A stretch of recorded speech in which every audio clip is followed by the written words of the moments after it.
Sovereignty, rested and ready for the Belmont Stakes. Perhaps not as rested, but always ready. Journalism, and he's in. Preakness winner, green light for the Belmont Stakes, so the rematch is on.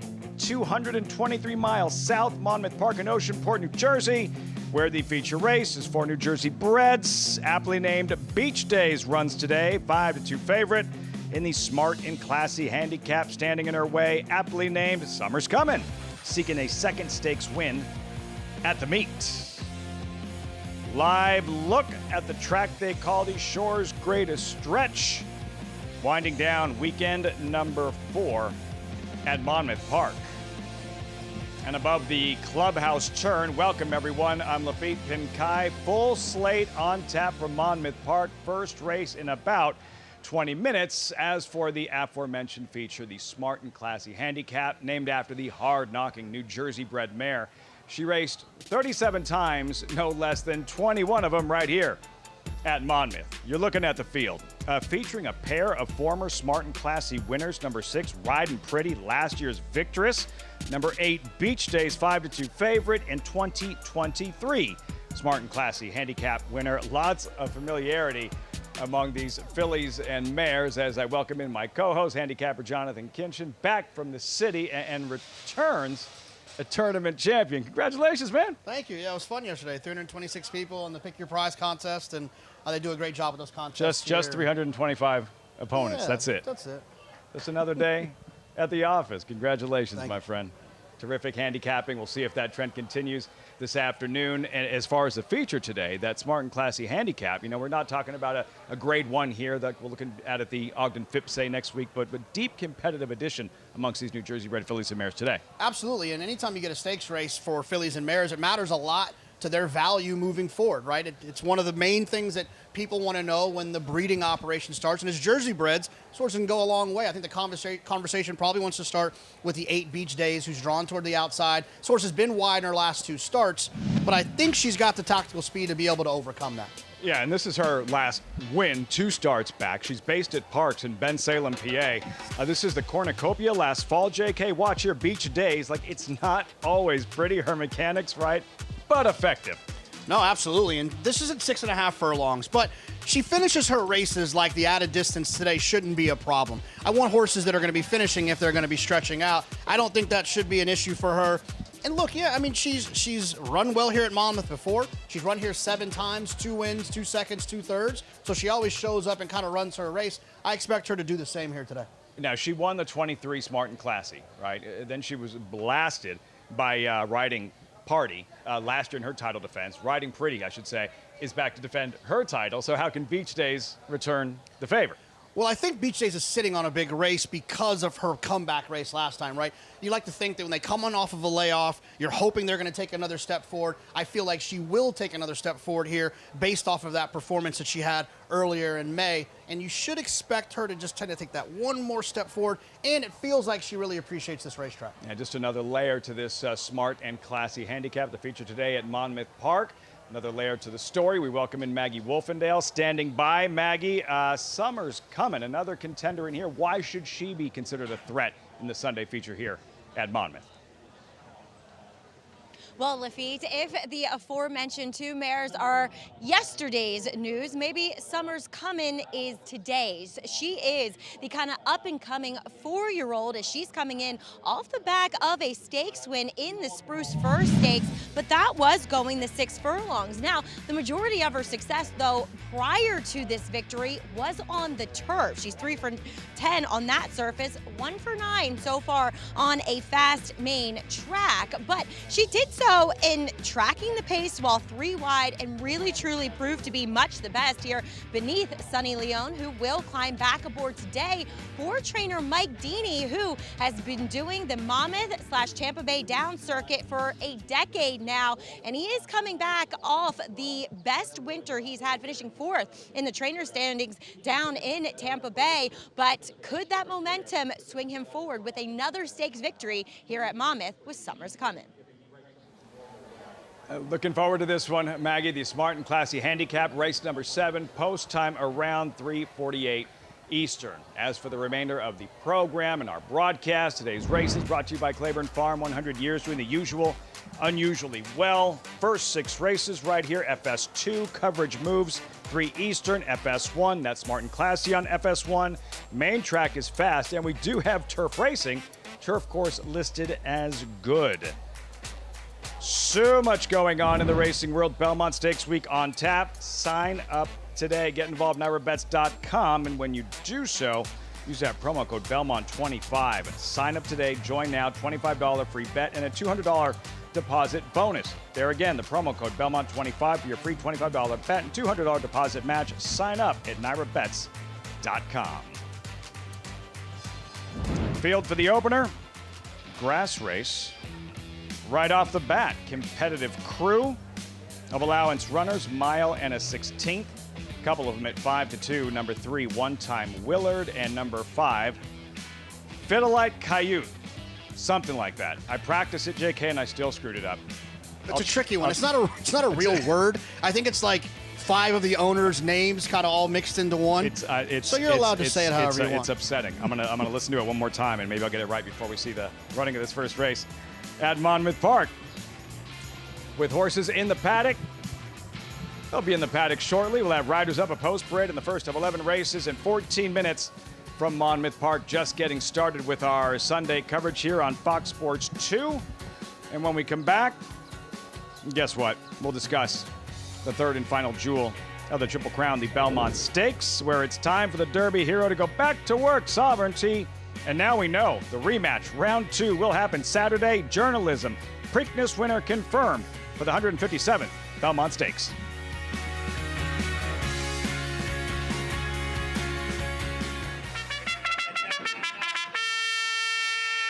For years now, Monmouth Park's 50-cent Win Early Pick 5 has helped players win early and often. This year, we're adding more. Monmouth Park's new Middle Pick 5 boasts a player-friendly 15% takeout and more opportunity to score. Start your day winning early. Continue to winning more. Play Monmouth Park's Win Early and Middle Pick 5. First post, 1250.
Journalism and sovereignty, nose to nose, down to the last 16th of a mile. Sovereignty has taken the lead. Journalism is second toward the inside. My Ace is third, but it will be Sovereignty to rule the Kentucky Derby. the drama in a sea of mud. Sovereignty defeats the favorite. Journalism, JK, and Derby 1-5-1. Every time I watch this finish, I feel satisfied because I feel like the three best horses ran in the top three. To me, that's a satisfying Kentucky Derby. I got to be honest with you, when no hopers win, I don't feel good about it. It actually sends me into a little bit of a depression. You spend so much time leading up to the Derby. When these no hopers win, it doesn't make you feel like you wasted all that time. I felt good about Sovereignty winning. I felt good about Journalism running second. I felt good about Journalism coming back to win the Preakness, and I cannot wait to see them hook up next week in the Belmont. Did we get to see? I think most assumed it would happen, but like you never know. So what was your reaction when you learned that it was official that we would see Journalism Sovereignty round 2 in the Belmont? Yeah, I've spent enough time with Michael McCarthy to tell through this week that there was a quiet confidence there. Yeah. But he's also, he's a horse trainer, so they're going to be a little bit coy and not. They don't want to get in front of their skis or whatever. I don't ski, obviously. Their skis, close enough. Ahead of their skis. But I knew that everything was trending in the right direction, and I was excited about that. And it sounds like now everything is in that direction. And, man, I just can't wait. The excitement when those horses get in the gate is going to be palpable. It's going to be very exciting. 6 days and counting, and now it looks like 8 horses as we look at the Belmont Stakes probables. These 3-year-olds tackle the 1.25 miles, 8 strong. The draw is tomorrow. You can watch it on Naira's YouTube page. Acacia will do a fabulous job, as always. So we recapped the Derby. 2 weeks later, the Preakness Stakes in Baltimore. Sovereignty, a no-show. Journalism in the last Preakness at Pimlico, as we know it. Jonathan, an impossible winner. Impossible. Lafitte, you've watched a lot of races in your life. I've watched a lot myself. Look at that, man. I literally, at this point, turned away from the TV and said, he's going to run second again. This is unbelievable. I said just stay on your feet. And even here, I thought he's got no chance of winning. And right about here, I said, oh, wow, he's going to run second. Still, oh, my gosh, he's going to win. It was one of the wildest emotional roller coasters I've ever been on in a stretch call, and it showed how gritty he is, how good he is. Like I said, I cannot wait for this rubber match between those two horses. Yeah, he's not a champion.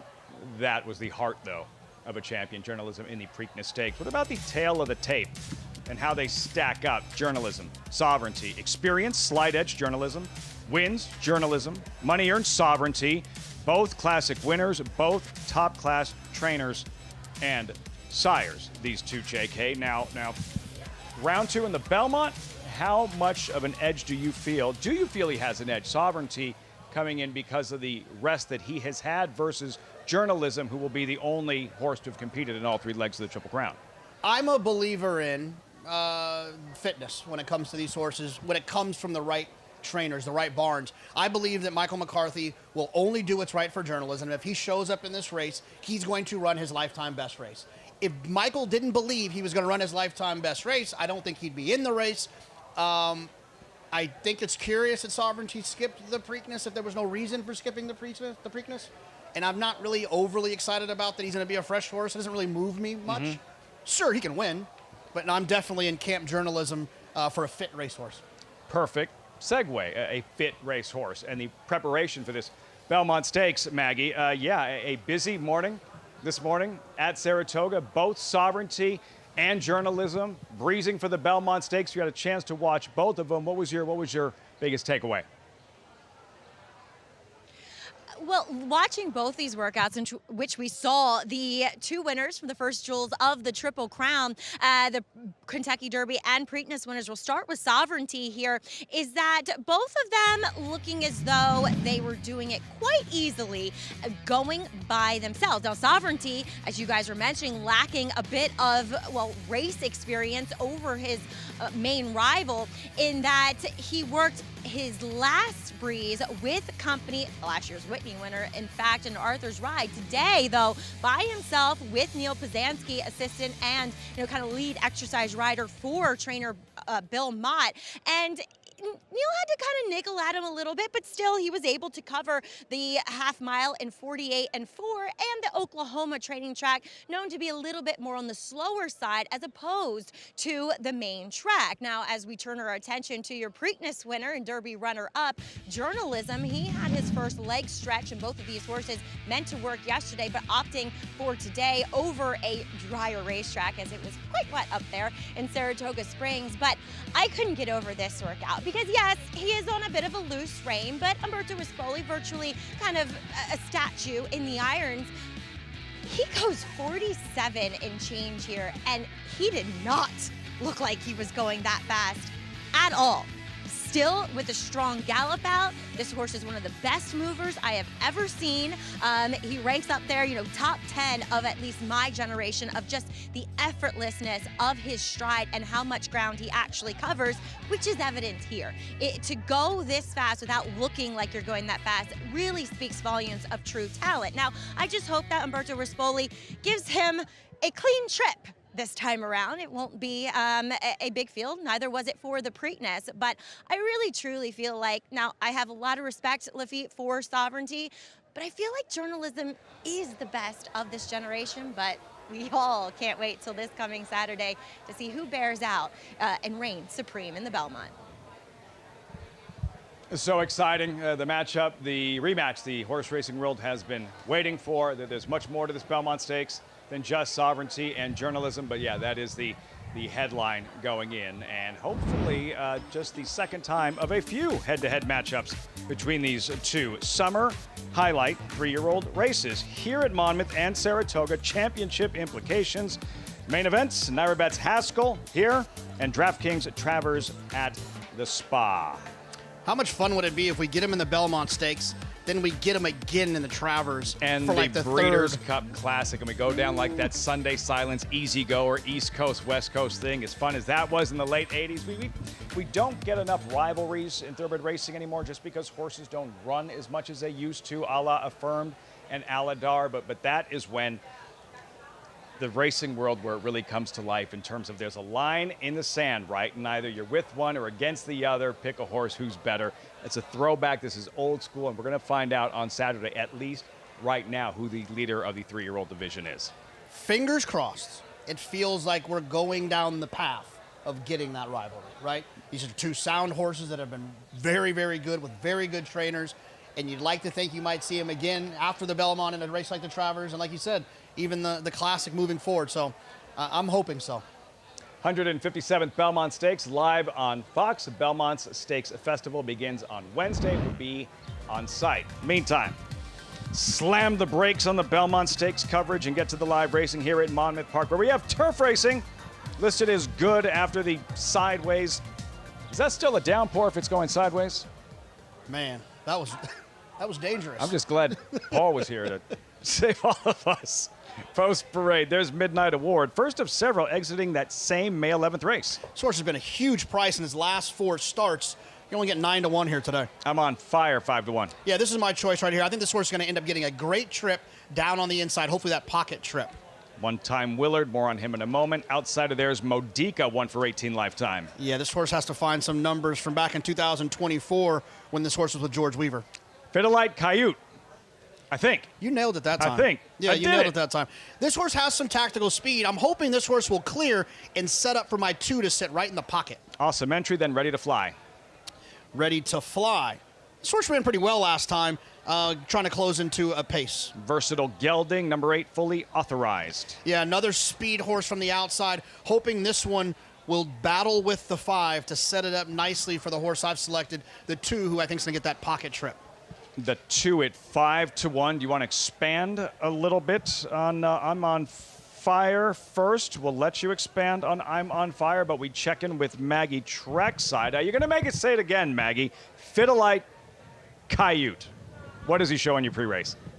Dude, Lafitte, you are the Spanish speaker in this program, in this broadcast, and I don't know what language it actually is, but I do know it was named by Spanish-speaking owners, and Darwin Vizcaya, who is a part owner in here, a part of Hablan Los Caballos, Fidele Coyote. just still doesn't sound right when I say it, even when I try really hard. But a horse I'm very familiar with, being a New York bred, and he does exit a race in which the winner, Rhetorical, incredibly highly regarded, trained by Will Walden for Windstar Farm. He was coming back off of a long layoff, and a horse that made a big splash and impression up at Saratoga last year. He was 3-5 that day, and Fidele Cayute was just second best. He ran his race. He ran well, and I noted in the paddock that he was a horse that now, as a 4-year-old, has really calmed down, has gained that mental maturity that you like to see, and has also filled out a bit. And considering he's coming back now on 2 weeks rest, all things look the same, so pointing at a good effort. But I like JK, not trying to steal your thunder, JK, on I'm on Fire, but he'll be my selection as well, as I do like the effort he comes in off of. He was hard on the bridle throughout while tracking the pace last time, better post position here in the 2-hole, and furthermore, the winner that day came from well back, so a pace that kind of came back to the field a bit. So he made an excellent impression. Third off the layoff here for Patrick McBurney. Dappled out, just really strong, really fit. JK, I hope I didn't take too much of what you wanted to say about him. Maggie, whenever you say something nice about a horse that I'm potentially wagering on, it's really the nicest thing you could do for me.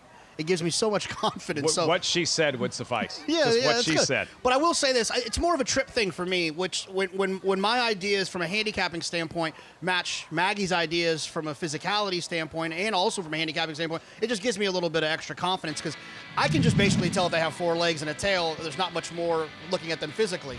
Yeah, because this was his latest, that common opening weekend race. Many similar faces. I'm on Fire, JK. He's in front there and being swarmed, turning for home. Instead of being swallowed up, he digs in, battles for a solid second-place finish. And I love to see that. And what I'm hopeful for is, as they turn for home, this horse was on the lead last time. I'm hoping that we can get that pocket trip. And what I mean by the pocket trip is, think about sitting right in behind the leader, on the rail, saving ground with cover. Turf horses like to have cover. It helps them shut off and save something. But I'm still tactical enough. He's still tactical enough to stay connected, be close. Many will say the best trip you can get in turf racing is that pocket trip right in behind the leaders. Now you have a target in front of you. You're saving ground. You're not the hunted. You're the hunter, and you can tip out and make that run. I'm hopeful with this horse's tactical speed, he'll be able to work out that trip here. And look, man, like, I speak Spanish. I don't know what kind of Spanish. That's not that ain't Spanish. Hablan los caballos. Fiddle-like Cayute. I'm going with how it was pronounced in a previous race call or something similar to it, but that ain't Spanish. No, that's not Spanish, I don't think. ¿Sabes por qué? Do I know? Porque estamos listos por el primer carrera de 11 aquí en Monmouth Park. Aquí está Matt Dinnerman with the call, el primero de Monmouth Park. One time Willard takes his spot. Awesome entry, post 6.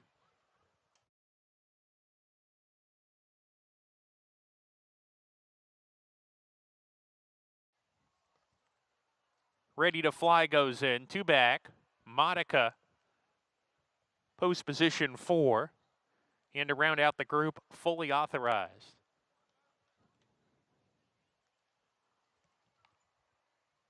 $11 races on the docket today. Good luck.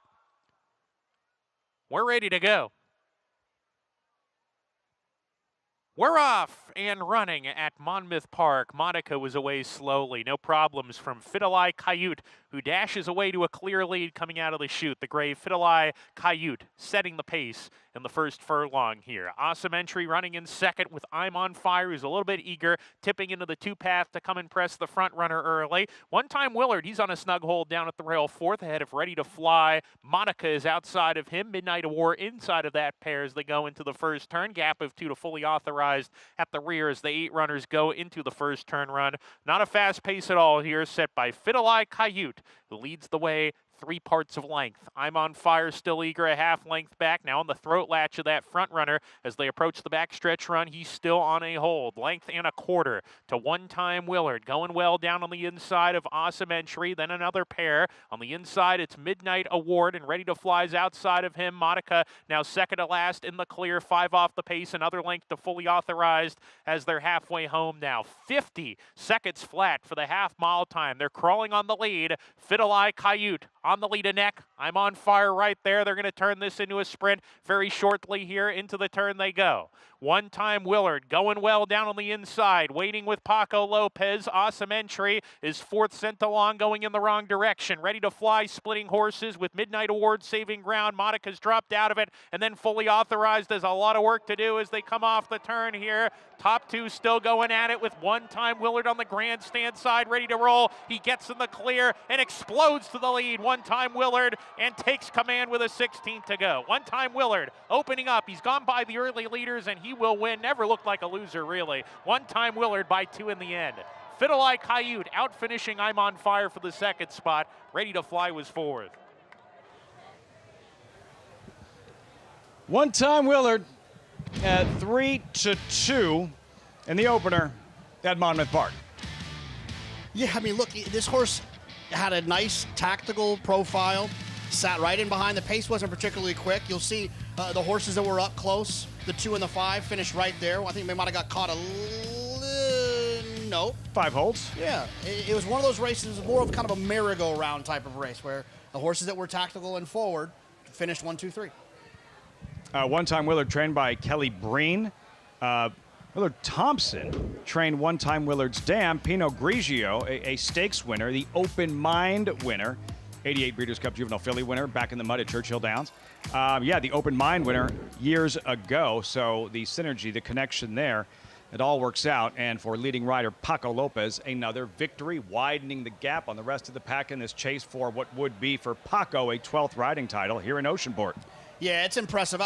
It's the chicken and egg thing we talk about all the time. I don't care if it's that Paco, quote, gets all the good mounts. He gets all the good mounts because he delivers like this. I think it's a combination of both. But you're a product of your own success, and he is that. And to be that dominant on a circuit that consistently says a lot. I mean, you even look at what we deal with at Saratoga. There's a lot of trade-offs. Yep. We thought it was Irad being extremely dominant. And then here comes Flavien Prat comes in, and I cannot wait to watch that battle. By the way, this summer, it's gonna. Irad's one of those types that I think it's probably on his brain. Motivated. Absolutely, it's gonna be a lot of fun. His backyard and what Flavien Prat was able to accomplish last summer at Saratoga. Of course, this year they're a little bit longer. We're there for 4th of July weekend, and of course, for the second time, the Belmont Stakes. Because of what's taking place downstate, Big Sandy is getting a big facelift as construction continues downstate at the new Belmont Park, home of the 2027 Breeders' Cup World Championships. We'll be right back.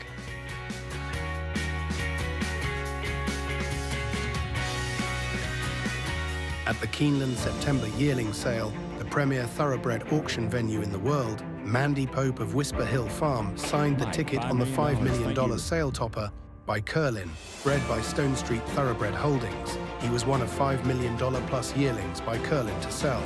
No fewer than 55 of his yearlings fell to the auction gavel, averaging nearly $600,000, making Curlin the #1 sire of yearlings in 2024. Curlin, the classic sire. Bet the Belmont Stakes with a $25 free play from Naira Bets. Naira Bets is the official betting app of the Belmont Stakes and is available in most states. Naira Bets makes it easy to get in on the action with streaming HD video, weekly promotions, and a state-of-the-art betting interface. And they're off in the Belmont Stakes. If you're betting the Belmont, your best bet is Naira Bets. Scan now for your free $25 Belmont Stakes bet, plus a $200 bonus for new members with promo code Belmont25. A dynasty in motion, reshaping the sport's greatest tradition, channeling the legends of his line and surpassing them. 4 of the last 6 Derby winners carry his genes. A Golden Son, a Horse of the Year. Another chapter written beneath those iconic spires. Derby dreams fulfilled for the titans of our industry. From authentic to sovereignty, a legacy both real and supreme. Into mischief. Saratoga season passes are on sale now and include free admission to the special July 4th Racing Festival. Enjoy 4 additional days of Saratoga for the same price as last year. Secure your season pass for just about $2 per day at NYRA.com/Saratoga. RaceLens is the most in-depth product in horse racing with unique features found nowhere else. True odds, predictive analysis, and pace projection. RaceLens. It will change the way you follow horse racing and take your game to the next level.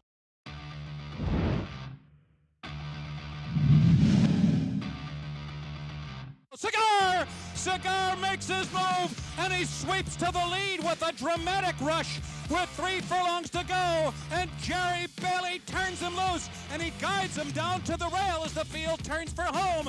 Unaccounted for down inside, a 1/4 mile between Cigar and a Perfect Season, coming down to the last furlong with a 2.5 length lead, and Jerry Bailey calls on Cigar for everything he has. The Carrier's awakening second.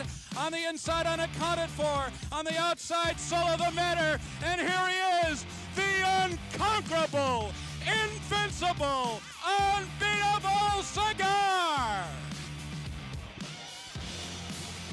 As brilliant as he was, Cigar, 95 Breeders' Cup Classic winner at Belmont Park, I still don't know who was best. Cigar or Tom Durkin? Well, I gotta tell you, legendary call. I often side with Tom Durkin. You know? That was brilliant. Jerry Bailey, Bill Mott. Bill Mott's going to be busy on Saturday, and he was busy that Saturday. One of the most memorable moments in Breeders' Cup history, and certainly one of the first that comes to mind in terms of the Breeders' Cup at Belmont over the years. Absolutely. I mean, I think about, if I close my eyes and think about them, I wasn't following the sport like I do now. I think of this one, and I think of "'Tis Now, Does It for America." Those are the two that stick out in my head, and by the way, both of those calls the voice of Tom Durkin. So many great moments, the Breeders' Cup at Belmont, and more to come.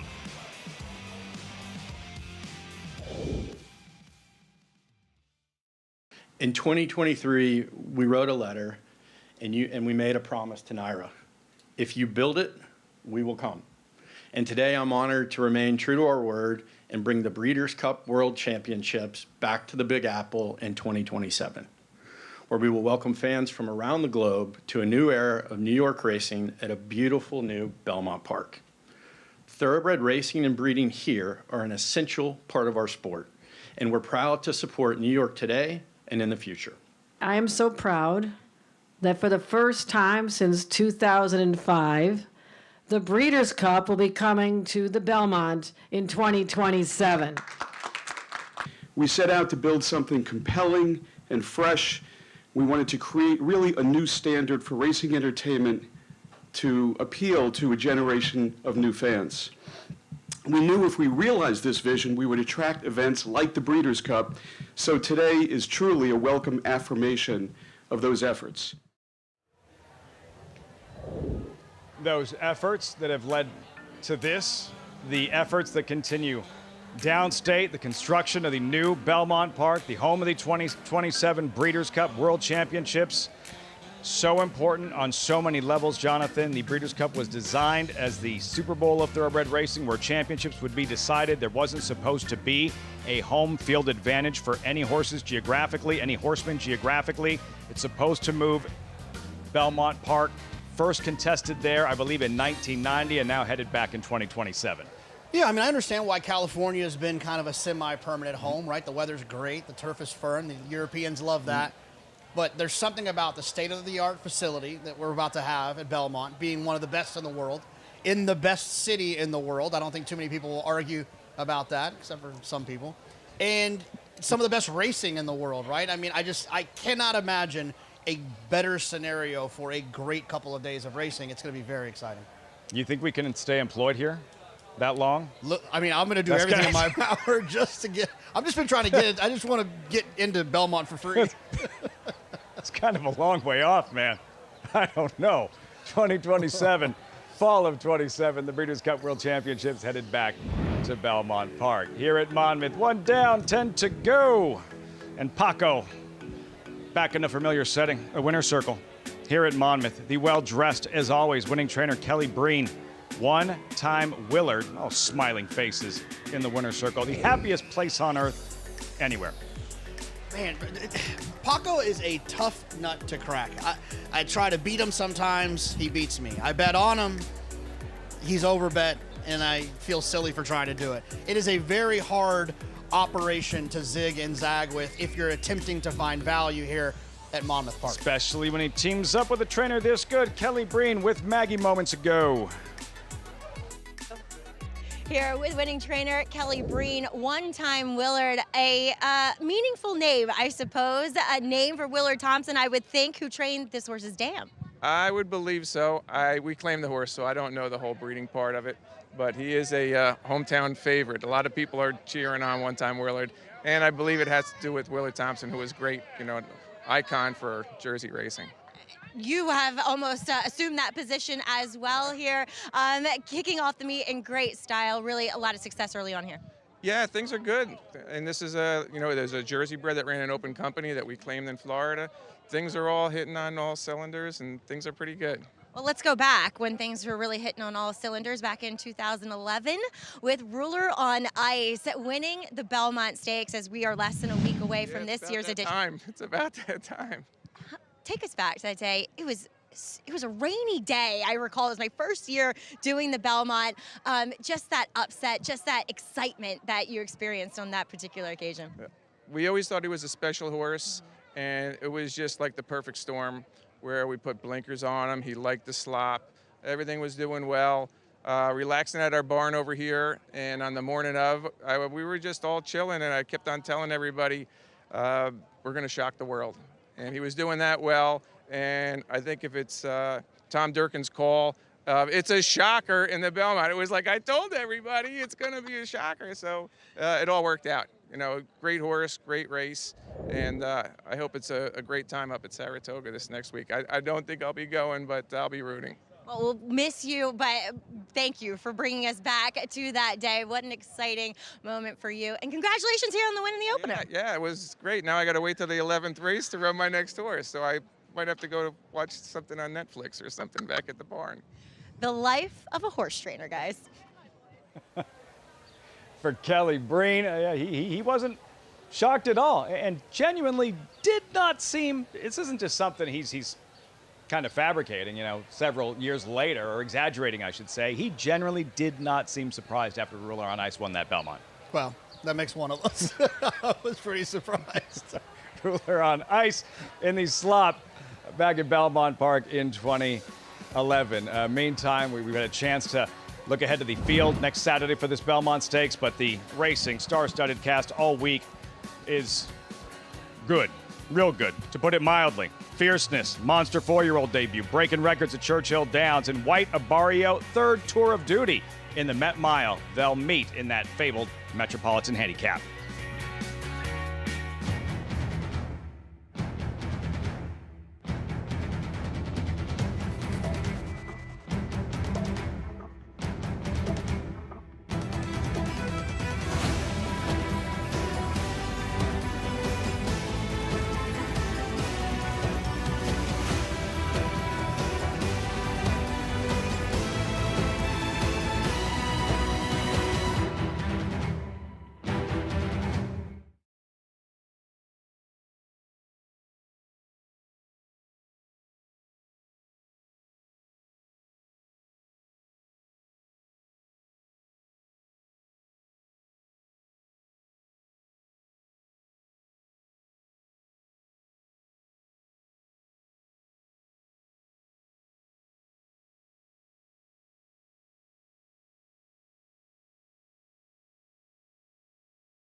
Thanks for spending part of your Sunday with us. Welcome back.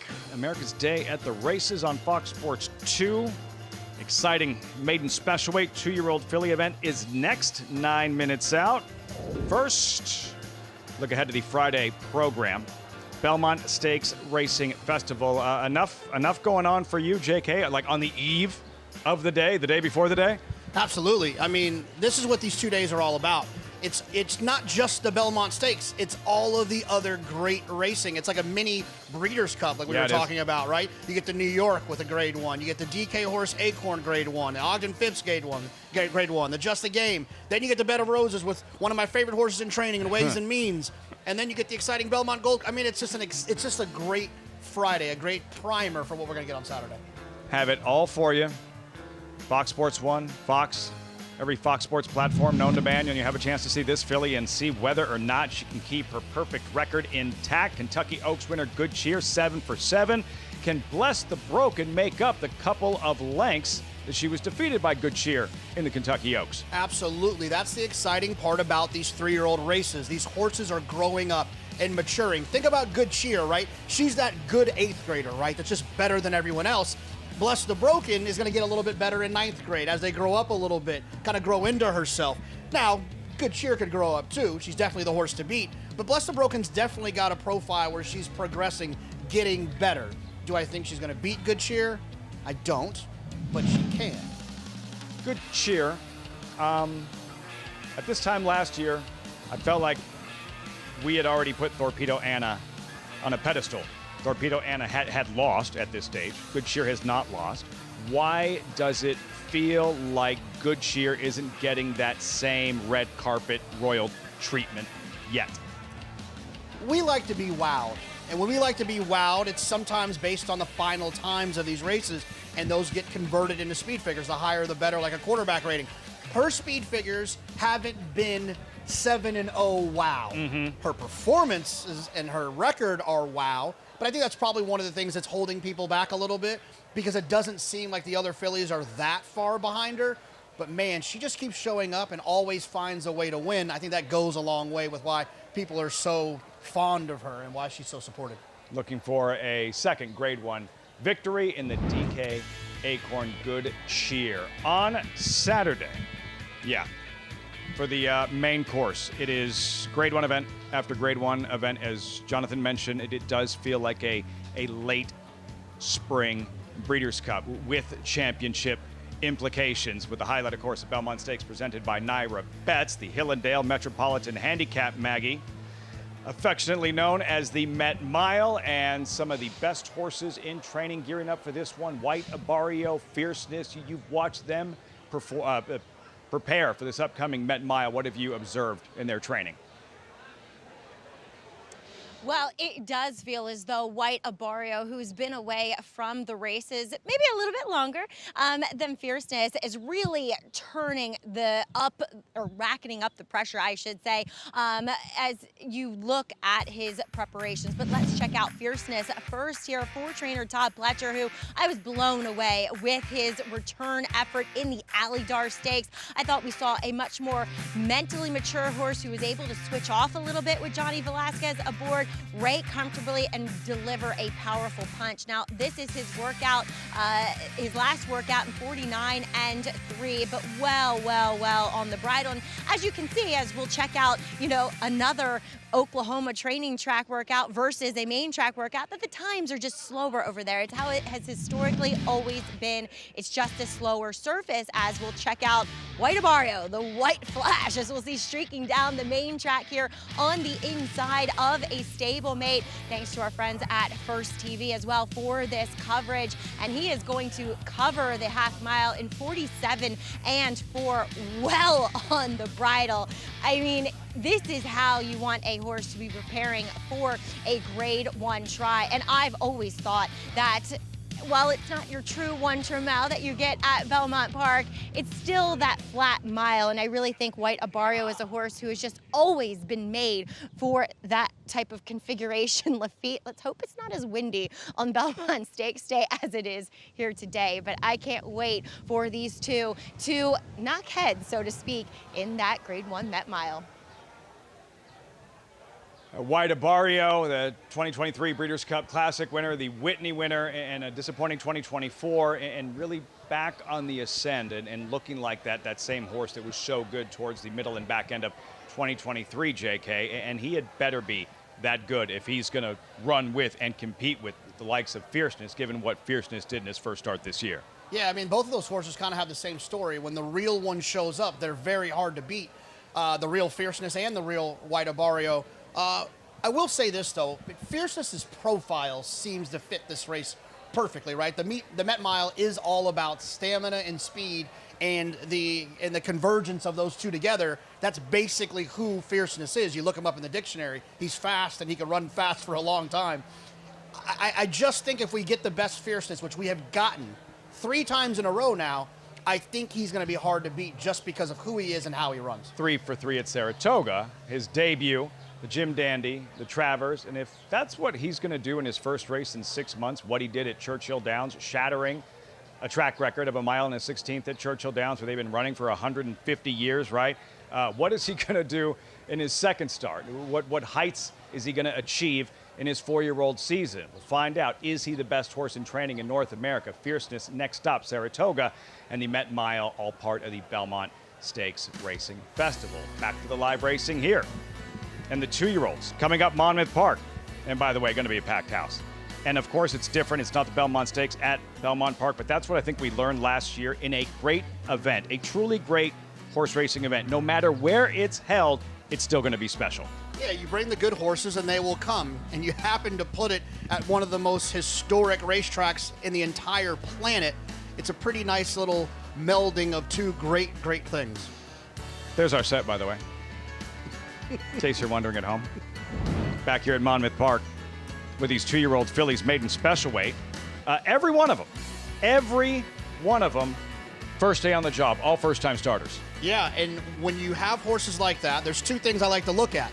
What did their parents do in terms of running early, showing precocity, and what do their trainers have success doing? That's where the conversation will surround these horses. These 2-year-old fillies, 2 minutes out. 5-2 co-favorites, Critical Magic and D's on Dow. We'll see how they looked as they hit the track. There's Storm City, Hollycrest Farm debuting filly. This horse had a full sibling by the name of Twin Lights that had a lot of early speed. Sugar Princess, Lily Crosby's first-time starter. Yeah, a trainer who is 11% with first-time starters. Well-backed Critical Magic, Carol Star Stable first-time starter. Yeah, the only problem here is for a trainer who's only with 3%, 1 for 30 with first-time starters. Now the favorite, D's on Dow. Yeah, this one makes sense as well. A horse that has some siblings that can run and some connections that like them to run early. Ghost Sapper, first-time starter, Dakota Cam, then Golden Spirit. Yeah, Golden Spirit, the trainer only 4% with first-time starters. And Jetty's Home, second of 2 for the Carol Star Stable. Yeah, we talked about that already with the trainer being 3% with first-time starters, but drawn well to the outside, which I think is an advantageous draw for young horses that are still getting familiar with the gate. This is tough. This is challenging. All but one single digits in the wagering. Maggie, this is what you do. These 2-year-old fillies, what are they showing you pre-race? Well, Lafitte, thanks for the added pressure. As I'll start with the rail-drawn horse, and that's number 1 in here for Eddie Owens, Stormy City, whom I'm going to land on here. Now, there's others that I do respect, but I also really respect Eddie Owens, and the pedigree on this filly suggests that she has the precocity to get the job done here at first asking. She is a fool to ship to shore who won first time out and is also a stakes-winning dirt sprinter. She has just been professional, and professional in the sense that, too, once she got the tack on, she's like, oh, I know what my job is. She got really sharp on her toes, but has acted beautifully with the pony out on the racetrack. She's just strong, she's fit, and I just like her overall demeanor as she makes her first start here. As we'll move on to Jose Delgado's number 3, Critical Magic. Now, she worked 10-2 at the OBS March sale. She never switched leads. I did not like how she moved that day, but she does make a decent physical impression overall in that she's fit, she's strong, but mentally as well, she just doesn't seem as turned on as some of these other debuting fillies. Number 4, D's on Dow, is the horse to beat. I have absolutely no complaints with her whatsoever. She's athletic. She worked beautifully at 10-1 at the OBS March sale, where she was asked a little bit, but she really had a lot of fluidity to her stride. She covered the ground incredibly well, and it's very reflective in what I'm looking at as an individual on this race day, and that she's very athletic. She's been beautifully composed and does have an air of class about her. So I do like what I'm seeing from Dees on Dow. Is number 5, Dakota Cam. She's a decent price up there. Now, she worked 10-2, asked quite a bit, just doesn't have the biggest stride length. So therefore, she only sold for $12,000. Does have a decent size to her frame, a little bit bigger and physically more mature than some of the others in here, and she looks quick. She was saddled outside because she was so sharp back in the paddock here for Claudio Gonzalez. I think she'll be quick, Lafitte. I just don't know how far that quickness is going to last her.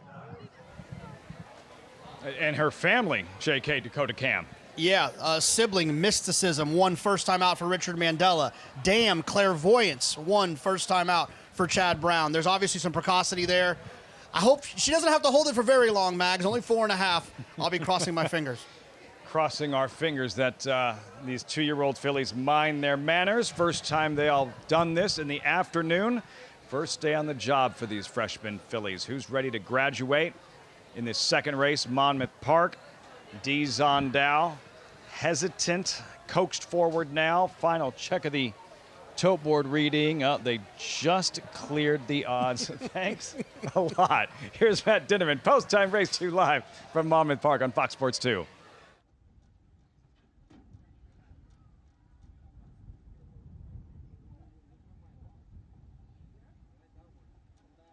Golden Spirit, second to last. Jetty's home to the outside. Waiting for Jetty's home, the first baby race of the season here at Monmouth. That meaning the 2-year-olds. 2-year-old fillies here voyaging 4.5 furlongs. We're ready to go.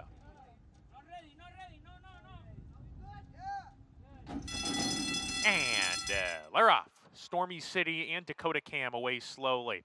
Critical Magic on the lead with Dees on Dow. These two share the top spot. Sugar Princess right behind them. 2 off the pace, running in third. Stormy City has made up ground. Wedges herself between horses. Jetty's home is 3 deep. Stormy City clearly into third, rounding the far turn. Big gap back to Golden Spirit at the rear with Dakota Cam as they round the far turn. Dees on Dow cruising to the lead. Critical Magic under pressure from the inside second.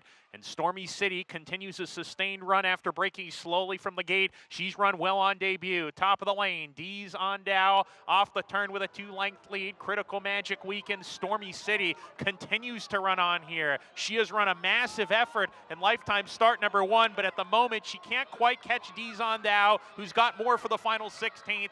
Dees on Dow as the ears prick. She's going to win it by 3. Dees on Dow for the Jorge Delgado barn. Stormy City, valiant effort in defeat second. Jetty's home third. Critical Magic fourth. Her dad, her sire, Nyquist, champion, 2-year-old Breeders' Cup juvenile winner, Dees on Dow, delivers in her debut. What'd you see at the start? I saw her pop away from there very clean and very quick. And one, you know, look, when in handicapping, there's always lessons that you can take from one race to another. The one thing that I think I missed here was this horse was $130,000 OBS March purchased. OBS March is a breeze sale where the horses run. They are prepped to run fast, so they sell for a lot of money. She had a lot of experience on what it took to pop away from there and to go fast, and that's exactly what she did. She was just more prepared than these other horses. The 5 broke slowly. The 1 was a little goofy, switching leads late. There's just a lot there that led to this horse just being a lot more professional than everyone else. As Maggie referenced, the horse to beat. Love what she saw pre-race, and Dees on Dow performs accordingly for the Lee Farms LLC. George Delgado winning trainer. And she there digging in, finding more in her first start. And I'm trying to see what price, around 8 to 5, I believe, at 9 to 5, make it at post time. Photo not yet available for second. Yeah, look, now it is. Oh, there it is. Storm City at 8 to 5, 4-1-7-3-5. Dees on Dow. So just, I know it's one race, right? And she wins. What does she look like based on what you saw today and looking at her pedigree? What do you think she will thrive at down the line as she matures and progresses? I mean, she looks fast, but she's out of a Lemon Drop Kid mare, which screams I want to go far, out of a Kentucky Derby winner, Nyquist. So yeah. You'd like to think that she's showing that she's got talent and speed, and that it's a possibility that if she can learn to kind of harness that and to be rateable, that she could potentially go a little further. I'm exhausted, man. I need a break. You're leaving? I need a break. Can I come with you? Paul can handle it by himself. 1 race, 2 races in the books, 9 to go. I'll be stepping aside. Paul jumping in the cockpit as our coverage continues from Monmouth Park. The live racing here, plus continue to look ahead to the 157th Belmont Stakes and the Belmont Stakes Racing Festival. All gets underway on Wednesday. City comes alive, all about the Belmont up at Saratoga. Saratoga Springs, home of the 3rd jewel of the Triple Crown for the 2nd time.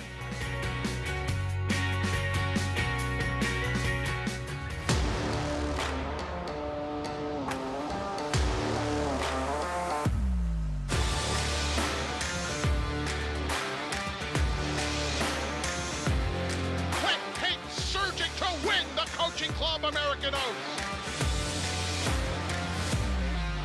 4K to win the Breeders' Cup Domino. Eclipse champion Blame, standing at Claiborne Farm. Bet the Belmont Stakes with a $25 free play from Naira Bets. Naira Bets is the official betting app of the Belmont Stakes and is available in most states. Naira Bets makes it easy to get in on the action with streaming HD video, weekly promotions, and a state-of-the-art betting interface. And they're off in the Belmont Stakes. If you're betting the Belmont, your best bet is Naira Bets. Scan now for your free $25 Belmont Stakes bet, plus a $200 bonus for new members with promo code Belmont25.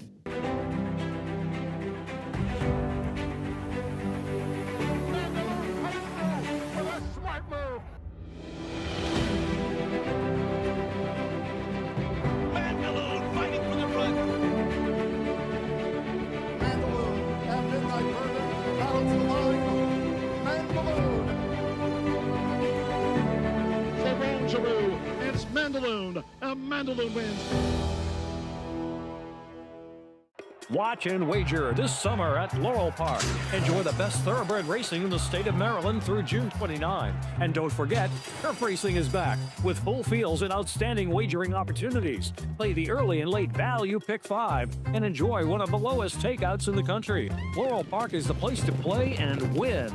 Racing Friday through Sunday, first race 12:10 p.m. and free admission every day. For more information, visit laurelpark.com. Laurel Park, the player's track.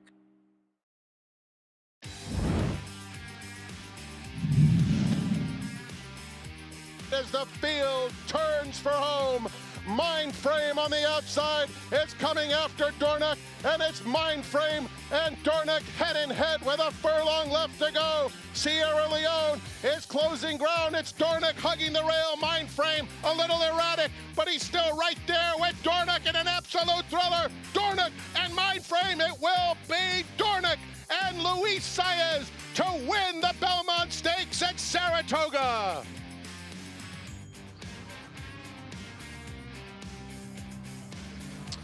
In the Belmont Stakes from last year's Paulo Duca here. Belmont Stakes from last year. I didn't know. I got re-queued twice there, so I didn't know what was going on there. But a thrilling addition. And, you know, the top of the lane, it gives you that deceiving kind of look that Mindframe was going by.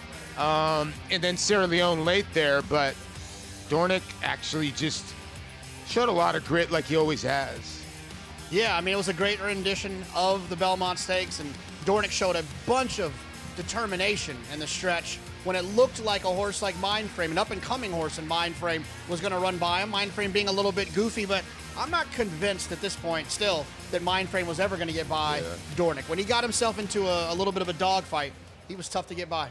And I think the worst part about Luis Saez's ride there is that I think Jason Worth threw him up into the sky. He might have hurt him that day. As you see it here on the Monmouth desk, Paulo Duca, along with Jonathan Kinchin, a little proper introduction there. JK, congratulations on winning the tournament yesterday. I haven't been able to congratulate you. I was literally going down after the races. I thought JK had left to go watch his beloved Knicks, and he came out and said, I won. I'm like, what? And he goes, yeah, I won the contest. I'm like, you got to be kidding me. And he darted off. You know, and he didn't leave me a tip or nothing, but that's okay. Oh, you won. Yes. I'm sorry, I'm not hearing anything right now. We're going to talk about Baeza. Obviously, Baeza is the kind of horse to, obviously, half brother to Dornoch, related to Mage. Obviously, the dam here, Puka. What a dam she's been, and you can arguably say this horse was moving the fastest at the end of the race. Yeah, he was rolling, and you know, when you watch the replay over and over, you could see that he just got a little bit of a late start on the top two. I don't think he was ever beating the top two, but man, he ran extremely well, and it certainly doesn't mean that he can't win this time around in the Belmont Stakes with a little bit of a cleaner trip and a little bit of improvement for a lightly raced horse. What do you think more as you see the drone look from behind? You know, the left-handed stick, he got a little bit green, started floating to the outside, but he could have been tired, but then he's picking up horses. Smaller field, better for him? I mean, I think a smaller field's easier for everyone to navigate, right? I think journalism will appreciate a smaller field. I think sovereignty, I think they all will. But yeah, I do think that a lightly raced horse like Baeza will appreciate less than 20 horses. Yeah, right. As we see the probables for the Belmont Stakes. And listen, it's going to be a thrilling day all over, but obviously the Belmont is going to be the key race on the card as we're going to looking at the first, second, and third place finishers from the Kentucky Derby. And then you have the Wood Memorial winner, Rodriguez, who's been working like a bear. Okay, JK, I'm going to put you on the spot. If you had to play this race in 2 minutes, who are you running in the window to play right now? Journalism. I think he's going to be a fit horse. He showed his grit and determination. He's been consistent all year. And I thought his run in the Preakness showed that if things get a little tough for him, journalism will just dig in. That's a pretty good answer there. I got to give it to you. I don't know where I'd lean yet. I'd probably go Baeza, but let's go to the Kentucky Derby winner as like we're all going to try to beat the Kentucky Derby winner in Sovereignty, who's looked well since coming back. You know, Bill Mott had said yesterday, 4 days after the Kentucky Derby, he got him up to Saratoga. Yeah, he got him up there quick. Got him going. Got him acclimated with, obviously, with the Belmont Stakes as the next target.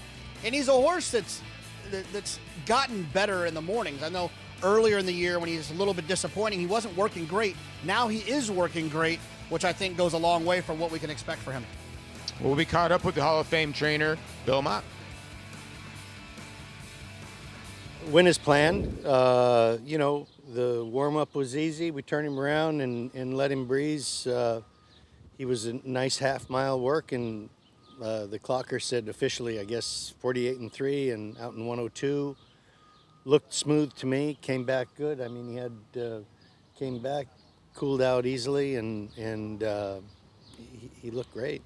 He looks good. I mean, I think he's carrying his weight fine. I mean, he doesn't appear to me to have lost anything. He looks like, if anything, maybe he's put a little weight back on, which is good because he's been training on a regular basis. And if they're training and you're training them, you know, got them on a regular schedule and you're pressing on them a little bit and they're carrying their weight good or gaining weight, that's always a good sign. Well, I mean, when Bill Mott endorses a horse, it's very, very big because he's pretty much close to his vest. Yeah, no, I mean, he usually tries to very generic answers, and that's how a lot of horse trainers are, right? You don't want to say the wrong thing or put your foot in your mouth. I mean, I think the idea is you're going to get a fresh Sovereignty and a fit journalism, and you have to decide which one you feel more comfortable with. For me, I prefer the fit journalism over the fresh Sovereignty. Yeah, you do make a good point because the fresh Sovereignty could be a little keen early, and we'll see what happens. And then there's journalism. You know, you talked about him. Listen, he was second in the Kentucky Derby. Still, I can't believe he won the Preakness. Here was his workout, and he looks like a happy horse to me as well, JK. No, he does. He was really reaching here, and you know, just look how comfortable the rider is. Watch the rider's hands. It's Umberto Rispoli's up. It's one of those deals where you can tell that the horse is just doing this on his own, and that's encouraging. And it didn't take too long after this horse crossed the wire right about here that Michael McCarthy made the announcement that he will be participating in the Belmont Stakes. Yeah, he really, when Rispoli kind of pushed him, as you see, I think Michael McCarthy asked for a little bit of a gallop out, and journalism gave him to him. And if you're going to look at a horse that's handy and athletic, he should love the Saratoga racetrack.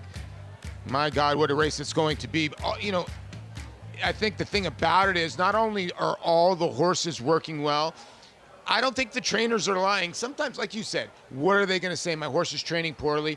When you talk to Michael McCarthy, there seems like a glow. When you talk to Bill Mott, there seems like a glow. Yeah, they both seem very confident, and that's what I want. I want them both to show up. I remember when Arrogate and California Chrome ran in the Pegasus. Everyone was very excited about that.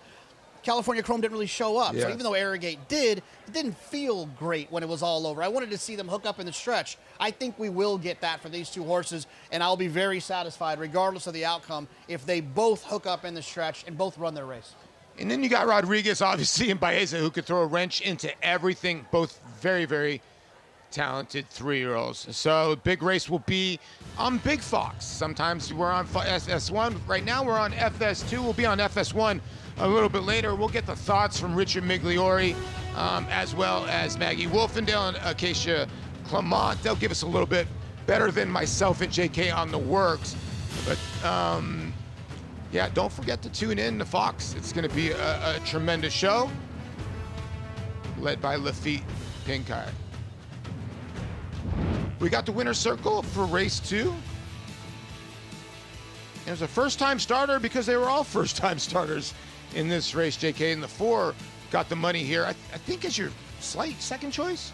D's on Dow, I believe, went off at 9-5 and popped away from there impressively and basically took him on a merry chase. The most professional of the group of first-time starters, and that professionalism helped get this one into the winner's circle. Yeah, it seems like Jorge Delgado's using a lot of people. He's used a couple. Chantel Sutherland's on a big favorite today. Uran Barbosa on this one. So he's spreading the wealth a little bit, and his horses are really running here, and they get the job done. Looked like the 7 closed up late in here. Jetty's home. Jose Delgado for third here. There you see 4-1-7. Like you were saying, a Nyquist out of a Lemon Drop kid probably can go a little bit further. We'll turn on to race number 3. 6 furlongs. These are optional claimers. A purse of $24,000. We have a 6-pack. Scratch the number 6 in here. Smooth Pebble. And the favorite right now is the 5, Bold Baby. Yeah, Bold Baby taking all the money. Has Paco Lopez. Ran well last time. I actually prefer, and this is that zig and zag of trying to beat Paco, the 1, Tavin, down to the inside. Has some early speed as well, and was wide all the way around there last time. I'm hoping that can save some ground this time around. Yeah, I'm kind of with you. I think Tavin's got a big shot. And the outside horse is definitely a horse you want to pay attention to. When we come back, we'll focus on a horse that was pretty darn good. His name was American Pharaoh.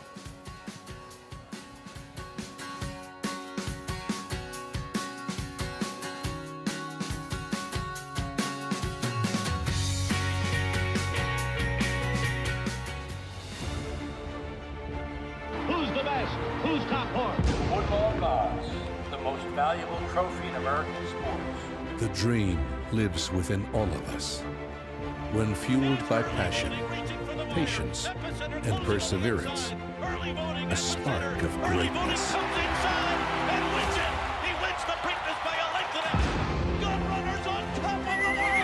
Come, dream with us at 3 Chimneys.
American Pharoah makes his run for glory as they come into the final furlong. Frosted is second with 1/8 of a mile to go. American Pharoah's got a 2-length lead. Frosted is all out at the 16th pole. And here it is. The 37-year wait is over. American Pharoah is finally the one. American Pharoah has won the Triple Crown. Still can remember that roar. Welcome back to America's Day at the Races here on FS2, and I cannot believe that was 10 years ago, Jonathan. Yeah, it feels like a long time ago. But man, it was exciting. Like every time I see it, every time I hear that call in my ear and I hear the crowd, I can kind of relive it. I remember just the building shaking, the garden terrace at the old Belmont Park. It's funny saying the old Belmont Park now. Yeah, right. The terrace, it was just shaking, and it was as exciting as it looks watching that crowd reaction. It really was. Like I've said a couple times before, the best thing I ever did was just turn around, pan towards the crowd, and obviously trained by the Hall of Famer Bob Baffert with Victor Espinoza in the irons. And Bob is not new to this. He's won this a couple times, 3 times, Point Given being one of them, and obviously Justify and American Pharoah. And Point Given might be the one that if they ran in a 3-horse race, he might pick Point Given. But wow, those are 3 pretty good horses.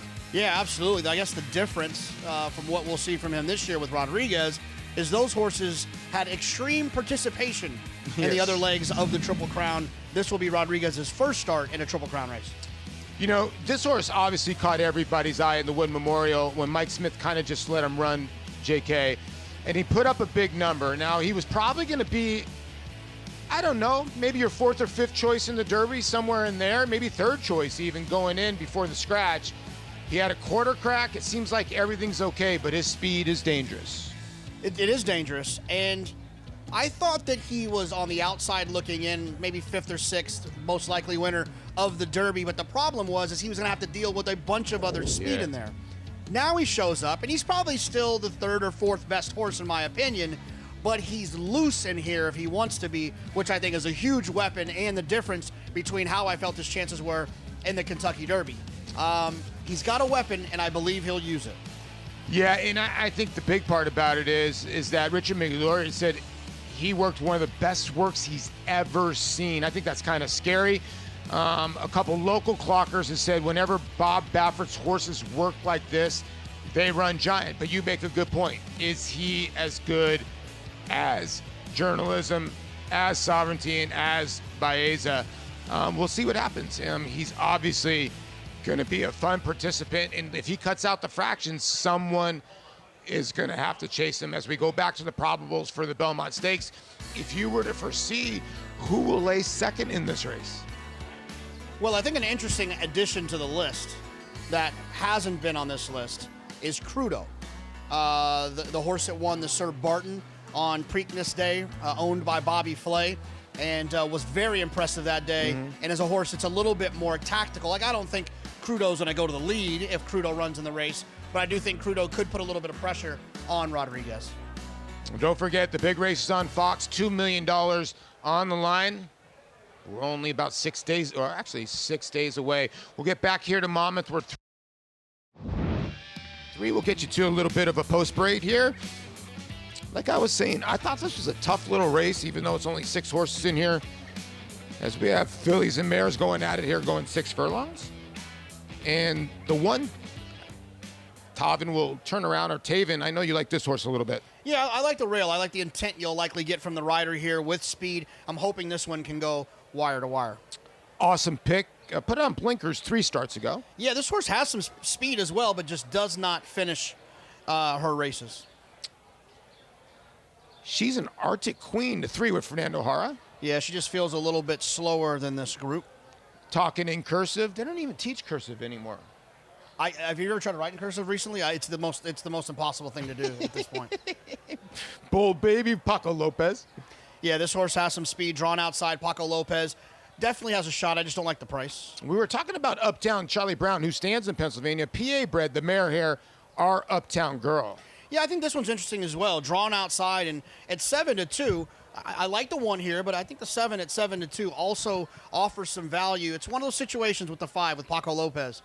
I'm constantly finding myself attempting to beat Paco, trying to find my way around Paco and his short prices.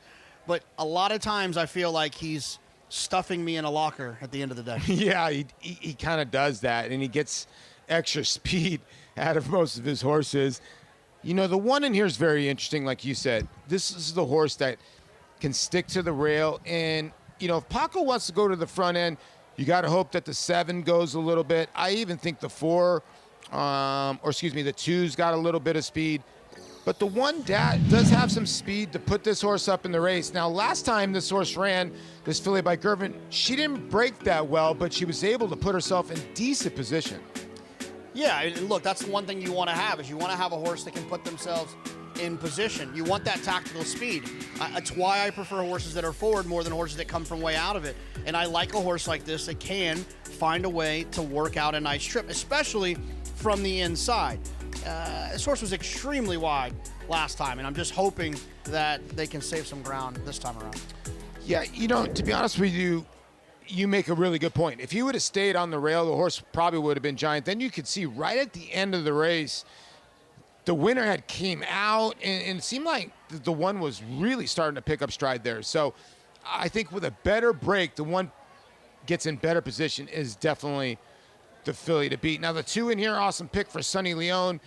Off the claim 2 starts ago, you know, kind of got left in the gate, but did show some speed. Yeah, this is a horse that I don't necessarily have a problem with that last run. I will say the horse improved, but I just don't think it's enough improvement. And there was some back speed a couple of races back, 2 and 3 races back, but this is a situation where they're going to get looked in the eye at some point by either the 1, the 5, or the 7, and I just don't trust that this horse will be able to see that through. She's stopped in her races with less adversity than I think she's going to get today, and getting that adversity is a little bit of a concern for me. Yeah, and she's 0 for 10 the last 2 years. That's really tough to endorse at 11-1. The 3 in here, I can't see much in here with Fernando Jara. We'll get to the 4, talking in cursive for Wayne Potts. This is the horse that confuses me. I don't know where to go here, JK. Yeah, I mean, the horse had been running a lot on synthetic as of late. There is some back dirt races that can make me feel a little bit more comfortable with how this horse ran last time. And, you know, the horse ran for 16 last time, ran well enough up at Aqueduct, but I just don't trust the horse off of that number that kind of popped up out of nowhere. And there's Paco with Bold Baby. Bold Baby, excuse me. Finally linking up with the pony. If you know Paco Lopez, he likes to wander around a little bit around the racetrack before he links up with the pony. You're going to stick with the 1 here, right?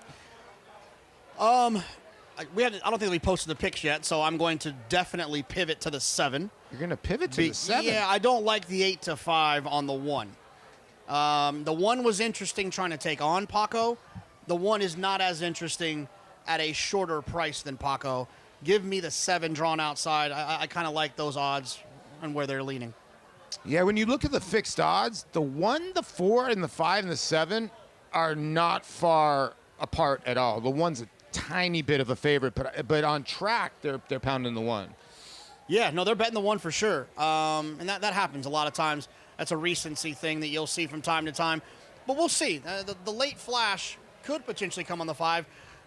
One thing about Monmouth, you can always look to the fixed odds. You can to try to find as a marker of where things might end up going from a final odds standpoint. Yeah, you know, listen, the reason why I say the fixed odds, and JK's mentioned them too, this race is not going to be a concern. Like, the 1's not going to click down to 3-5. We just want to make sure that you don't get burnt by a horse that is 2-1. You put 10 to win on the horse, and the horse goes around the racetrack at 1-5. So we kind of looked at the fixed odds to try to help you a little bit. So it doesn't look like the 1 is going to go down anymore. Might float up a little bit. But a good contentious race here with fillies and mares. Let's go to Matt Dinnerman for the call of race number 3. Walking up, 2 back, she's one of them. And to the outside post, Our Uptown Girl. Our Uptown Girl to the outside. We're ready to go.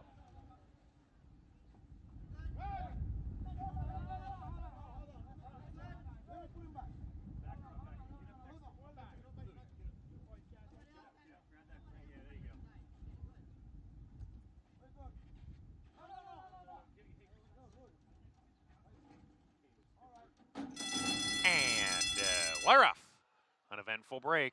Our Uptown Girl, Bold Baby, the two from the far outside post are quickest. Talking in cursive is not far off, nor is Awesome Pick as they sort themselves out. Bold Baby head in front, Talking in cursive moving up. These two together now with Our Uptown Girl right outside of them on the neck of the top pair who are nose and nose. A length and a half to another two. Awesome Pick, she's an Arctic Queen, and they're a length and a half clear of Tavin, who's at the rear. Just 4 lengths from tip to tail as they approach the far turn. Talking in cursive goes off as the 7-5 favorite. Slips through on the inside, still has a share of the lead with Bold Baby as they round the far turn. Our Uptown Girl is 3 wide, Talking in cursive in deep water now. She's lost second, in fact. She's retreated to third, and Bold Baby and Our Uptown Girl are right together at the top of the stretch. Talking in cursive is bowed out, coming off the turn. Awesome Pick is next as they wheel for the judge. Our Uptown Girl in front. Bold Baby still right there. Talking in cursive trying to get back into the race down on the fence. Furlong to go. Our Uptown Girl has put away Bold Baby.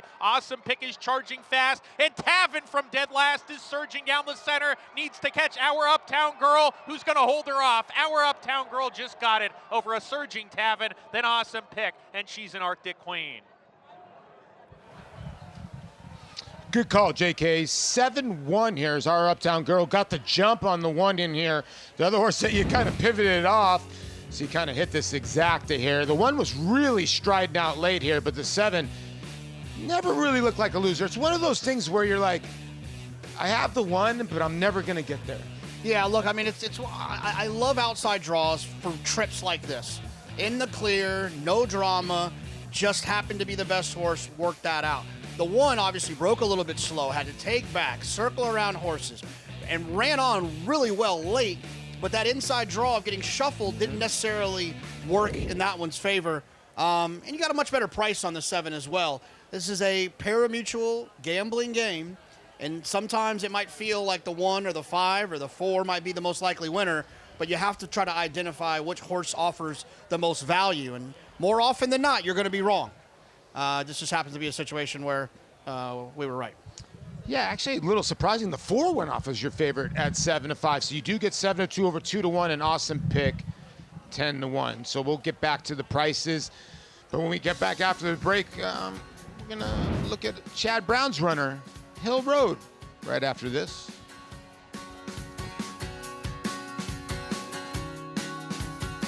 Say hello to Move. It's a one-horse race, very professional and very fast. Move, rolling home by 4 in fine style. Muth, the son of good magic, coming down the stretch in Hot Springs to win it.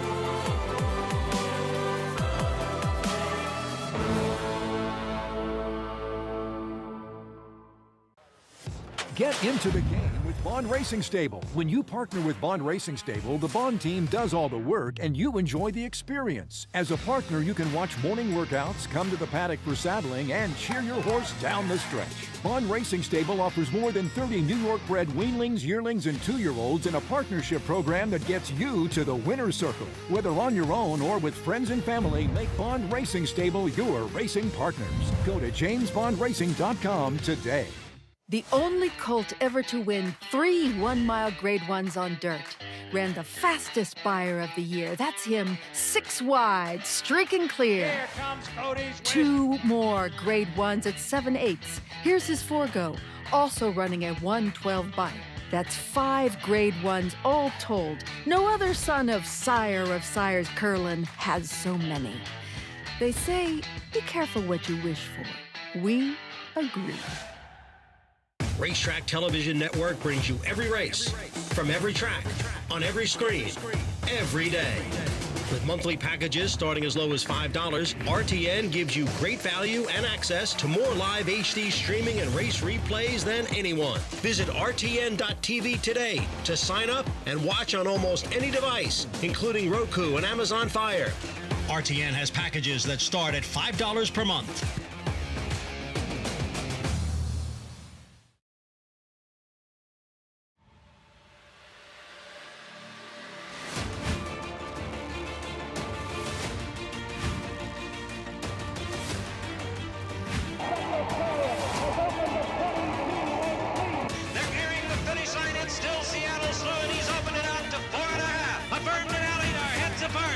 Burns got a nose in front as he come onto the wire.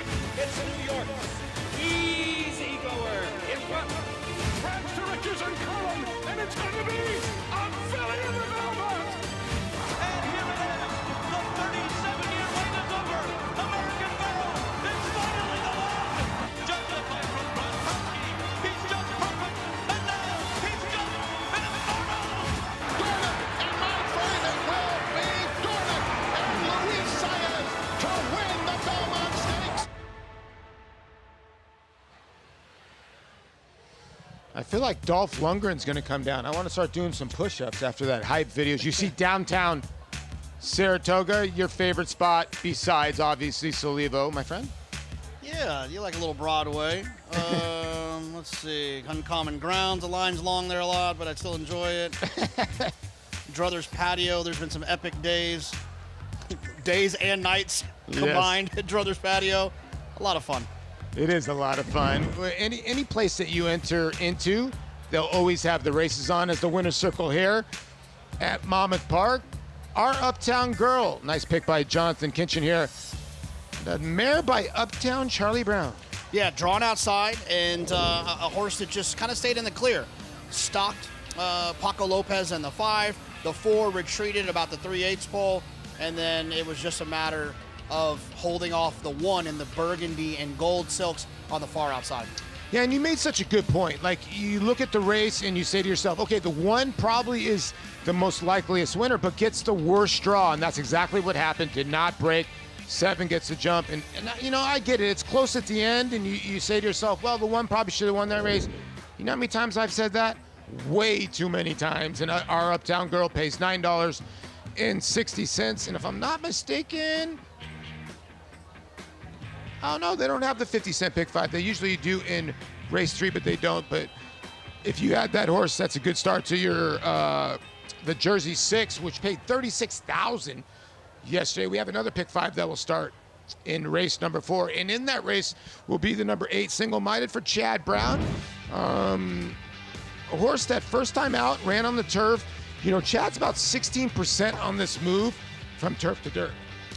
Yeah, I mean, usually he doesn't get that wrong when it comes to having a horse, but sometimes once you get to get him working a little bit more, he can figure it out. But at a short price, I'm thinking I'm probably going to try to look elsewhere. Yeah, he's probably one of the best at hitting the reset button. Is Chad, not this one for Klarovich Stable, but on Saturday, he's going to have a runner in Hill Road that is, you know, obviously been very, very good, and a horse that, you know, you look at and you. Okay, this has been Chad Brown's Belmont horses in Sierra Leone. If might have been a little bit unlucky, but if you go back and you look, obviously he won the Breeders' Cup Classic, Gronkowski, Twisted Tom, and Street Life. I mean, what do you think of his runner?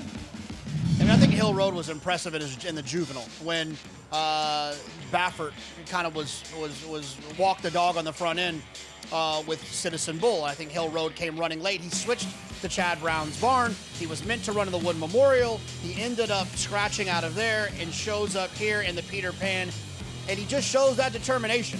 I don't think he's the same horse as Sierra Leone, but he has a similar style, wanting to come from out of it and wanting to grind down horses late. He feels like a horse that will appreciate the added distance. He'll appreciate the fact that a horse like Rodriguez will be in there, at least clipping honest fractions. And while I don't think he's Chad's best shot at winning the Belmont Stakes, I do think that he is definitely a horse that could get him his first Belmont Stakes.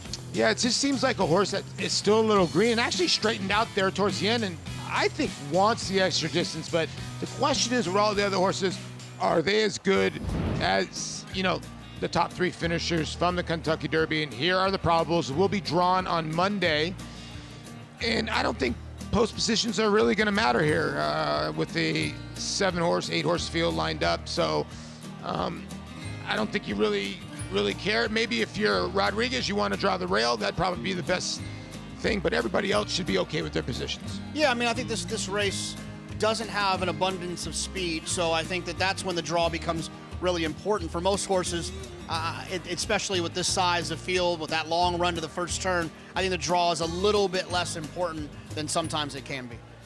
Well, Chad Brown brings a lot to the party, especially on this big weekend, and we'll look at a couple of his runners that are going to be in a big turf race in the Ogden Phipps, and we'll look at last year's Ogden Phipps with Randomize, who's going to be back in this year's edition. Is this horse better this year? Well, I think she's one of those horses that's going to always continue to improve because she's shown so much talent, right? She was pretty good as a 3-year-old winning the Alabama, and then she shows up here beating, why am I going to go blank?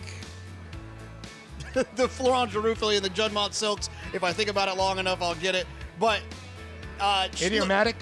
Idiomatic. Yeah. Jeez, I don't know why that was running away from me. Yeah, Idiomatic. And look, Randomize is one that she's tactical. She overachieves. And I liked her last time to try to beat Torpedo Anna. That didn't work out. I do think she's the one of the Chad Brown runners I prefer over a Raging Sea. But Candy, Tarifa, all horses that have shown a little bit of talent throughout their career. I love the draw for Randomize, drawn towards the outside. And I think all 7 of these fillies are probably happy that they don't have to see the former champion in Idiomatic showing up. Yeah, I'm kind of with you. Raging Sea will be ridden by Flavian Pratt. And I'm kind of with you. I do prefer Randomize. Is Raging Sea starting to get in better form? Well, I mean, I think Raging Sea is one that got a nice little setup here. They ran a little bit. I think on her day, she's good enough to win these types of races. I think Randomized has more paths to victory in terms of her style, more opportunities for victory based on her style. But I prefer Randomized. I just think overall she's a little bit better. And like I said, more paths to victory with her style. Yeah, she shows a lot of grit late in that race. Although Raging Sea won it, you'll see Leslie's Road in there. You were talking about Tarifa. That one will go out for Cherie DeVoe. So another great addition of the Ogden Phipps. And that's just one of many. And we start on Wednesday. It's going to be New York Bred Day as well. That's going to be a tremendous card, along with the smorgasbord on Thursday, Friday, Saturday, and Sunday. Live look here at race number 4, and it looks like we're going to have at least a 2-horse race in the betting pools between the 1, Bob Moe, who I think is going to be a little bit heavier favorite, but the 8 is taking a lot of money. Yeah, but I think this is an opportunity with Bob Moe for me. And look, Chad deserves to get bet the way he does when he shows up down here at Monmouth. He wins at a high percentage. I just don't necessarily trust the 8 single-minded. I'd imagine he'll come down a little bit on price because he comes from the Chad Brown barn. But the 1, Bob Moe, just feels like one who's got some better races on dirt, has some speed, and is drawn down on the inside. We could take advantage of that. I'm kind of with you. When we come back, we'll focus on the Met Mile and fierceness for Todd Pletcher.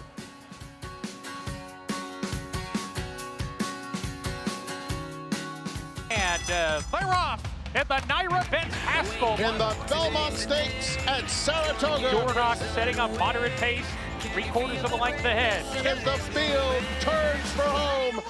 They're at it again. The 2 Belmont first and second place finishers. Mind Frame on the outside. It's coming after Dornock. Dornock wins the Haskell. It will be Dornock to win the Belmont Stakes.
Conquistador Cielo goes clear by 4 lengths.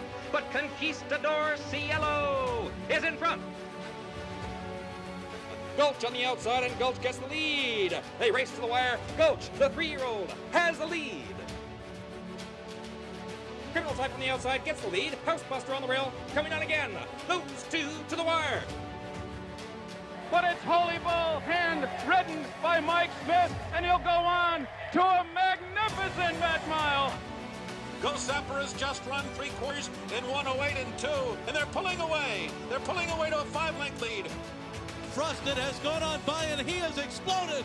He is absolutely blowing his competition away. Flightline is in full flight. He had a slow start, but a terrific finish in the Grade 1 Met Mile. Cody's Wish is drawing away. Cody's Wish putting in a huge effort here, and this beautiful racing story continues. National Treasure and Flavian Pratt devastating them in the Hillendale Metropolitan Handicap.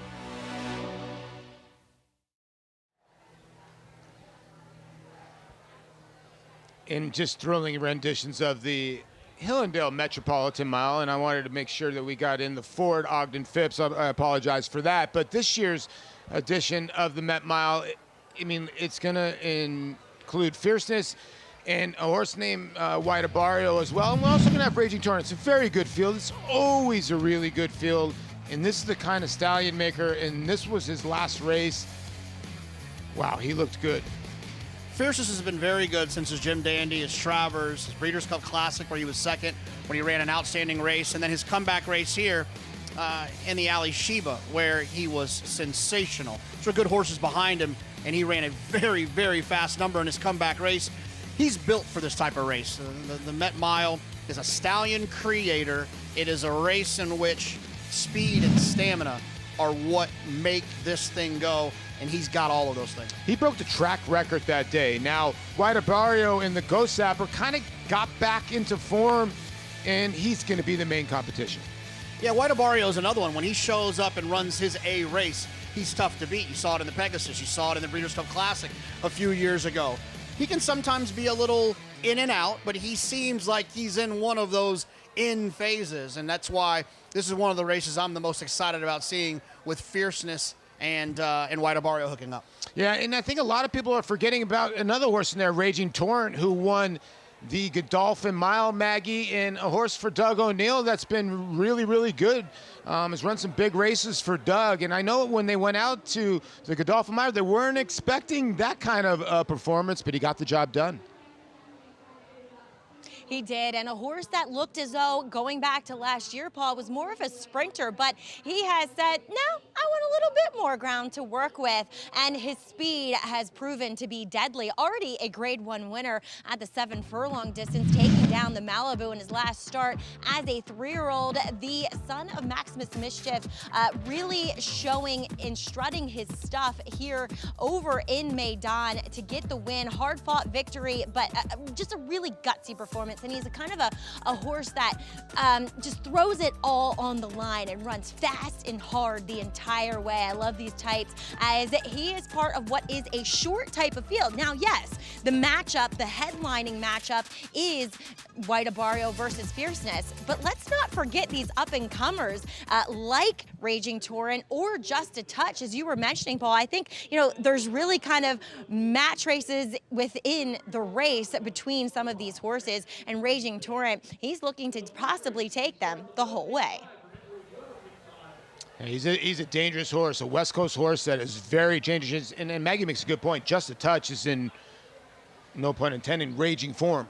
Yeah, look, I mean, this is an absolute war, this race, right? Yeah. You're going to have Fierceness and Just a Touch, who's been extremely talented and shown a lot of promise. Raging Torrent. The pace is going to be pretty honest. I would think that White Abario's got to feel pretty good about that.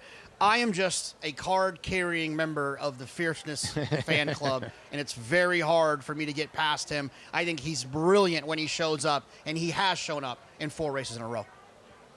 Yeah, he's going to be tough to beat. He really is. Just the way he can carry his speed, and then only has to carry it over a mile. I think he can be fast enough to be right on the pace. I think he's going to be very, very tough to beat, but I do give respect to White Abario. I like his last work. I think Safi Joseph is sharpening him up, but like you said, it's going to be the war. The Met Mile, the Hillendale Met Mile is always a war. Race number 4, this will start off your middle pick 5 here, and we're all the way up to the 4 now, and that is Azteca Warrior. Yeah, it was 12-1 on debut, but did show speed. That's a good sign. First-time starter, Bliss Street.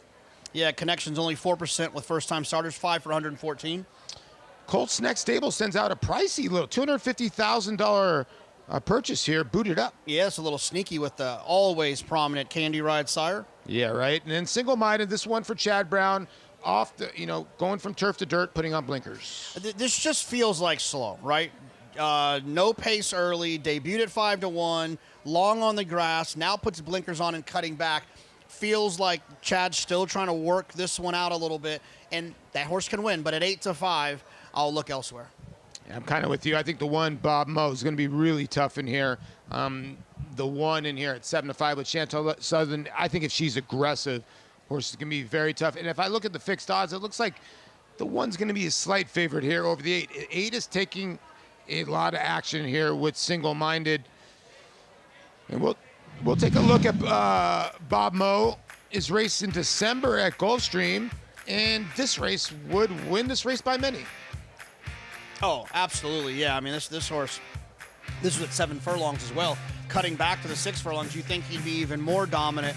He came back and didn't run great in his next 2 starts, but it seems like they hit a little bit of the reset button. Horse hasn't been seen since February 22nd and switches barns. So when you see that switch in barns, I always give the benefit of the doubt that these horses can revert back to a previous number that was pretty good.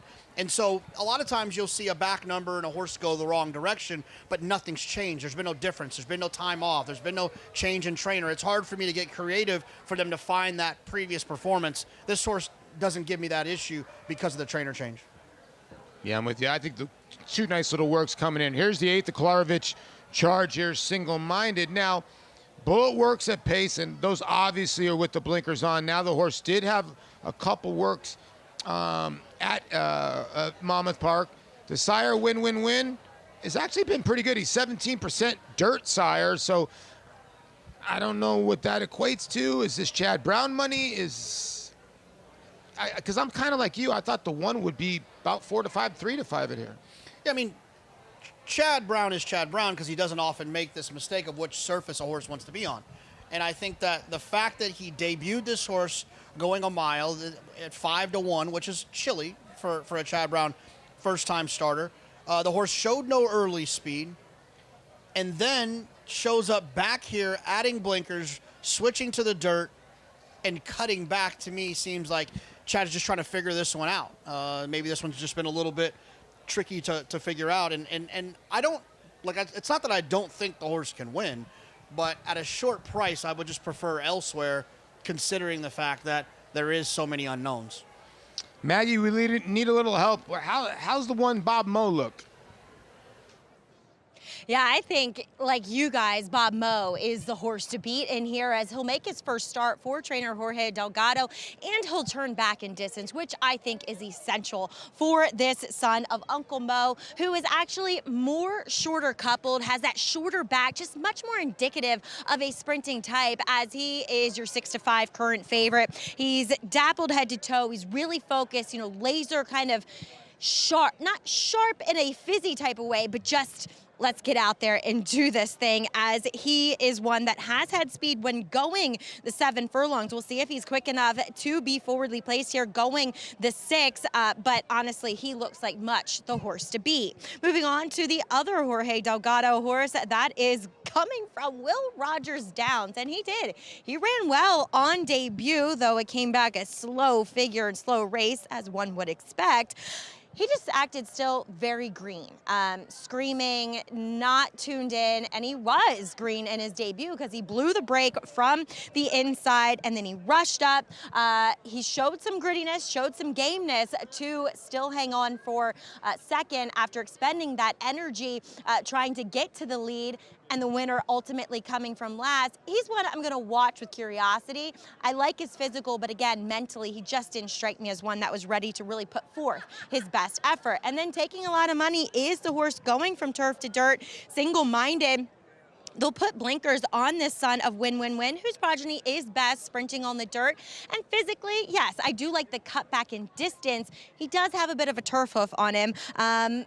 So I see where Chad thought that, possibly first time out, or he could have just been showing absolutely nothing in his dirt breezes in the morning. But overall, the pedigree is more tilted to sprinting on the dirt. So he's going to get that here. And Sammy Marin gave him a very aggressive warm-up. He has the luxury of breaking from the outside post, too, in this field. So look for him to be forwardly placed. I know he didn't show much speed going along on the turf first time out, but I do think they want to get him involved with those shortcut cheater blinkers going on. And then there's some first-time starters in this affair. As we'll take a look here at number 7, Booted Up. I'm always interested in what Jorge Duarte sends out. Is going to send out a $250,000 son of Candy Ride, who, if you go back in the pedigree, the dam is half to Verrazano as well as El Padrino. Lovely physical, really nicely put together, but was quite green in the paddock. Actually, when they put the overgirth on him, he reared up and kind of sat down, and in turn getting his foot and leg over the shank. Groom did a good job to kind of gingerly take it out from underneath of his leg. But so just indicating to me that he's going to need to start mentally to put it all together. Also might want, with that pedigree and the way he is physically framed, he might want a little bit more ground, Paul, than what he's getting here going the 6th first time out. Great stuff, Maggie. Yeah, Booted Up.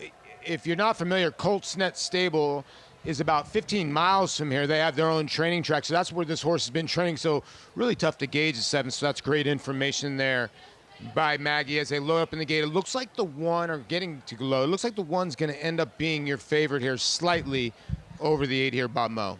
Yeah, this horse has had a lot of experience, which is good in a group like this.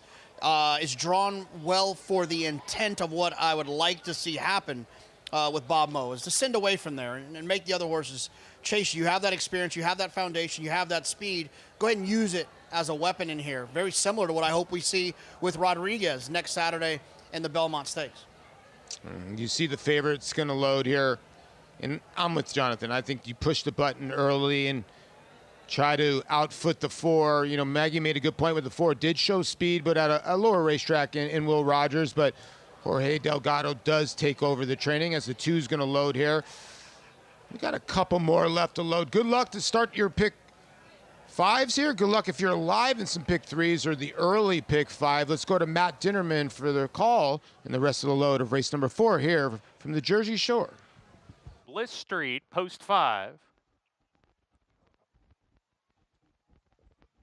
Couple more runners to load into the gate. Booted Up. Waiting for him. And to the outside, Single Minded to round out the field. Here's Single Minded, Samuel Marin. We're ready to go. As Tekka Warrior throwing his head around, J-Ron Barbosa hopping off. Looks like he's going to climb back aboard here. Should be ready for takeoff shortly.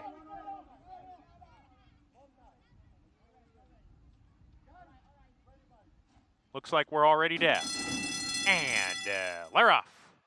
As Tekka Warrior maybe a half step slow. Bliss Street was even slower out of the gate. Single-minded to the front with Bob Moe and Silver Pocket between that pair. Bob Moe strides clear by about 3/4 of a length, make it a full length. Now it's a length and a half.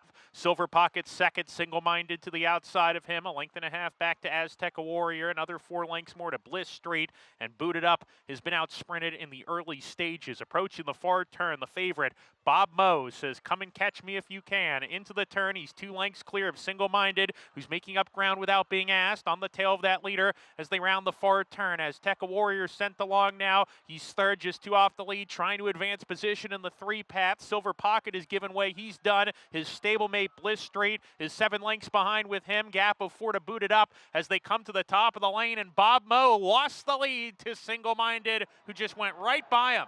Single-minded easily passing Bob Moe, who's beaten on the inside. Azteca Warrior trying to get up into second, but this son of Win Win Win is doing just that. He's going to win it, and he's going to win it for fun as well. Single-minded cruising in the clear of its stable colors.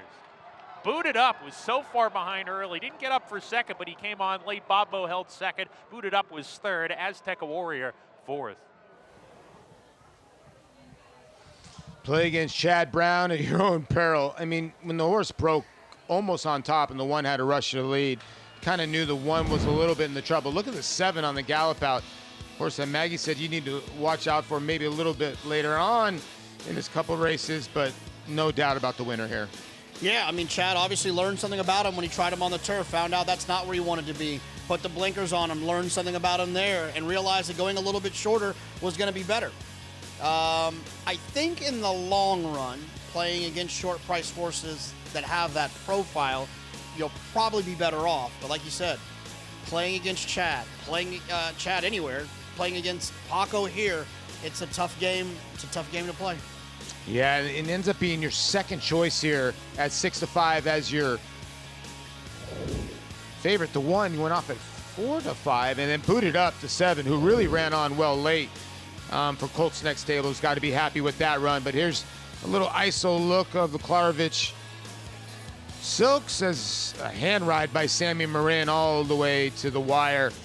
And this horse will start off your pick 5 as your second choice. And a horse that, you know, I think a lot of people were looking at the 1 as a single, but maybe people obviously went too deep in here with the 1 and the 8.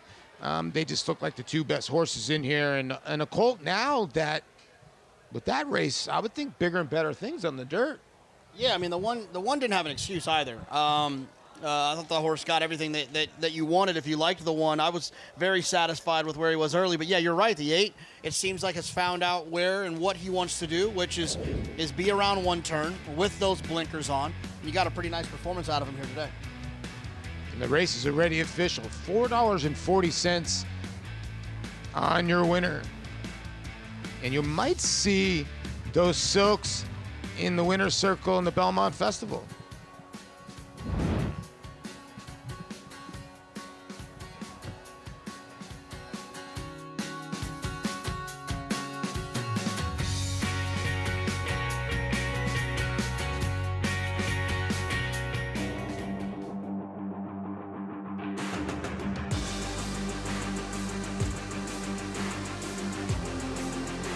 Bright future indeed. Bright future, the son of Curlin to win by 4.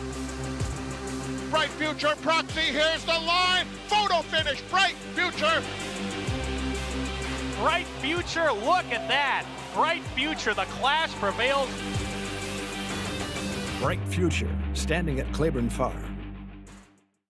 Bet the Belmont Stakes with a $25 free play from Naira Bets.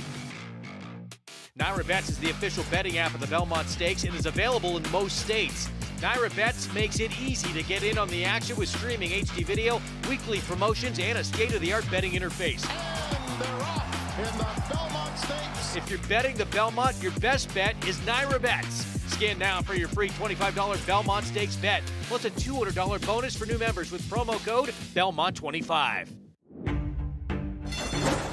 They're off in the Churchill Downs Stakes. Then Gun Pilot 22.66 was that first quarter.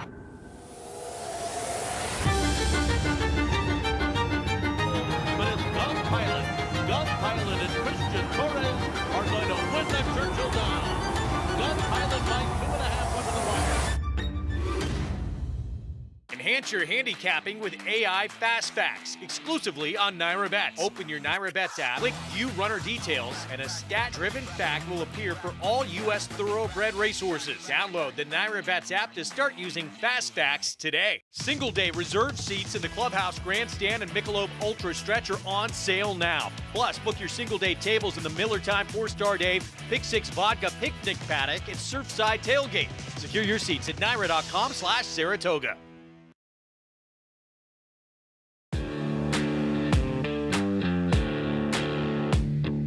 I love this stallion barn because this is where we house all of our stallions.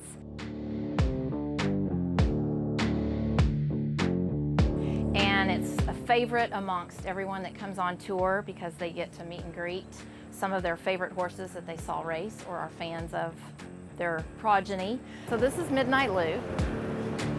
So these boys are always expecting a mint. Yes, they know when we're coming, don't ya, on these tours. Of course, Loggins is our newest stallion. So son of Go Zapper. Yes, I know. Very handsome, very youthful looking. I like to come when the stallions are coming in from their paddocks. So I get to see them all parade in, and Violence comes in every day, very proud. So I enjoy watching them come in and go into their different stalls, and that happens around noon each day. Violence, I would say, stands the proudest, looks the tallest, even though he's not. If you wanted to draw a picture-perfect stallion, this is what you draw a picture of. He's a beautiful stallion. A little bit aggressive. Clean your mouth out, charlatan. You're messy. This is Charlatan. They call him Charlie in the barn. That's his nickname. So, fun fact about him. Full of personality. And here is the horse of the year, Go Zapper. Of course, he's a legend of the barn. He's 24 years old. We had no intention of moving our stallion division here when we first purchased Alapa. And when the decision was made to move the whole operation here, we had 6 months to be out of the Lexington facility. So we had to construct that breeding shed and get all of these paddocks up so that we were ready for breeding season for our stallions. So I would say that Good Magic is probably the kindest, gentlest stallion in the barn. We're really proud of Good Magic and excited about his future. Of course, he had Mage win the Kentucky Derby in his first crop. We look forward to everything that's coming up from this guy. Curlin. Here, buddy. Hi, handsome. So here's Curlin. Consider him the king of the barn. Hi. It's great for me to do tours because when I do give a tour, the fans are so blown away and they just say wow constantly that it's a good reminder for me every day to appreciate it. Welcome back to America's Day at the Races, presented by Hillendale at Alapa. I'll tell you right now, Curlin is a handsome individual. If I was a female horse, Curlin would be my kind of guy. Well, okay, he's fast too. Was fast, is fast. By the way, fast offspring. As you see, the Klarovich Stables Silks in the winner's circle, single-minded here, first time on dirt. Yeah, look, he debuted on grass. That didn't go particularly well. He gets the cut back in distance. He switches surfaces, adds the blinkers, and runs off the screen. And you always make this point, JK, when you have outside speed. Now, we weren't expecting the outside speed of the 9, but obviously Chad had this horse, but so ready, but the outside speed always key. Well, I just think it just gives you more options when you're drawn towards the outside, right? The 1 had no choice but to go aggressively to get that position, to keep that position. The 8 broke well and then could kind of just see what was going on inside. Now, I don't think that made a difference. I think if you switch the post positions, the 8 is still winning single-minded no matter where he draws. But it does help. It does give you more options when you're drawn towards the outside. Yeah, by win-win-win out of the Adios Charlie mare, Eva London with the blinkers on will get the job done in race number 4. Don't forget race number 5.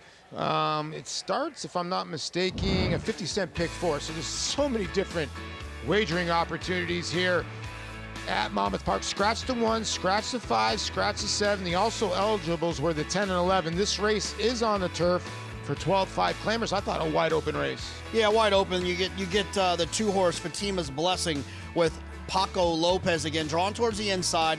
Should be able to work out a ground-saving trip into that first turn. And this is a horse that will be coming and running late. We'll see as we dive a little bit deeper if the 2 Fatima's Blessing and Paco Lopez make sense as the 9-5 favorite. Yeah, I thought a very difficult race. I'm kind of with you. I don't think anybody should be 9-5. But we're going to cut the break here. When we come back, we're going to look at Good Cheers in the DraftKings Acorn. She's 7 for 7. Why is everybody knocking her?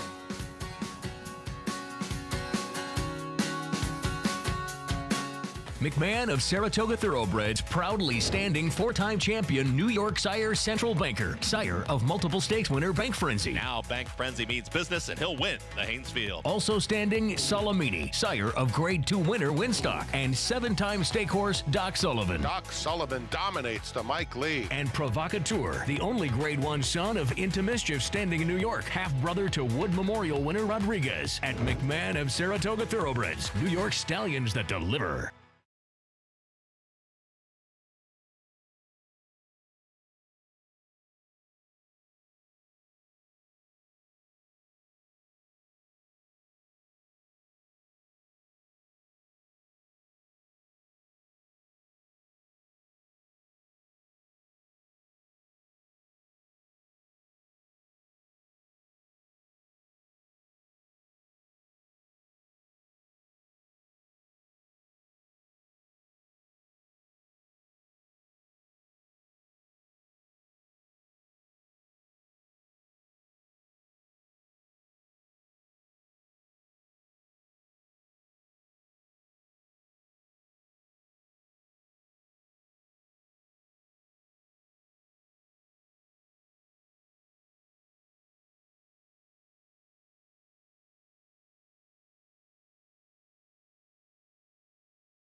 Torpedo Anna is up to take the lead at the top of the stretch. Just FYI, tries to shift to the outside. In the center of the racetrack, Leslie's Rose is closing, and My Main Squeeze is widest of all. A late bid from Power Squeeze, but it's Torpedo Anna. She is simply brilliant, putting them away in the DK Horse Acorn. Another stellar performance from Torpedo Anna. And it was a brilliant performance last year by Torpedo Anna. And she was undefeated going into the DK Horse Acorn. And now we have another filly. This one last year, obviously, for Kenny McPeak, who came so close in the Travers to beating Fierceness. The undefeated filly this year is Good Cheer, but not as much hype, obviously, as Torpedo Anna, but she is undefeated. Yeah, well, I mean, I think that Torpedo Anna's her emphatic win in the Kentucky Oaks kind of, and then her Acorn were kind of her launching party. I would actually argue that Good Cheer is going to come into this race and basically do the same. If she does what Torpedo Anna did in the DK Horse Acorn last year, I think she'll kind of thrust herself to the conversation. I would imagine Saturday morning or Sunday, people will start talking if Good Cheer wins the Acorn. I wonder if she's going to try the boys anytime soon, because she's the type of horse that has been continuing to progress. And you see Blessed Broken on the complete outside, kind of following Good Cheer. The trip wasn't as good as Good Cheer had, but the horse did run on okay. And I think it's kind of the wise guy horse. It's just a horse I think that's improving, right? A horse that ran on well, a horse that these 3-year-olds, lightly raced 3-year-olds, they can change overnight, and one that might appreciate the new surroundings that is Saratoga. And Good Cheer, to the point, I mean, she is 7 for 7, but her numbers don't put her that out of reach if someone were to improve. she's 100% the horse to beat, but I don't feel like she's one of those invincible types that people don't think that they have a shot to improve and beat her. Well, Breast the Broken, we were just focusing on her. She ran a good third. And like you said, can she make up the ground on Good Cheers? You see her sort of just training in the morning at Churchill Downs? Yeah, look, I mean, she's, like I said, she's one of those horses that, you know, you can run third in the Kentucky Oaks, and as a 3-year-old, these horses can get better and better from week to week. And she is one that has a right to continue to improve. She ran well in the Kentucky Oaks, and I wouldn't be shocked if she runs well in the DK horse Acorn as well. Well, with Good Cheer is a heavy favorite in here. There's another horse in here called Shred the Gnar. That is your second choice. And Maggie Wolfendale, Shred the Gnar is a horse that is 3-1 on the morning line. Is this the kind of horse that can give Good Cheer all she can handle? Well, you know, Good Cheer is going to have to play her game, right, Paul? Because Shred the Gnar has an abundance of speed as she actually comes into this DK horse Acorn with the fastest, at least buyer speed figure of any of these 3-year-old fillies. I don't think her job gets any easier with the presence of your 8 Bells winner. Look forward for Michael McCarthy as she should add speed to the mix. But Shred the Gnar dominant on Kentucky Derby weekend, leading a other than field all the way for trainer Brian Lynch. Now, she's going to lose her jockey, Luis Saez, of course, will be aboard undefeated Good Cheer. Jose Ortiz, though, very capable, will pick up the mount aboard this filly as she looks to be kind of the untested one, if you will, Paul, as she will bring a lot of pace to the scenario, turning back in distance just a bit, or excuse me, at the same distance of this Acorn. Yeah, Maggie makes a good point. I still think that horse has got the biggest ears I've ever seen. I mean, her ears were pricked at the end of that race, but another horse that's improving. You think she can cause an upset?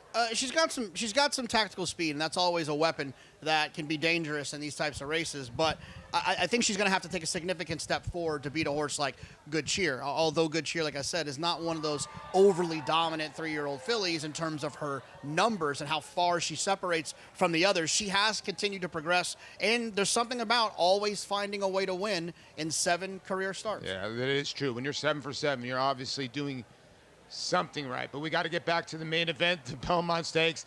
Back to that field on Saturday, June 6th. Don't forget, that will be on Big Fox, presented by Naira Bets. $2 million will be on the line. As you see, that canoe out there will be, well, they paint the Travers canoe. You know, maybe we can get a picture. Can you do cart talk in that? Seems like an insurance liability. As you see, beautiful Saratoga. It's just looking at Saratoga in the grandstands. It's just unbelievable. Here are the probables for the Belmont Stakes. And it looks like right now that we have the first 3 finishers from the Kentucky Derby. Yeah, it's an exciting addition looking at this list that's changed just a little bit. Obviously, we're very excited to have journalism, and we knew we were going to get Sovereignty. Seeing Crudo added to that list makes it interesting as well. But Sovereignty, when you have the Derby winner in any race moving forward, there's something about saying this horse won the Kentucky Derby that makes the race even that much more exciting. You mix that in with a Preakness winner, I'm excited to watch Sovereignty get back onto the racetrack. Yeah, I think he's going to be extra tough. You know, am I going to pick him? I don't know, but I just think 4 days after the Kentucky Derby to go obviously to Saratoga, Belmont had that planned out. Now here's journalism, who just ran a tremendous Kentucky Derby, probably ran an even better Preakness, has looked well.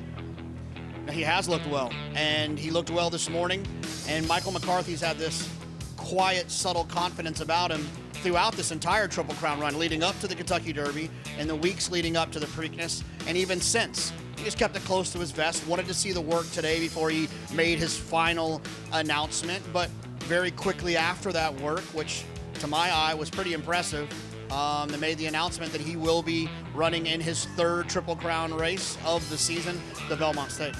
Well, let's hear from the trainer, Michael McCarthy of journalism. Umberto Rispoli worked him this morning, said he gave him a very good feel around the turn, asked him for a little bit of run through the lane, and responded quickly and galloped out with a lot of energy. Very textbook work from him, more or less what we've seen all along. Half mile, 47-3, final quarter in 23-4, 23-3. Very pleased with what I saw. I just wanted him to have a look around the racetrack this morning. We got out of it exactly what we were looking for. Journalism's been entered for the Belmont, so obviously looking forward to a big week with him. He'll have an easy day tomorrow. Just go ahead and walk to shed row here, start back Tuesday, and just more or less keep him in his routine. He's been very happy up here, very laid back, as you can see. So a couple of easy gallops and just get ready for Saturday. Yeah, I mean, he just sounds so positive. And, you know, he's the kind of guy he's a lot like John Sheriffson, a lot like Bill Mott. He's usually careful with his horses. So this horse running in all 3 races, JK, it's a vote of confidence for me. Yeah, I just think that he lets the horse dictate what they're going to do.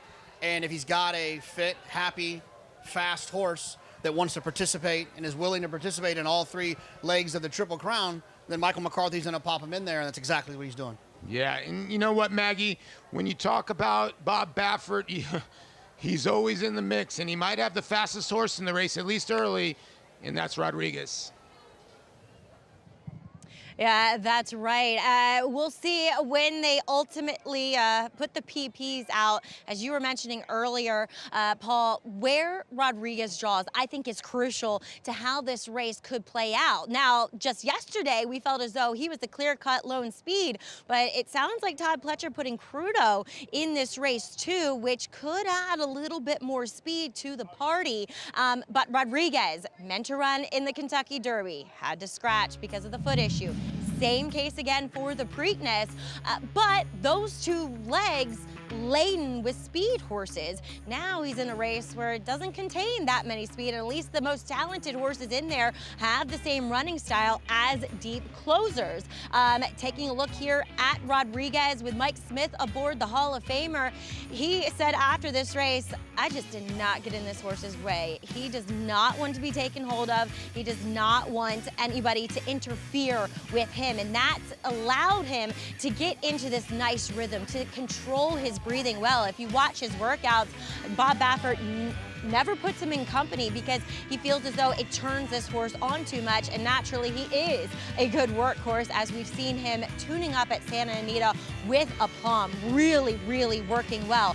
I think he is a major threat to the top 2 in here because, like you said, Paul, speed is going to be his biggest weapon. Also, I think it's important to point out that Bob Baffert opted for Aqueduct because it's a quiet atmosphere. He's not going to have a quiet atmosphere up at Saratoga, so we'll see if that affects him at all, either pre-race. You know, Maggie, I wanted to ask you, so he had a quarter crack. Take us through that and how long that usually takes. Quarter cracks can really be a long-term problem a lot for horses. You think back in Big Brown, I remember when he was going on that Triple Crown run, he had a quarter crack and it split open.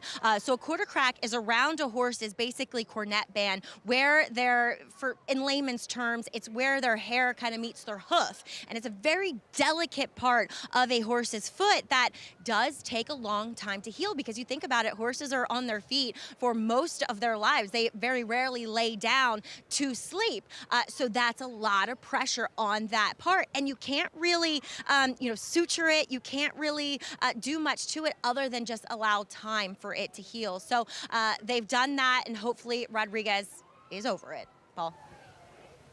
Thanks, Maggie. Great information there. It's almost like kind of like a hamstring. When you're almost ready, wait another couple weeks. And I think that's what Bob kind of did. So a dangerous horse with Rodriguez. And I know a horse that at least I'm going to use. Yeah, I mean, he's one that has a weapon, like we've talked about, when you're facing these 2 horses in Sovereignty and Journalism who come from off of the pace. They're not the slowest horses in the world early, but they come from off of it. Rodriguez, I would imagine, will be out on the front end and see how far he can take them. Well, let's get back to racing here. Race number 5. You got about 1 minute to get to your Naira Bets account. This is a turf race. Scratch the 1, the 5, the 7, and the 2 also eligibles, the 10 and 11. Wide open betting board here. They haven't got on the turf course yet. We're going to get you a little post parade here of race number 5, and we'll roll over to the 2 here. Fatima's Blessing with Paco Lopez. Yeah, drawn towards the inside with Paco. This horse does not have a lot of early speed. Should be able to save ground going in the first turn, though. The 3B here. Yeah, this horse does have some speed drawn inside. I'd like to think this one will probably be forward and find the front end. Swift Tap will be the 4. Yes, switching back to the turf. It's not even really in the past performances the last time this horse had been on the turf. Another one with some speed. 6 is a big long shot. Here's the 8 for Matty Oliver. Yeah, Matty Oliver drawn outside. No early speed. Will have to lose some ground circling the field. And then the favorite right now is the 9, More Than Work. Yeah, another one who has shown some races to be a little bit closer, but those were really slow-paced races. I think at a short price, I prefer the 2 because I believe the 2 is going to be able to at least save ground on the first turn. It's up in the air about the kind of trip that the 9 will get. Yeah, you know, the 9 being favored, I'm okay with. And the 2, you get Paco. The 3 is the horse that I kind of don't get. 0 for 12 the last 2 years, 0 for 8 over the racetrack. I would be against that horse. I don't know what your thoughts were on the 3. Yeah, the 3 for me is one that I feel like is going to work out a nice trip, clearing and getting to the front. The concern I have is that there's speed to the outside with the 4 Swift Tap, which makes me feel the 3 and the 4 are going to set it up for the 2. That would be my biggest concern out of those 2. And the price that you're getting on the 3 at 3-1 is entirely too close to the 2, in which I think is probably going to work out a better trip. So I think at this price, the way that we're looking now, 9-5 on the 9, 2-1 on the 2, I'd feel comfortable taking Paco Lopez. And let's see if I can get this Paco Lopez zig and zag correct this time. Well, the hottest guy on the turf, Maggie's been Sammy Marin, and he's on More Than Work, son of Outwork. That's right, and I actually like these outworks on the turf. We'll actually see a little bit later on the card, a first-time turfer by Outwork trying it, who I'm very intrigued by, coming up, I think, in race 10. I can never get my numbers quite right. But taking a look here at number 9, More Than Work. You know, last time he just had a very wide trip throughout and just came up tired, rightfully so. But in some of his previous efforts, he was a little more forwardly placed. And he is quite sharp as he comes in as a fresh horse. But on top of that, he looks incredibly fit. I do like what I'm seeing from him. Now, you guys talking about Paco Lopez as well. And look, on Fatima's Blessing, I'm not going to actually talk about this horse, but what I want to say about Paco is, well, I'm not his biggest fan by any means, because he does things I don't like, and when you watch him, he's not that appealing to the eye. I'm somebody who likes people to ride horses with a proper seat and make the horses use themselves. You think of a Flavien Prat, you think of an Arad Ortiz, who does that. I will say this, he always puts his horses in the right positions throughout the running of these races. But a horse that's a long shot in here, Cabinet Pick, as he gets back to the turf, he looks like a turf router through and through physically. He just kept catching my eye, Polly. Just one maybe to throw in underneath. Well, you gotta love the 10-year-old Cabinet Pink, and his best races have been on the turf. I thought this was a contentious race. JK, you're on the 2. 2. Fatima's Blessing for Paco Lopez. I think we got a couple more left to load in the competitive 12-5 claimer on the turf. It's good. It looks like they're kicking up a little bit. We got 2 more left to load. Let's go to Matt Dinnerman for the call. Of the Anthony Squeo Foundation in the winner's circle watching this race. Still working with Mr. Matashek.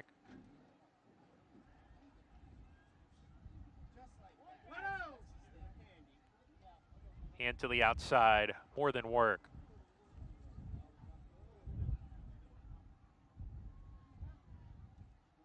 More Than Work goes it. We're ready to go.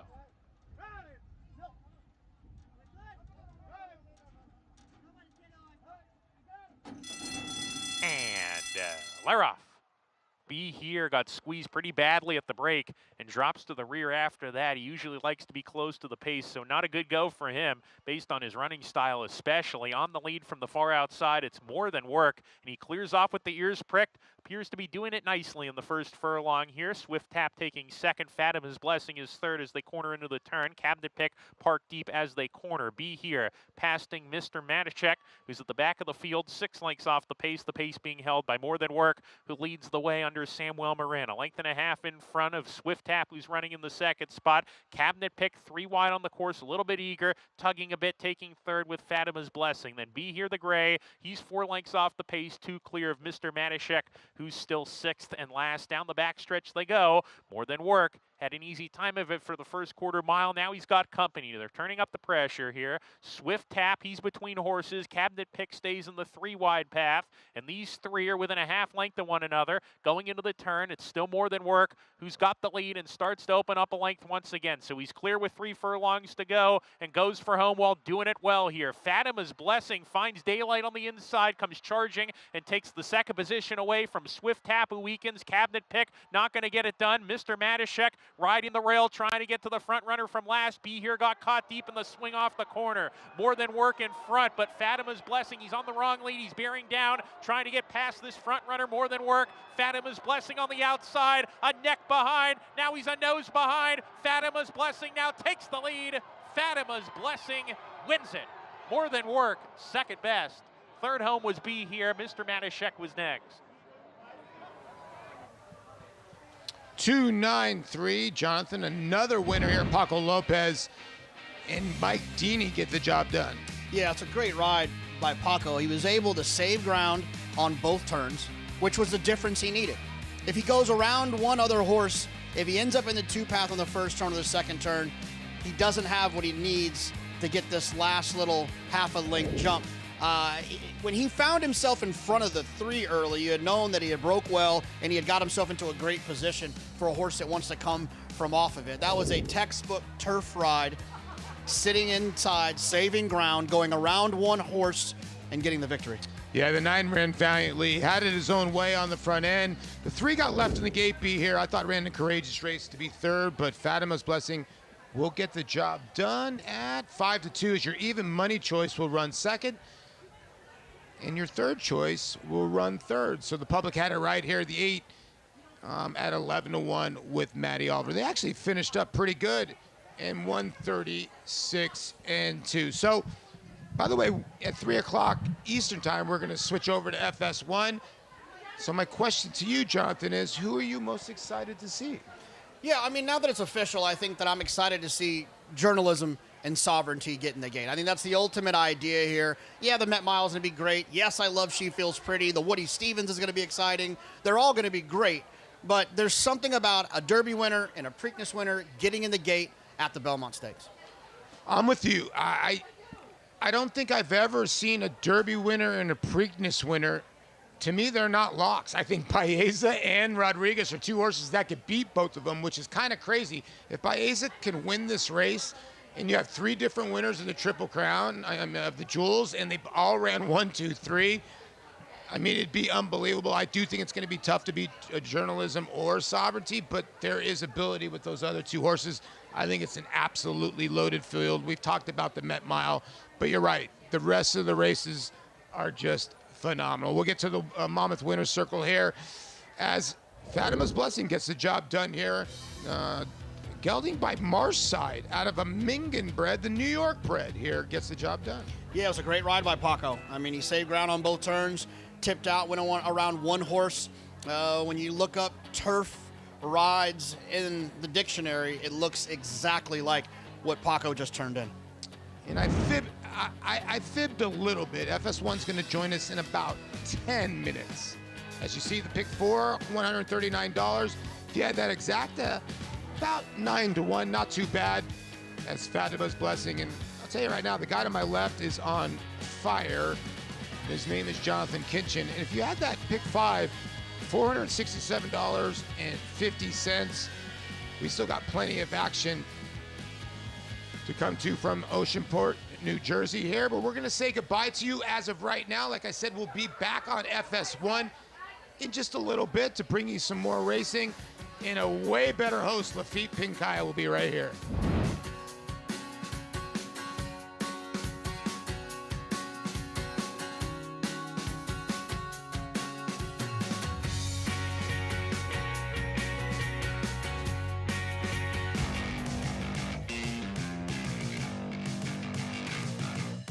Charge, it is pouring it on, winning the Dwyer by the length of the stretch.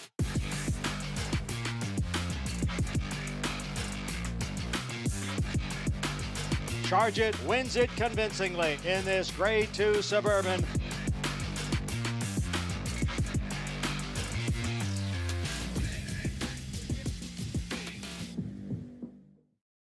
New York breds. Race them. Respect them. Bet them. Respect them. Breed them. Respect them. 650-75. Buy them. Respect them. 75. Now 700. Train them for a second career. Respect them. Join us in respecting thoroughbreds at every stage of life. Learn more at nybreds.com. A dynasty in motion, reshaping the sport's greatest tradition, channeling the legends of his line and surpassing them. 4 of the last 6 Derby winners carry his genes. A Golden Son, a Horse of the Year. Another chapter written beneath those iconic spires. Derby dreams fulfilled for the titans of our industry. From authentic to sovereignty, a legacy both real and supreme. Into mischief. Racetrack Television Network brings you every race, from every track, on every screen, every day. With monthly packages starting as low as $5, RTN gives you great value and access to more live HD streaming and race replays than anyone. Visit RTN.tv today to sign up and watch on almost any device, including Roku and Amazon Fire. RTN has packages that start at $5 per month.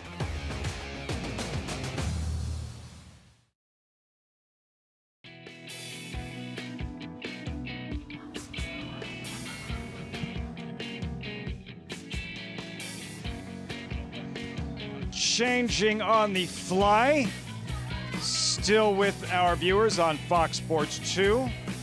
At some point, we'll take a deep breath, reset, and welcome in our viewers on Fox Sports 1, where you can watch the remainder of the races today at Monmouth Park. Now joining Paul LaDuca, Jonathan Kinchin, I'm Lafitte Pinkai. We will go ahead and set the stage for the smart and classy for our new audience as soon as they join us. So what we're going to do in the meantime is revisit a topic that we have not touched on whatsoever the last 2 days.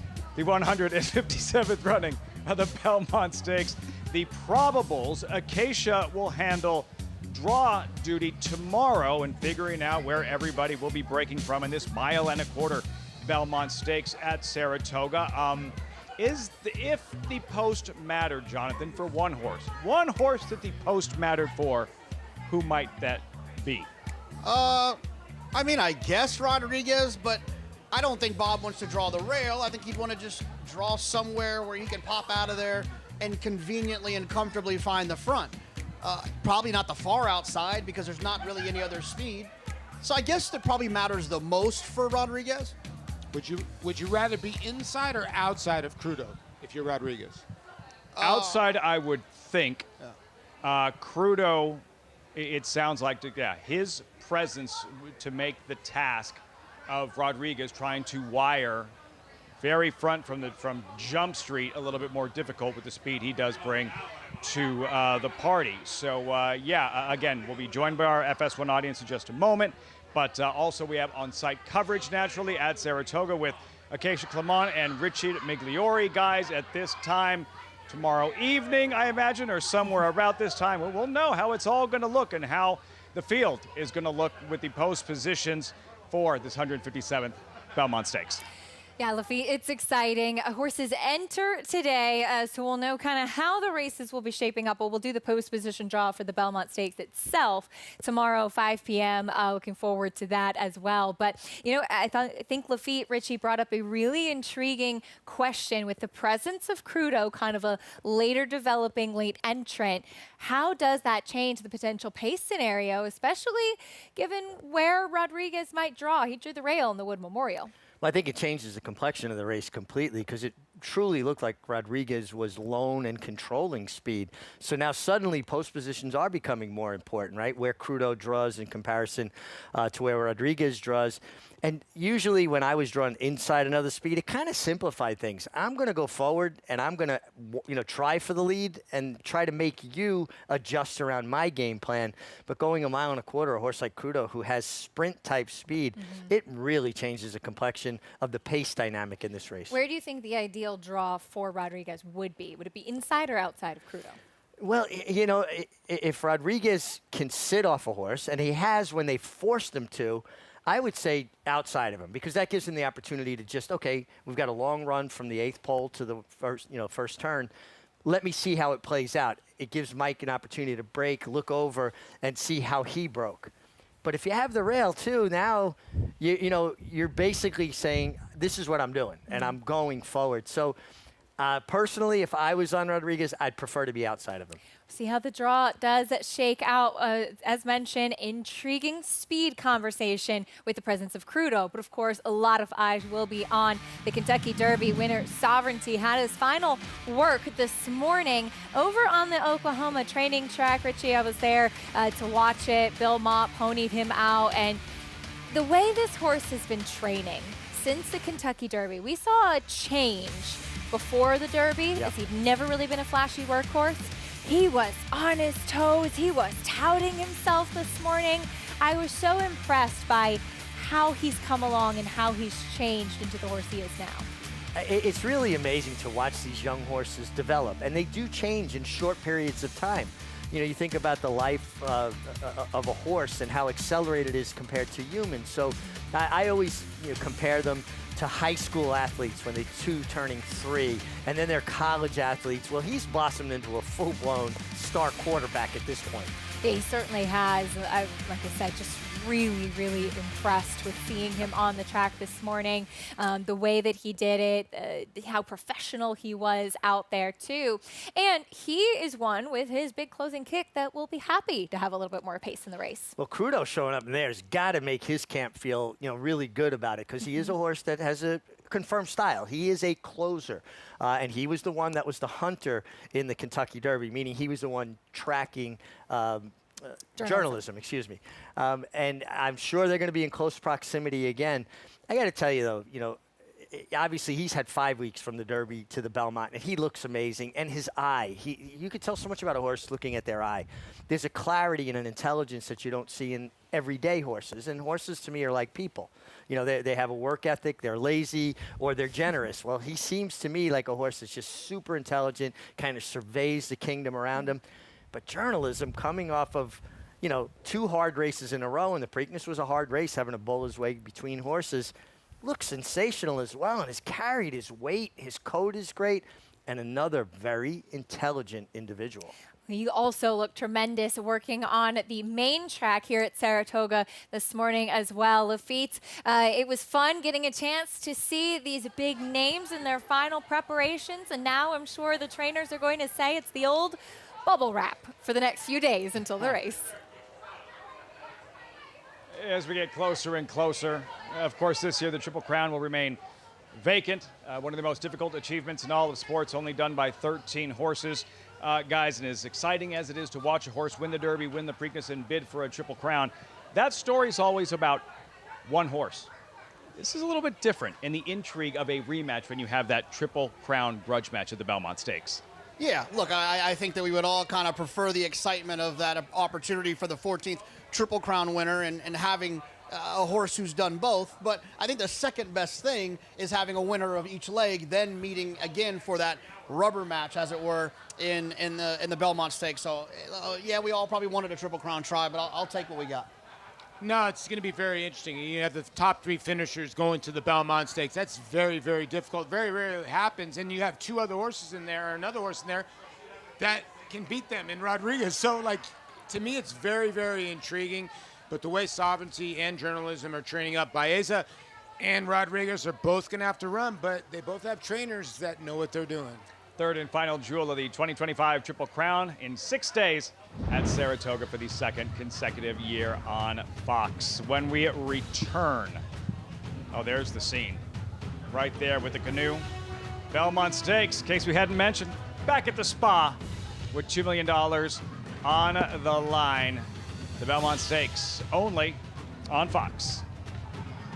Horses in the paddock for the 6th race, Monmouth Park.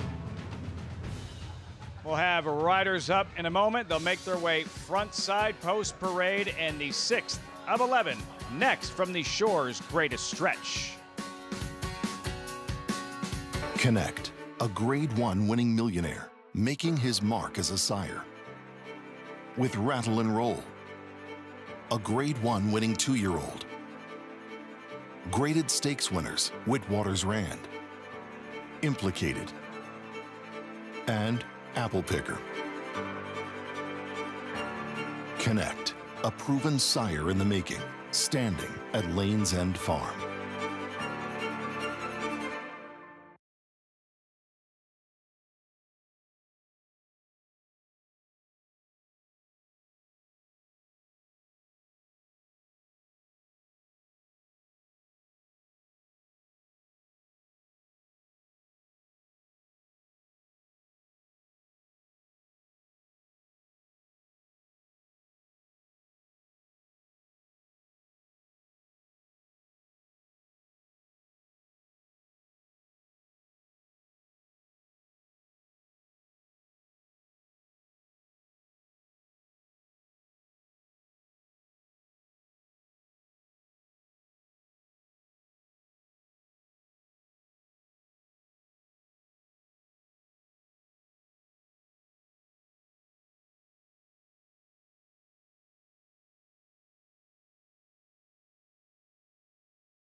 Told you the horses would be in the paddock. And you will see riders up in a moment. Good maiden affair, 8 minutes out.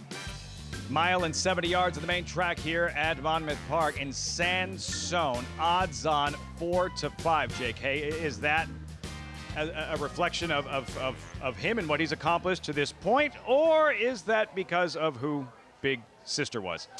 Yeah, I think it's a sprinkle of both. This horse ran well enough last time. Both career starts has run well enough from a figure standpoint. You also get a Hall of Famer in Shug McGahee showing up here. You have a West Point Thoroughbreds horse, a syndicate that has a lot of different owners that love to throw $5, $10, $20 on their horse. That can also help. And then, yes, this is a half to Midnight Bisou. Also a half to Verifying, who ran in the Kentucky Derby a couple of years back. And also an Uncle Mo, a son of Uncle Mo, which is always encouraging considering the impact Uncle Mo had on our breed, the Thoroughbred. Famous siblings, famous daddy. Midnight Bisou, the 2019 champion, older mare, the personal ensign winner, and now officially, Paulie, the first ever winner of the world's richest horse race, the $20 million Saudi Cup.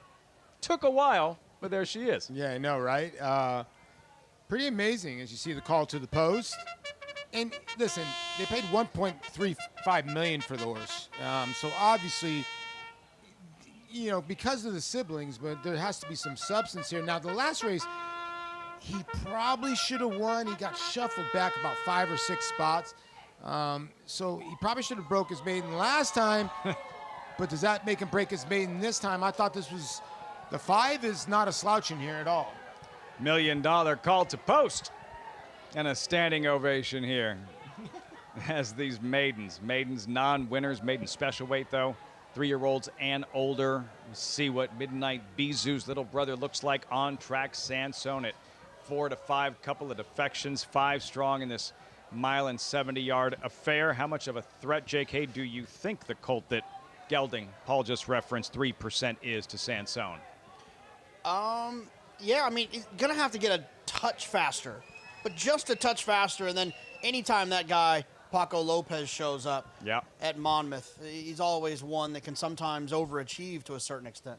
2 wins and counting, leading rider Paco Lopez. In about an hour, the Smart and Classy for New Jersey bred fillies and mares, the feature on this Sunday afternoon at Monmouth Park. We will be switching over to Fox Sports 1 soon. Not exactly sure just when, but very soon, so I have your remote handy. We'll stick with it for the time being and introduce you to the field for this 6th race, Monmouth Park. $52,000 purse to the winner. Who's ready to graduate? If nothing else, the excitement of seeing Midnight Bezu's little brother Sansone in his 4th career start. There's Boondocker at 7-1. Yeah, Chad Brown shoved me in a locker a couple races back trying to beat him with a horse I didn't think was very fast. Let's see if he can do it again. Sansone, odds on. Yeah, the one to beat in here. We'll get Sammy Moran aboard. Bridoza, first career route. Doesn't have a lot of early speed, but does finish her races. His races, excuse me. Chaucer, Romero Mirage in town to ride. You know, Jorge Duarte races his horses into shape, so I wouldn't dismiss the 4. 3% who just missed opening day. Drawn well, has some tactical speed, but does need to get a bit faster based on those previous speed figures. 5 maidens. Post time 5 minutes. Race 6. We check in with Maggie trackside. Midnight Bezu's little brother. What's he showing you pre-race here, Sansone? Yeah, he's showing me all the signs of what a favorite should look like, Lafitte. I actually got to see him in his debut way back when in Saratoga as a 2-year-old, and I really liked what I saw that day. He was a big, elegant, kind of leggy colt, but still had some development to do, and he's really filled out that frame, which I love to see. Last time out, he tucked neatly behind the leaders early inside, and then they kind of sprinted away from him a bit, and Joel Rosario had to kind of niggle at him, so he lost position around the 2nd turn and then had to extricate himself from behind horses down the stretch and still re-rally to gain 3rd behind gate to wire winner Fountain Lake. So we'll see, what kind of trip does he ultimately want to pull? Is he making $1.35 million look a little silly for him at the moment? Yes, but maybe he has found the right field as he's 3rd off of a layoff, back on a fast track that we handled the slot.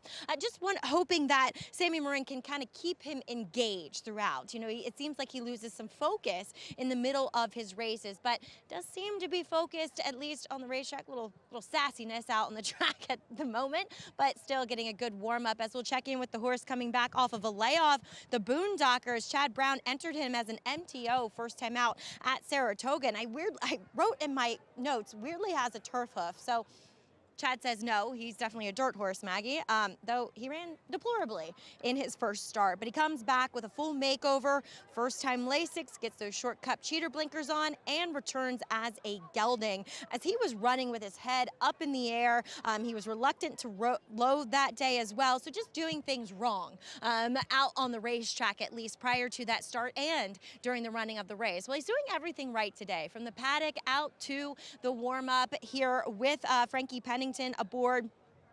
He does look a bit more together physically. I did think he probably needed a start going back to that first effort. I still think he might benefit from a start. He has tucked up. He's more solid looking, but still carries a little bit of extra weight around that barrel. So we'll see how he does. He is not taking much money for a Chad Brown horse here at the Jersey Shore. Bit of interest in number 4, Chaucer here, who returned to the races, debut going 1.1 1/8 first time out, then cut back to the 6.5. I feel like this 1.70 might be just right for this horse, who is a bit bigger, has a lot of leg, has a lot of scope to his frame. So 6.5, a little bit on the sharp side for him overall.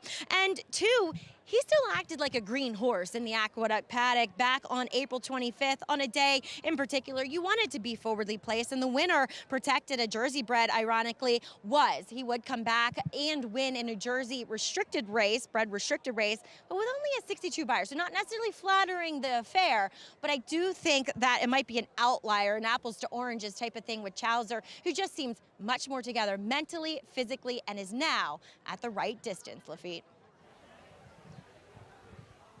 This 1.70 distance, Maggie, Chaucer, If it's not Sansone's day just yet, for whatever reasons, the odds-on favorite, maybe Chowser, the pivot here, live on the board, down from 10-1, 9-2, albeit a couple of scratches. Yeah, I thought Chowser was a player near Jorge Duarte. Like I said, he races his horse into shape. And, you know, Maggie made a good point. They debuted this horse at a 1 1/8, so I don't think the distance is going to be an issue. It's just whether he's ready and he can beat the 2. I also think the 3 at 12-1 is a horse that's improving, and I think a jockey upgrade from Ronnie Allen to Sonny Leone. So, you know, I don't think it's all about the 2. He might win easily. And something to watch with Sansone early, as Maggie referenced, that he stays interested, that he stays engaged throughout. Yeah, look, I think that the last 2 starts for Sansone suggest that this horse might not be, you know, a disappointment, right, to the family of when you see a horse like Verifying and Midnight Bisou, and even a horse like Stage Left. There's been a couple of really good ones in the family there. And so it just feels like if they can put it all together in this spot, they're going to be tough to beat. I guess if you're looking for an alternative, I would want something a little bit more significant. I think maybe the 3, Bridoza, is a little interesting. I thought the race last time wasn't bad.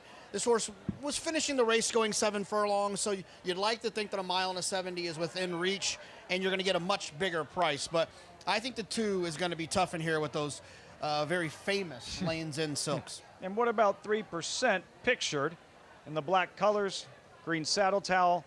On opening day, 2nd career start, Paulie. He was 9-5. He was prominent throughout and just did everything but win.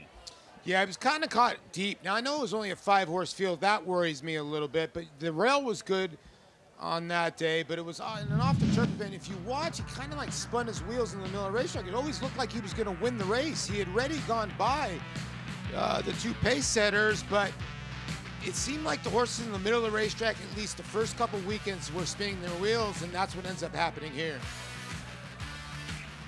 Strikes the front here, JK, but he's not home yet.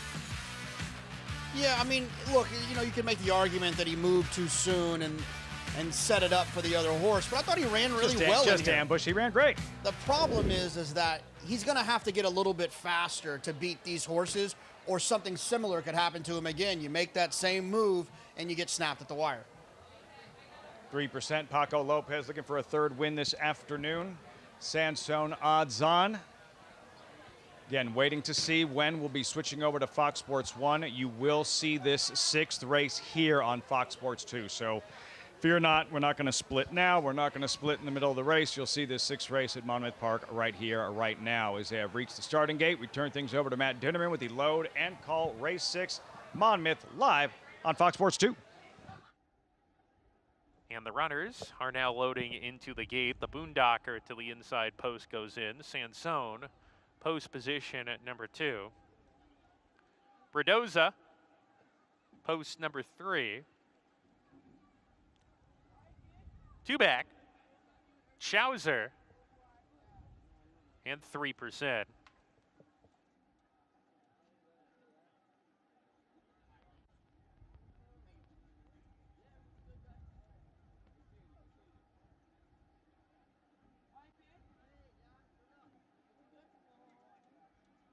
Chowser's in, 3% to the outside. We're ready to go. We're off. Sansone broke alertly with the Boondocker, who strides to the front. Sansone will take a hold, gallops in 2nd early. Bridoza 3rd with 3%, and Chowser drops to the back. The quintet hit the first turn. The Boondocker is the pacemaker on the fence, hugs the rail, leads by a length and a tail. Now it's a length and a half. Sansone happy to track from the 2nd spot. 3% gets closer in the 3 path outside of him. Then comes the gray. Bridoza 4th. Chowser is 5th on the outside, just 3 lengths off the lead as the 5 runners swing up the backstretch. The Boondocker going easy here, a half length in front, has gotten a breather on that first turn. That allows Sansone to get a little bit closer. He's on the neck of the Boondocker with 5 furlongs to go, 3%, 3 wide with Sansone.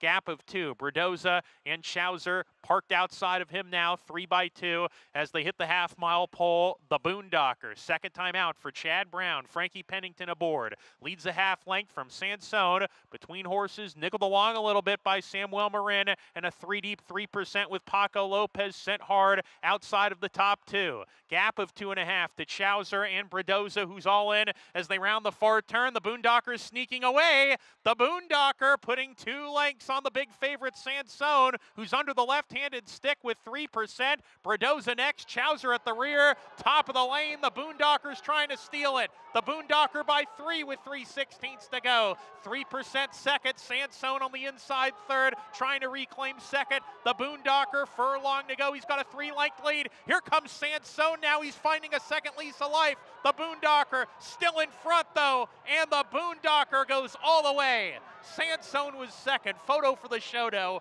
Bredoza and 3%. Chowser trailed throughout. Strong on the lead, relaxed on the lead, comfortable on the lead. The Boondocker graduates in his second career start, wire to wire, 5-1 at post time. Yeah, I mean, pretty impressive. I mean, at the top of the stretch, it was almost a foregone conclusion this horse was going to open up and win. A little bit chilly on the board, a horse that was chilly first time out for Chad, that didn't run particularly well. This is like the blinkers on day for Chad Brown. This is 2 winners, adding blinkers for Chad. I guess you might want to keep an eye out for that next week up at Saratoga. Blinkers, Lasix, gelding, like Maggie said, a complete reset. And I've said this many times, Lafitte, there's nobody that hits the reset button better than Chad Brown. He had a horse earlier that went off the screen by Win Win Win. This horse by Unified. Wow. See him on the backstretch. Maggie had touched on in his debut, running with his head up in the air, that had a lot to fix, a lot of growing up to do, and she was seeing signs of that pre-race on the backstretch. Head drop, doing it like he had done it 100 times prior. Yeah, I mean, look, it's sometimes you make those changes, you can get a new animal. The Boondocker wins on Fox Sports 2. Our next race on Fox Sports 1. The featured event, smart and classy still. So much racing coming your way from Monmouth Park, plus much more in the lead up to the third and final jewel of the Triple Crown, the Belmont Stakes, next Saturday at Saratoga. Grab your channel changer. See you over on FS1.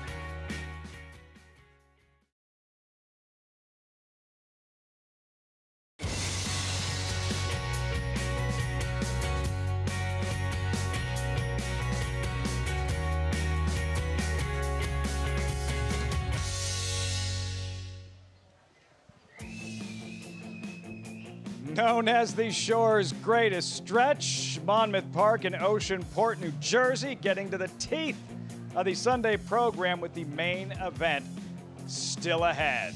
Great to have you with us on Fox Sports 1 alongside Paul LaDuca, Jonathan Kinchin. I'm Lafitte Pinkai. Okay, so it's not the Grade 1 Ogden Phipps that we'll see next weekend at Saratoga on the undercard of the Belmont Stakes. It is the smart and classy handicap, guys. It's New Jersey bred fillies and mares in the feature today, but a deep, competitive, exciting Sunday feature here on the Jersey Shore. Yeah, absolutely. And look, there's levels to this game, right? And that's okay. But over here for the day, this is as important to these people, especially the Jersey breds, as a horse like Beach Days tries to go for another stakes win, and a horse that is one that is probably going to have a great career as a brood mare here in the state of New Jersey. Handicappers don't care. Give us a good betting race. No, it is a really good betting race. And Jonathan makes a good point. Beach Days is a 6-year-old mare now, and she's kind of dominated the New Jersey division. Will she be able to have some of these other horses kind of step up? But here she is, and you know, she's 18 for 31 in the exact, almost 500,000 in the bank, and she kind of takes her race course with her. It doesn't matter where she races, she usually runs well. Yeah, that was her last win, 2 starts back. She's based at Parks in Bensalem, PA. The cornucopia last fall, Jake. Hey, look, she's not poetry in motion, right? But she is effective. Yeah, but she had her comeback race going 6.5, and now she's going to go a little bit further. It feels like that was more of a setup for this in a race that she's run well in before. She loves it here at Monmouth. She's run here 7 times, 2 wins, 2 seconds, and 2 thirds. The field for the smart and classy. Mildoon is out 7 strong, 1 mile. Beach Days 9-2, riding pretty, defending champ 2-1. Co-favorite Mia's Crusade, who laid an egg in this race last year, 2-1. And number 1 Summer's Coming, who's looking for a second stakes win at the meet. This was the second week of the meet, Paulie. The Spruce Fur Summers coming, running up the score in the end. Yeah, she was a horse that's never won on dirt before till this day when she won in the Spruce Fur, and she kind of just went around by him. I mean, she ended up winning the race by about 4 1/4 lengths. You can see her just striding out. She's kind of that charcoal kind of gray, and there she is right there heading to the front. She loves Monmouth Park. She's 5 for 6 in the exactas. She's 5 for 20 overall. And maybe now she's turning into a dirt horse. That was impressive. Yeah. That was impressive. And 8-1 currently. We'll monitor the wagering as we get closer to post time. The Smart and Classy Handicap, named after the hard-knocking New Jersey-bred mare. 37 lifetime starts, 21 of them right here at Monmouth Park. Plus, in case you hadn't heard, in case we hadn't mentioned, you know, the third and final jewel of the Triple Crown is just around the corner. The countdown continues 6 days out to the 157th Belmont Stakes. Promise me we'll get that weather next Saturday, next weekend, up at the Spa. The 2025 Triple Crown concludes. Belmont Stakes for the second time at Saratoga. Derby winner Sovereignty, Preakness winner Journalism. The rematch is on. The Belmont Stakes next Saturday only on Fox. And our crew already on site. Acacia Clement champion jockey Richie Migliori at Saratoga. Guys, the rematch we've been waiting for confirmed today. That rematch is on. Sovereignty, V Journalism, and 6 others in the Belmont next Saturday. Yeah, I can't wait for that, Lafitte. We're drawing the rest of the card today. The post positions for the Belmont Stakes itself will be drawn tomorrow around 5 p.m. And yes, after Journalism's work this morning, Michael McCarthy confirming that he will go to the Belmont Stakes, which is great news. Yeah, it's great news. You got your Derby winner in Sovereignty, your Preakness winner who overcame trouble to win the Preakness. So it's a great rematch, and throw in a little Baeza, a little Rodriguez. It's going to be a really good Belmont. A lot of fun to look forward to. But speaking about workouts this morning, Sovereignty also made his final preparations. Some wet weather yesterday. The track was labeled good this morning, but was in excellent shape, really, given how much rain we got. Now, Sovereignty on the Oklahoma, Richie, worked 48-4 this morning. Journalism worked on the main track this morning, going 47-3. Talk a little bit for those who are not familiar, the disparity between the main track and the Oklahoma training track, and why we see a little bit of difference in those times. Well, just 2 different surfaces. The Oklahoma training track is just a deeper surface. There's more cushion on it. Bill Mott talked about it yesterday. He has his horse fit. He just wants to keep him where he is, a maintenance move. That was a true maintenance move. And also, where Bill Mott's barn is located on the Oklahoma training side, it's much more convenient. Come out of your barn, get on the gap, do your training. You don't have to cross the street, traffic, all that. But the main track usually plays faster. Now, years ago, the Oklahoma track would be 1.5 to 2 seconds slower than the main track.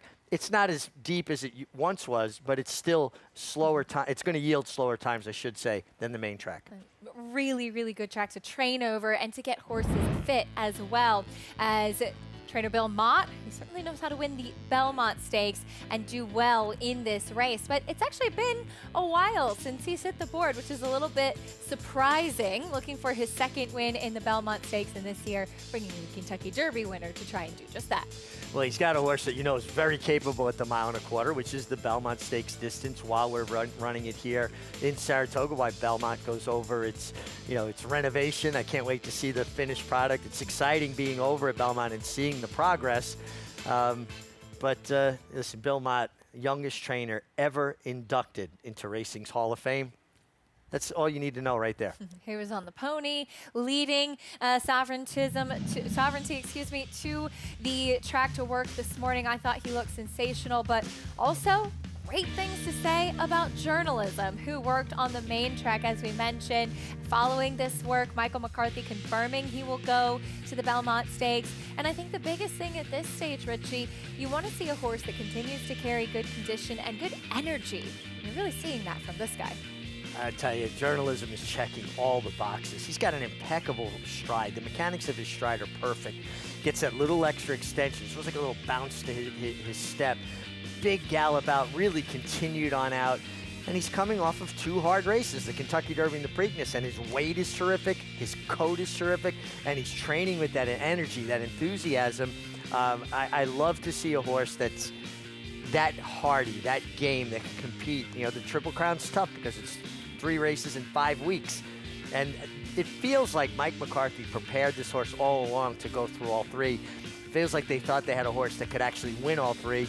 And he ran a winning race in the Kentucky Derby. He just ran into Journalism, who was just a little better on the day. Sovereignty, yes. I'm sorry, Yeah. Sovereignty, excuse But me. yeah, two very, very good horses in their own right. A little bit different running styles between the two of them as well. But it seems that at this stage, this is the time where a lot of the hard work is done. It's a lot of maintenance just going into these final few days before the Belmont Stakes. But at the same time, the last work really is critical to show the trainer if that horse is where he needs to be. Yeah, I mean, honestly, even not being a horse trainer, I mean, I've been around horse my whole life. You watch those works and you go, wow, these two horses are coming into the Belmont in really good order. And that makes it exciting because we've got this budding rivalry kind of starting, and it really captures people's attention. I mean, I'm so old, I go back, Affirmed and Aladar, right? But you like to see these horses compete several times and answer all the questions on the racetrack. We have opinions, horses have the answers. Saw Umberto Rispoli aboard journalism for the work this morning, his regular rider that knows that horse quite well. You can join us here for the Belmont Stakes up in Saratoga once again. Belmont Stakes week kicks off June 4th. Festival tickets are on sale now. Don't miss out. A great opportunity. Check out belmontstakes.com/tickets. The energy here last year was sensational, and I imagine it'll be much the same again this year. And Lafitte will keep an eye on those contenders leading into the final few days. Baeza just galloped this morning. It appears he will work tomorrow in his final prep for the Belmont. Third in the Derby, Baeza. On track tomorrow. Acacia, thanks so much. So yeah, get your tickets and get your Naira Bets account today. You can play the great racing at Monmouth Park here. Today's race is brought to you by Claiborne Farm. 100 years doing the usual, unusually well. As mentioned, Smart and Classy is next. About 14 minutes to post. Main track is fast. Turf course is good. Mentioned that Naira Bets account. Going to come in handy. Not just the Belmont Stakes. Saratoga just around the corner. Join now. Get a $25 free bet and $200 deposit bonus. Use promo code Belmont25 for your free $25 bet and $200 deposit match. Sign up at NairaBets.com. Main event is next. 14 minutes out. New Jersey bred fillies and mares. They're in the paddock. They'll be circling shortly. Riders up post-parade. The Smart and Classy handicap with $85,000 on the line next. Just getting started on America's Day at the Races on Fox Sports 1. At the Keeneland September yearling sale, the premier thoroughbred auction venue in the world, Mandy Pope of Whisper Hill Farm signed the ticket on the $5 million sale topper by Curlin, bred by Stone Street Thoroughbred Holdings. He was one of $5 million plus yearlings by Curlin to sell. No fewer than 55 of his yearlings fell to the auction gavel, averaging nearly $600,000, making Curlin the #1 sire of yearlings in 2024. Curlin, the classic sire. Bet the Belmont Stakes with a $25 free play from Naira Bets. Naira Bets is the official betting app of the Belmont Stakes and is available in most states. Naira Bets makes it easy to get in on the action with streaming HD video, weekly promotions, and a state-of-the-art betting interface. And they're off in the Belmont Stakes. If you're betting the Belmont, your best bet is Naira Bets. Scan now for your free $25 Belmont Stakes bet, plus a $200 bonus for new members with promo code Belmont25. Galay to the outside, Elite Power coming down the center. Nakatomi is fourth, then the chosen front. Elite Power to the front. At the 60 pole, Galay is second, but Elite Power does it again in the Breeders' Cup Sprint. These particular horses, Elite Power, I feel like these are horses we want to see in the breeding shed if we want to develop the thoroughbred breed. The power of Juddmonte. To have this weather and to have the beach and this racetrack, this is paradise. You can't beat it. This is the Breeders' Cup World Championships from Del Mar. Oh, it's wide open. Who's it going to be? Sierra Leone does it in the Breeders' Cup Classic.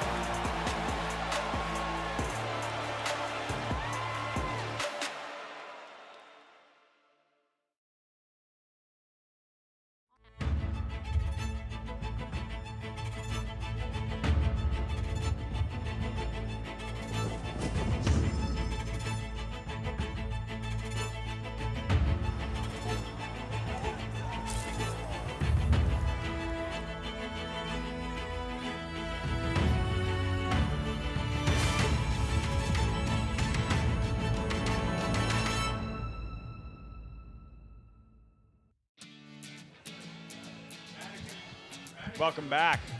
America's Day at the Races on Fox Sports 1. Features next Smart and Classy Handicap. About 11 minutes out as our coverage continues from Monmouth Park on this Sunday afternoon. And next weekend, look at this, loaded wall-to-wall top-class racing, like a late spring Breeders' Cup. Championship implications, Grade 1 event after Grade 1 event. Of course, the headline event, Belmont Stakes, presented by Naira Bets, but is always the Hillendale Metropolitan Handicap, affectionately known as the Met Mile. Need take a backseat to no one. Top-class older horses. Fierceness, is he the best horse in training in North America? And White Abarrio, his third tour of duty in this Met Mile. Third couple of years back to Cody's Wish, who absolutely freaked in the Met Mile. Disappointing fifth last year. Is this the year for White Abarrio as he tunes up and continues to do the heavy lifting in the morning preparing for the Met Mile? I mean, it could be. He's going to get pace to close into. He seems to be doing extremely well.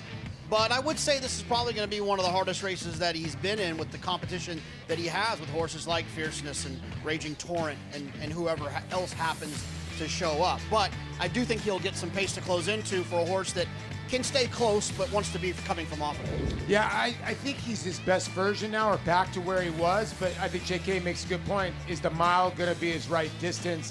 Just a touch is another horse that's in very, very good form. And is he good enough to beat Fierceness at this distance? That's the question. It's White Abarrio, how close is he to the form, the ceiling of which we watched him peak in 2023, that hole in the wind that he ran in the Whitney, that incredible performance in the Breeders' Cup Classic. He's trending back in that direction, but Fierceness, based on what he did in his first start this year, breaking the track record at Churchill Downs at 1 1/16 for the Ali Sheba. If that's a sign of things to come for Fierceness in 2025, like, just duck and look for cover.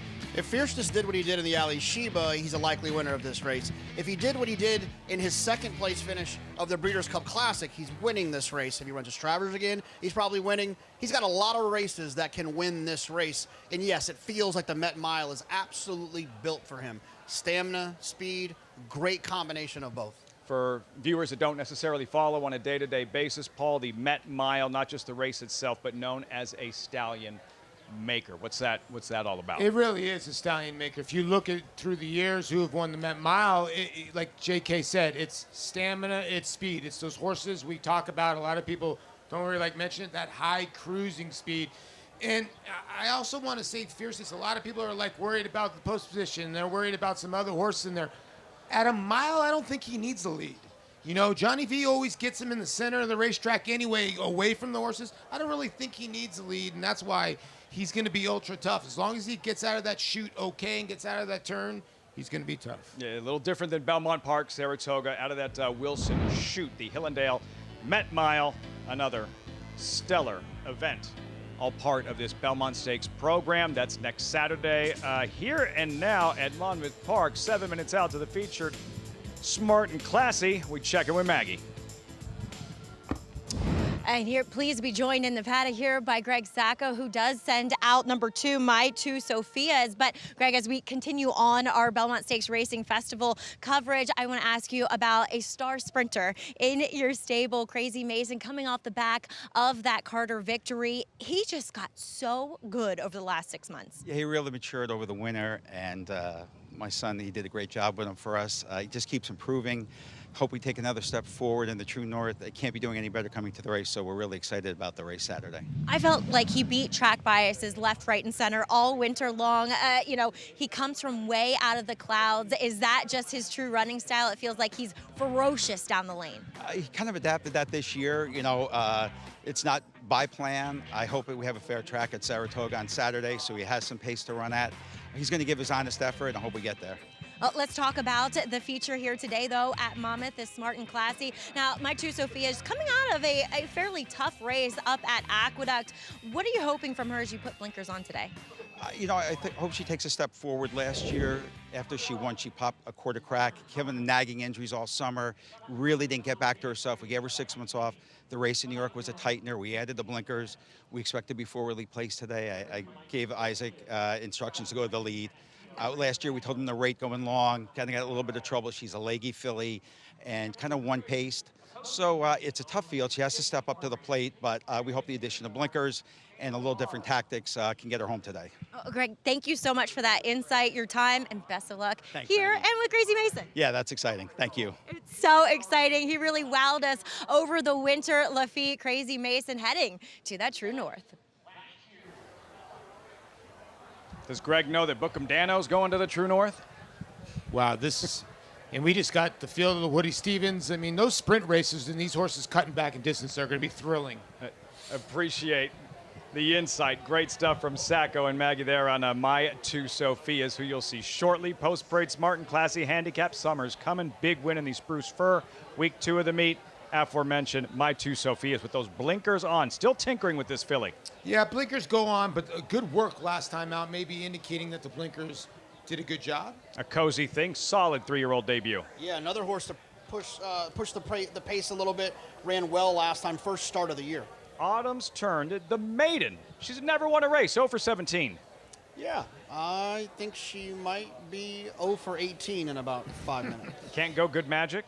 Breaker maiden in the stakes race. His stakes win a little bigger than this one. Riding pretty, there she is, the defending champ. Yeah, Eddie Owens is a very good trainer. He got off to a great start. If this horse runs to a lot of her races at Monmouth Park, she could be tough. Mia's Crusade did not fire in this race last year. She didn't fire, but she does have a little bit of tactical speed. See if she can handle the stretch out. And Beach Days, the 2023 Smart and Classy winner. Yeah, she's been running out of company at Parks and is in really good form. Her last 2 times in State Bred, she's gotten beat by the 6 Riding Pretty, but she might be right now in better form than the 6. That's the field for this Smart and Classy handicap, and that's part of the fun of this story, Paul. The fact that Beach Days, okay, who you just saw 2 years back, she wins this race. She's ready to defend her title. Riding Pretty says, no, not happening today, not on my watch. She wins this race last year. So now Beach Days trying to return the favor to Riding Pretty. Yeah, and you know, Beach Days now at 6, Riding Pretty at 5. So now do they give away to some of the fillies in here? I do. Beach Days is in such good form, and I mean, she just won a $75,000 stakes race in November. Her comeback race as a 6-year-old was pretty good, and she's got Adam Bowman aboard, who's been a regular rider. I would think she fires a big shot here. So competitive. We look at the wagering, JK, and only one of them double digits. The rest, all contenders. You know, I think you see that from time to time. You see these horses kind of take turns beating each other, and it really just turns into who gets the best trip on the day, who's going to run the best race on the day, and trying to identify what price makes the most sense for you considering all of those things. What a pro. Look at her. Mia's Crusade taking it all in, ready for her 23rd start. 16 have been right here at Monmouth Park. But Maggie, the mare, who will break to her inside, Riding Pretty, sensational in this race last year. She really was, Lafitte, and if I said it once, I'll say it 1,000 times. I'm a big Eddie Owens fan. Heck, I was a fan of his before he was even a paper-named trainer, when he was an assistant for Joe Orsino and had his strings up in New York. His horses are just always and consistently well turned out and well looked after. You know, Riding Pretty, she has maintained that high physical level of just conditioning, weight, her coat, everything, the way she's moving. I do like Riding Pretty in here, and I feel like she is a generous 4-1 for the defending champ. We'll see where the odds land when they break from the gate, but that tightener going back to the Spruce Fur, and she was inside last time, as Paul, who has been here for the entire meet, has accurately pointed out. It does feel as though horses do run a bit better when closer to the rail, so she was with the racetrack, but I do feel like overall she's a horse that appreciates a bit more ground to work with. So we'll see if she can get back to that huge performance last year. Her form has been waning a bit, but physically she looks like she's ready for the task. Now, On to some up-and-comers facing on some, tried and true New Jersey-bred veterans of the game. Summer's coming. She, the bulk of her success did come mostly on the turf, but as she stretches back out in distance and an emphatic winner of that aforementioned Spruce Fir, as she's tracked the pace while 3 wide, so kind of maybe against the track a little bit and still able to get the job done. She looks fantastic, and if anything, physically, she's built more like a horse who wants to run long. So the fact that she should show some tactical speed here, I think, is to her advantage. I like what I'm seeing from Summer's Coming. She has an air of class about her. She's been incredibly well composed and focused prior to this smart and classy start. So she's a real threat to your favorites who are just a bit more accomplished when it comes to the win column. Same can be said for number 2, My Two Sophias. As you heard Greg Sacco say, well, he's sending her. And I think that's what she wants, because she has been an utter handful. Poor Greg, it was tough to get the tack on her. She reared up. He had to do her on the walk. She has been a spitfire throughout the entire preliminaries here. So I don't love to see that when trying to stretch out. Now, obviously, she got that tightener going 6.5 at Aqueduct. It shows. She does look really fit. But for me, Lafitte, she's going to have to take a chill pill. And furthermore, it just feels like, as Greg also mentioned, some injuries have been niggling at her, hoping to get her back on track, but the inexperience kind of shows with how she's behaving today. Don't see that she'll be receiving a chill pill in the racing form in her past performances. Maybe next time. Isaac Castillo trying to get My Two Sophias to settle down as we have reached post time. The riders and strategy, JK, race shape early on. What are we looking for? Well, I think what Maggie said, what's going to happen with the 2 is important, right? Is this horse going to pop away from there and be aggressive? Because that could dictate the entire running of the race. Like, I think the 1 is interesting. I don't love what Maggie said about what she feels with the 2, because that impacts what I thought could potentially happen with the 1, which is to get away from there, hold that inside position. What I will say about the 1 Summers Crown is that last race, to me, was like a lifetime best performance. So I'm just hoping that for a horse who hasn't run poorly going a little bit longer, maybe hoping what we see with journalism, right? A horse who's coming back quickly will be able to continue on that form that they're in. You're saying you're worried about a revved up My Two Sophias applying pressure and turning up the heat on Summer's Coming, making the task at hand that much more difficult for Summer's Coming. 100%, but I'm hopeful now at this point that what will happen is My Two Sophias will go, the 1 Summer's Coming will sit right in behind, and this is a horse who's stretching out, so I like the fact that we're going to save ground with this inside draw and just hopefully sit in that pocket trip. I don't love the pocket trip on dirt as much as I love it on turf, but I'll take it at 4-1. What, Paul, should our viewers be looking for right from the start? Well, I'm agreeing with JK. I think the 2 is going to blast out of there, but I also think the 3 is going to be quick out of there. And then Paco, with Mia's Crusade, is a sprinter where the best races have been sprinting. Now, she did try to go to a mile last year. She got beaten by Beach Days, and she tried to go gate to wire. I don't know if she's the quick of the quick. Paco usually will sit off those first 2. But I think the 3 could be the horse that could throw the monkey wrench, at least early. And to the outside, JK, former winner of this race, Beach Days, now the favorite. Yeah, I hate to be the spoiler here. If the 8 runs the 8's race, they're all running for second. Smart and classy handicap winner a couple of years ago, denied in her title defense. Can she win it for a second time? About to find out. Matt Dinnerman with the call, the Sunday feature from the Shore's greatest stretch, the Smart and Classy handicap, live on Fox Sports 1.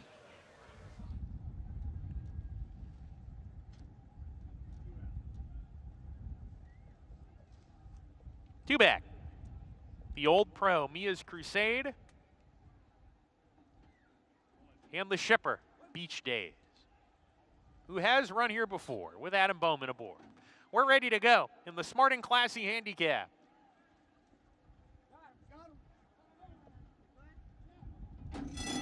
And they're off. Mia's Crusade rockets out of the gate. Summers coming from the inside, offensive-minded, and she has a head in front. A Cozy Thing, My Two Sophias. Now a Cozy Thing takes back as they're compact going into the first turn run. My Two Sophias leads the charge as they corner into the turn. Summers coming a little bit headstrong, takes a hold as second. Mia's Crusade outside of her between horses. A Cozy Thing tugging a little bit here, has to check off of heel. She's being joined by both Autumn's Turn and Beach Days. Riding pretty, gets a clean trip on the outside. She's towards the back, and she's only 4 lengths off the pace. A bunched up field heads down the back stretch here, and from the inside, inside. There goes Summers coming to the lead. Summers coming makes an early move as the pace was not fast and strides in front. Summers coming, a neck in front now. My Two Sophias has left the rail open for Summers coming and is second, pressing the issue. Mia's Crusade is 3 deep. A cozy thing is shaken up. Now Autumn's turn had to check at the 5/8 pole. She's back between horses and a good gallop, 4 off the pace under pressure. Riding Pretty gets a go signal. She was last a moment ago and she's 4 wide trying to challenge the top 3 who line up. Back on the lead. Summers coming. She's got company. My Two Sophias, Mia's Crusade, and the 3 path blows by them both. And Mia's Crusade has the lead. Riding Pretty made that early move. She's under the crop, trying to reel in Mia's Crusade, who comes off the turn. She's clearly the one to beat.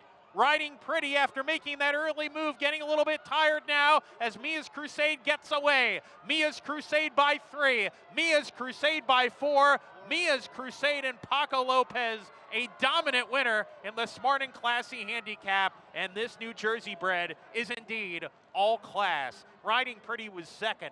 Beach Days was third, and then came in fourth My Two Sophias. Erasing the disappointment in last year's Smart and Classy handicap, Mia's Crusade, the real Mia's Crusade, shows up today with Paco aboard and strolls home in the 2025 Smart and Classy handicap. I was on the wrong horse who was stretching out, who had that nice prep race. Mia's Crusade, who is another one who's had quite a few wins here at Monmouth. This will be her 7th out of 16 tries. And guess what? There goes that guy again, Paco Lopez. Well, he did such a great job again. Breaks on top, right? And then lets the race develop. So the one's got to push, the two's got to push. Paco doesn't have to push at all, Lafitte. And he just stayed out there in the 3-4 path and just watched it all develop. It kind of kept his horse away from the speed duel and always had a ton of horse. Kept her clear of what was going on inside of her, down towards the rail with these other fillies and mares, and a lot, it was an unconventional race the way things unfolded. Mia's Crusade is eager. She's pulling. She is aggressive right now alongside of number 2, My Two Sophias. Beach Days the favorite. She runs on good to be third. Not saying it was the difference. Not saying she was going to beat Mia's Crusade today, but she was wide and lost a lot of real estate from the outside post on the first turn. Yeah, she wasn't winning today, but it certainly didn't help losing ground on both turns. Yeah, they got all bunched up, and Sammy Marin made a move on the 6, Riding Pretty and Beach Days, and they just got both hung out wide here. Fastest New Jersey bred on this afternoon for Prancing Horse Farm LLC. Trainer Chuck Spina, Mia's Crusade, and Paco Sunday at the Shore's greatest stretch. Paco, Mia's Crusade, roll in the Smart and Classy.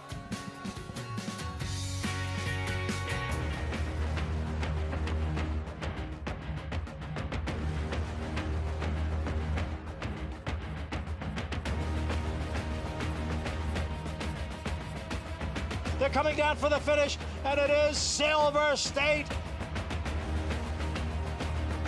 10-25, 10-25, and 25-35, 335,000. Grade 1 winner Silver State, standing at Claiborne Farm.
Welcome back.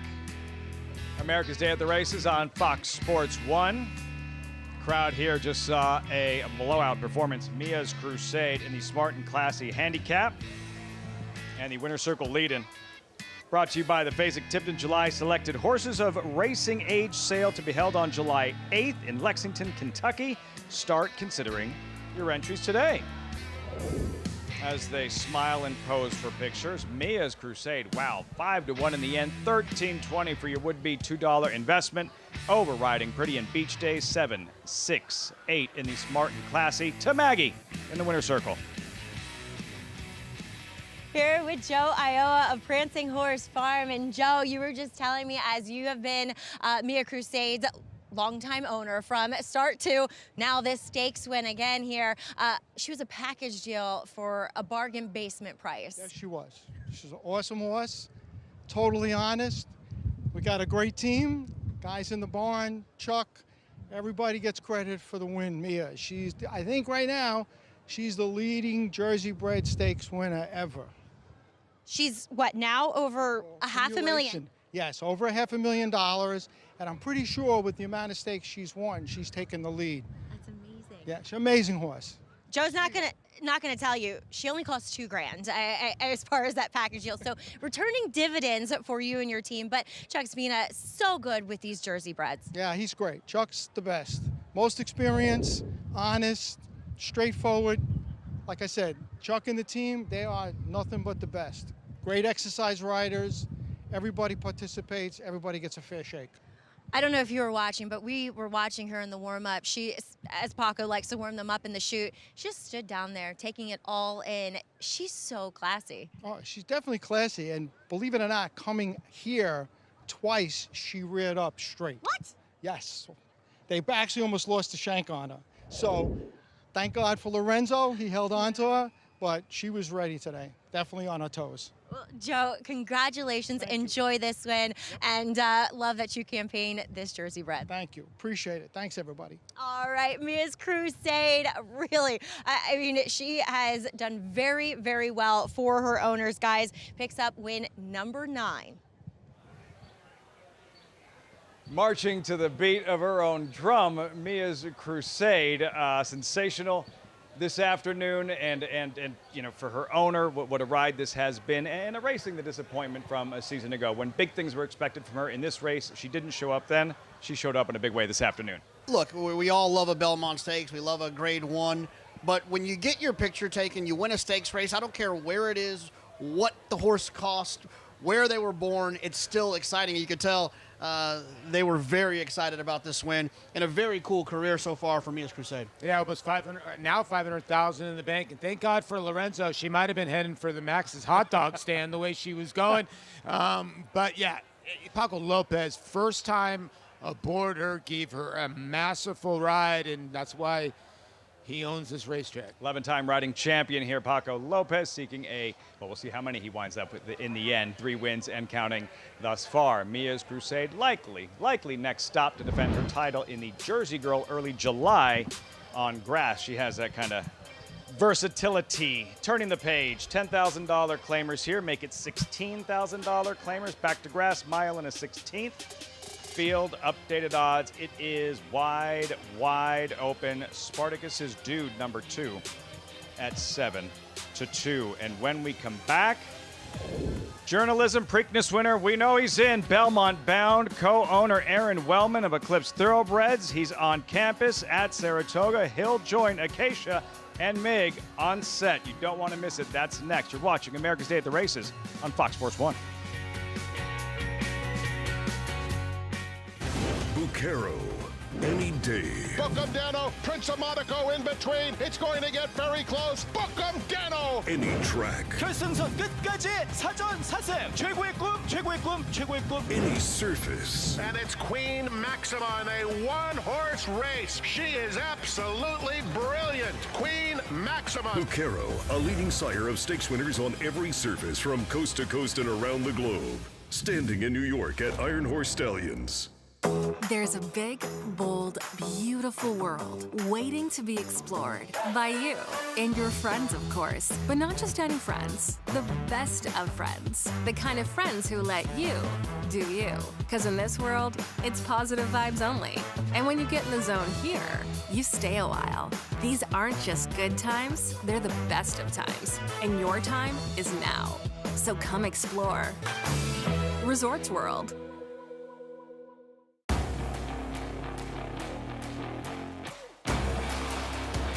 Here comes that big gray Tappet Trice right down the outside.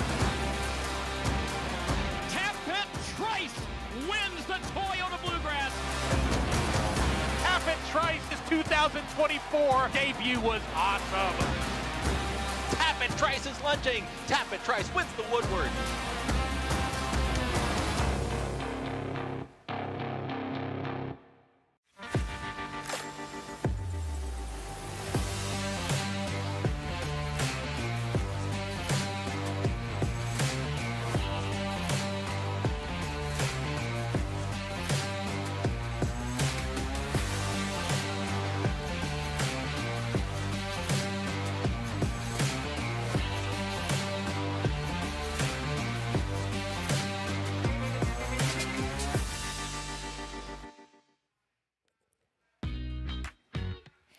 Welcome back to America's Day at the Races, looking over one of the most beautiful tracks in the country, but we're not biased. Saratoga Racecourse, the site of the Belmont Stakes once again this year, and we are so thrilled to have Aaron Wellman of Eclipse Thoroughbreds, co-owner of Journalism, joining us here on the set today. Aaron, thank you so much for taking the time. Richie and I were just waxing poetic about journalism's work this morning, but it has to be really thrilling for you all with the journey you've been on with this horse to see how he's training, the energy, the condition that he has now confirmed for the Belmont. For sure. And we were talking off the set, and I'd be remiss if I didn't say, Acacia, my deepest condolences to you and the family on Christoph's passing. It's a huge loss to the industry, and we at Eclipse had some good runners with Christoph, a good run, and he was just a gentleman, and as we all know, a consummate professional and horseman. So hopefully he'll have his day in the Hall of Fame, but I wanted to extend that. And as for journalism,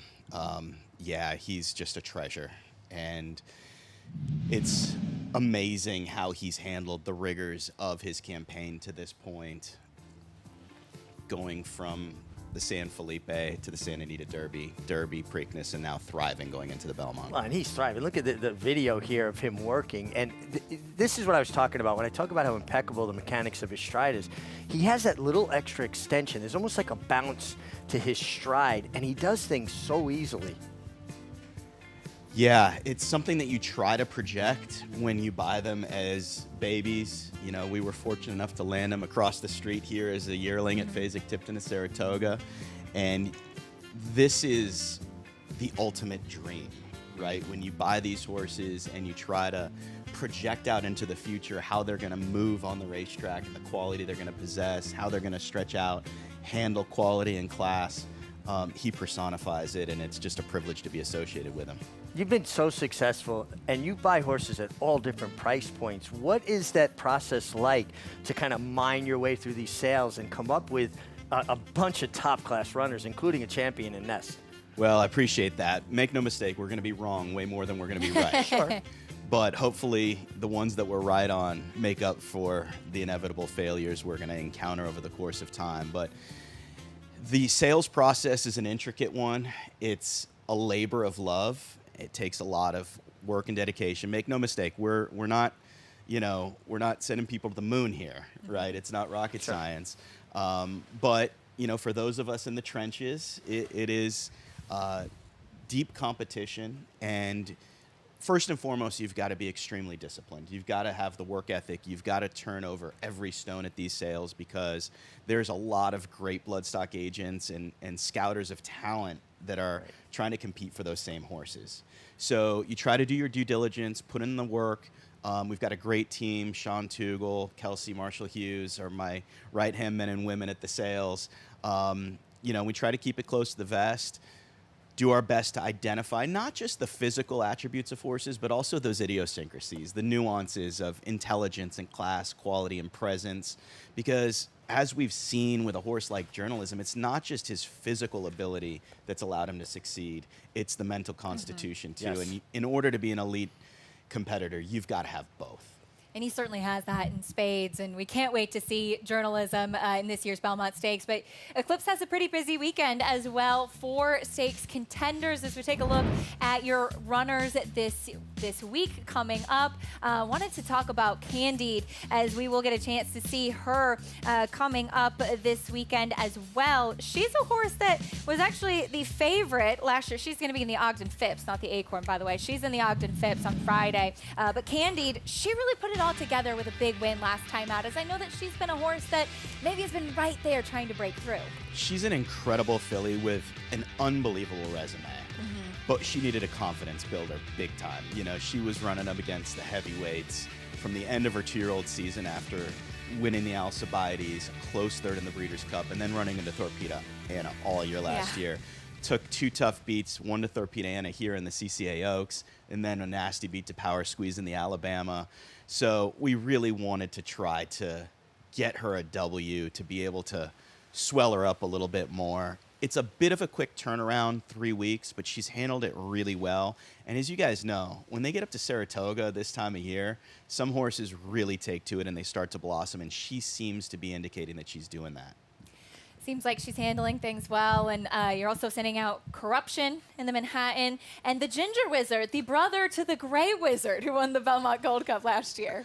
Yeah, they're both neat horses. Corruption is truly a story that we take a lot of pride in. He's a horse that got hurt badly as a 2-year-old, and thanks to our partners who understand our program, understand our commitment to these animals, they rehabbed him, did right by the horse, gave him over a year off. Credit to not only our partners, but to Mark Cassie and his team as well.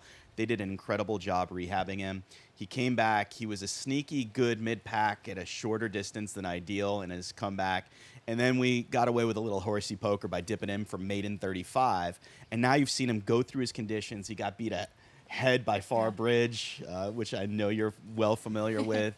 In the Pan American, we took the easy money and avoided the heavyweights, got a 2X at Churchill, and now we're going to dive back into big-time company in the Manhattan. He's just a horse with no ceiling right now. He's extremely progressive, and it's a great thrill for our partners to go from sort of a situation where they were in dire need of this horse turning it around to him running in a Grade 1 on Belmont Stakes Day. And the Ginger Wizard we're taking a little bit of a shot of, but we think he'll get the 2-mile distance. His half-brother won it for us last year, the Gray Wizard. He's in good form, and it's a fun race to be a part of, for sure, the Belmont Gold Cup. Aaron, you talked about something with the sales. You know, obviously, you're looking at conformation, you're looking at the pedigree, and like you said, their presence, their intelligence. But one thing you really can identify is a horse's courage. And one thing we saw an immense amount of from Journalism in the Preakness, he went through a spot that I would venture to say 99% of horses would not have gone through. Now, I've been one of the people that questioned Umberto Rispoli's judgment, kind of committing to that place a little earlier than I thought maybe he had to. But I will give him props for being as brave as a rider can be and resolute. He stuck with his decision. What's it like for you? You've handed over the keys to the car to the rider, to be in the stands and see how that was shaping up in the Preakness and as we put it up on the board here. Well, as you guys are picking it up, Umberto had a plan to go inside. What I don't think he anticipated was that at the very time that Journalism was accelerating, Clever Again was decelerating. Yes, yeah. And we expected for Clever Again to take us to, at the very least, the 8th pole. Right. And he started to back up, maybe even shy of the quarter pole. So it was a perfect storm where, as Umberto was pushing the button and Journalism was taking off, and Flavian Pratt was rightfully so, he was race riding, trying to keep Umberto in the spot. Yep. But when Clever Again backed up, that's what made it dicey. And I think that's something that is getting overlooked. You would understand it better than anybody, Reggie. Sure. But, you know, we had a game plan going in. Umberto had never ridden at Pimlico before on the main track. And he consulted, as did we, with Jerry Bailey, you know, who was on site and has kind of been overseeing this process throughout his campaign. And Jerry was adamant, you don't want to lose ground at Pimlico. Sure. And so Umberto had that in his mind. We were going to go inside. What we didn't foresee was Clever again backing up. Gotcha. And that's what really changed the dynamic. And like you said, we talked about the physical conformation and ability and natural talent. We talked about the mental constitution, but that's a dual threat. What makes journalism a triple threat is the heart and the courage. Yes. And he's a big horse, as you could see. So I don't think he's getting in that hole unless it was there for him, and also having the willingness to go through it. And Umberto was going to, you know, win the Preakness or die trying. Oh, that was evident. he committed and he kept going forward. But again, having a horse, the kind of courage to say, okay, I'm with you. You know, you got to, you know, a rider has a dance partner. Well, you got a very strong dance partner. Well, and you look back at his campaign, and in the Santa Anita Derby, everybody made a big deal about the fact that it was a 5-horse field. What they didn't make a big deal about, it was 4-on-1 that day. Yes. Sheriff's had 2 horses. He had a Rabbit for Baeza and Westwood, and Baffert had 2 horses, Citizen Bull the Champ, who's going to be on the lead, and Barnes. And, you know, they were serving as blocking backs for the 2 main competition to journalism that day. He had to overcome a lot of adversity that day while giving weight at the same time to Baeza in the Santa Anita Derby. So he overcame it in the Santa Anita Derby, didn't have the most ideal trip in the Kentucky Derby, still ran a great second to a deserving sovereignty. And then we all saw what he did, defying logic and overcoming the seemingly impossible in the Preakness. Right. So. Well, on behalf of all of us who get to talk about it, and I know a lot of the fans as well, it's a real treat for us to see him contest all 3 races of the Triple Crown. So thank you for that. I know you've been part of a win before with Tappert, but I know journalism seems like a very special horse. So best of luck to the whole Eclipse team and all your partners this weekend. And thank you again for taking the time to join us today. Appreciate it. Thank the horse, not us, because he's made these decisions easy for us. So he's the one that's given the people what they want. Well said. Aaron Wellman of Eclipse Thoroughbreds, thank you again for joining us. We'll take a quick time out, and then we will rejoin the crew over at Monmouth Park. Horses in the paddock for the upcoming 8th race. Stay with us on America's Day at the Races.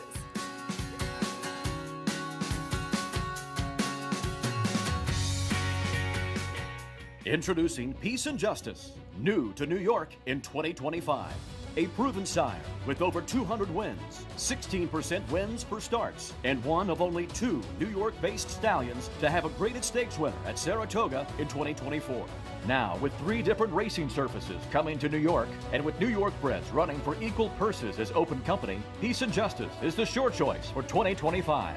Peace and Justice, now standing at Irish Hill and Duchess View Stallions in New York.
You're watching America's Day at the Races on Fox Sports 1.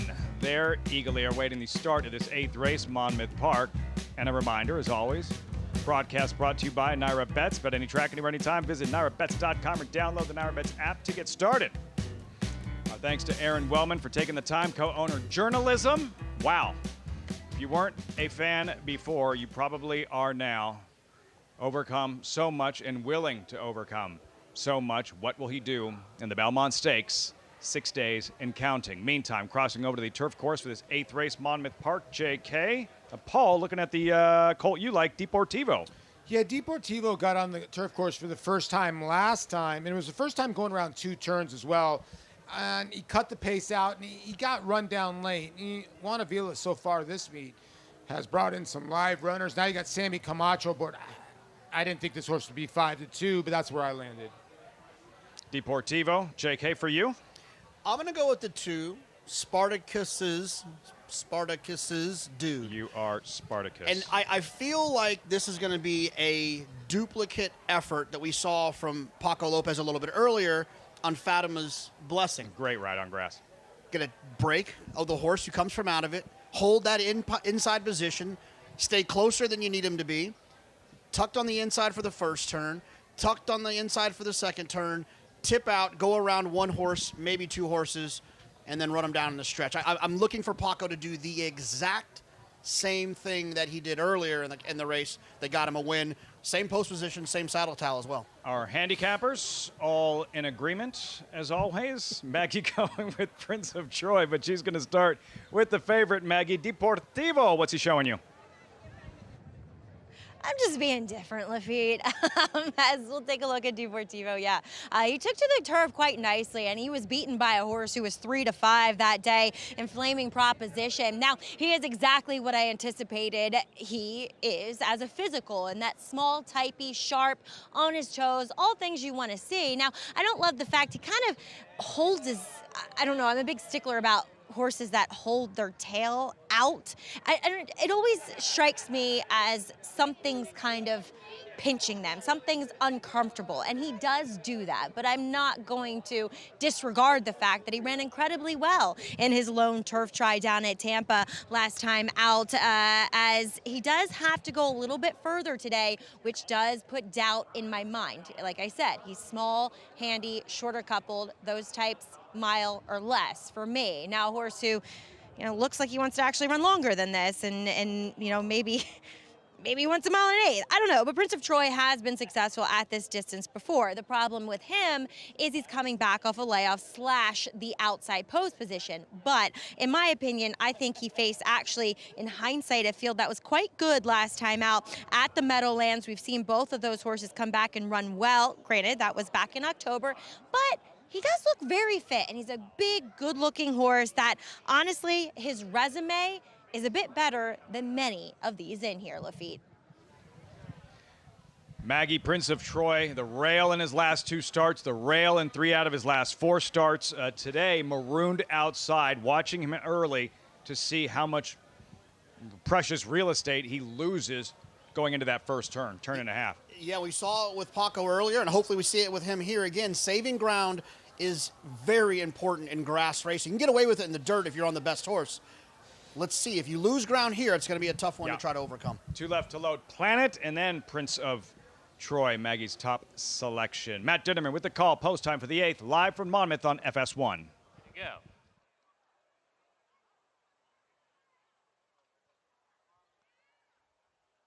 And we're off.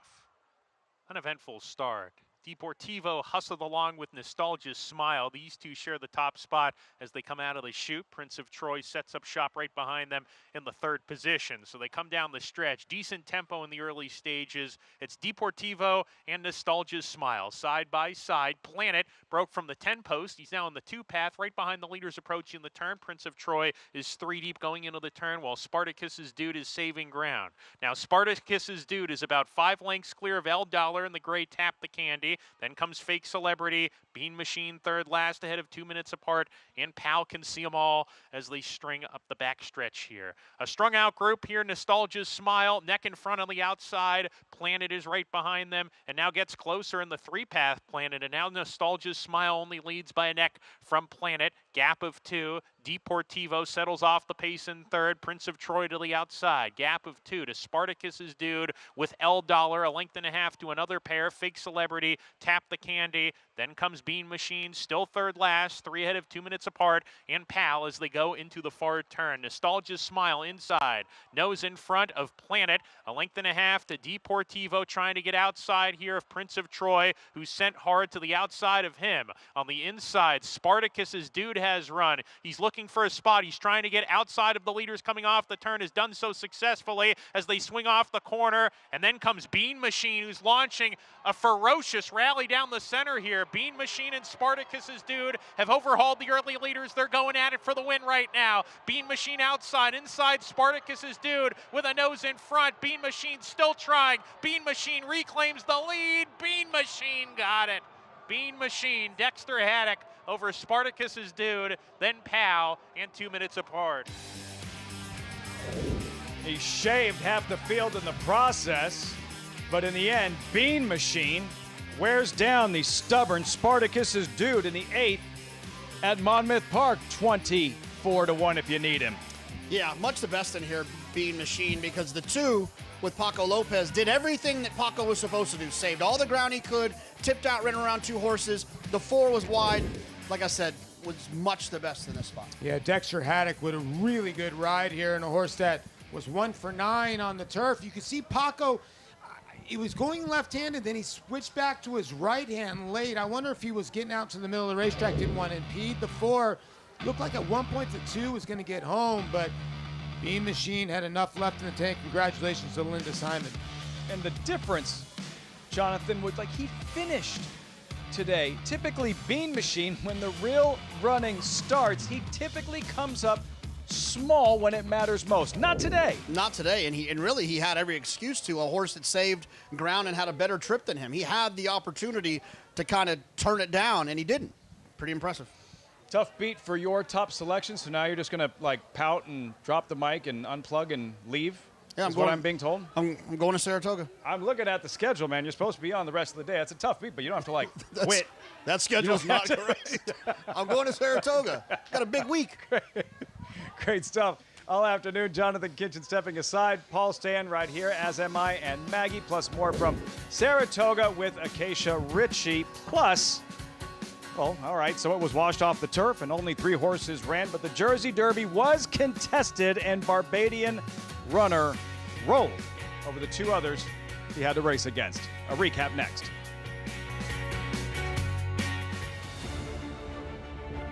Who's the best? Who's top horse? Football gods, the most valuable trophy in American sports. The dream lives within all of us.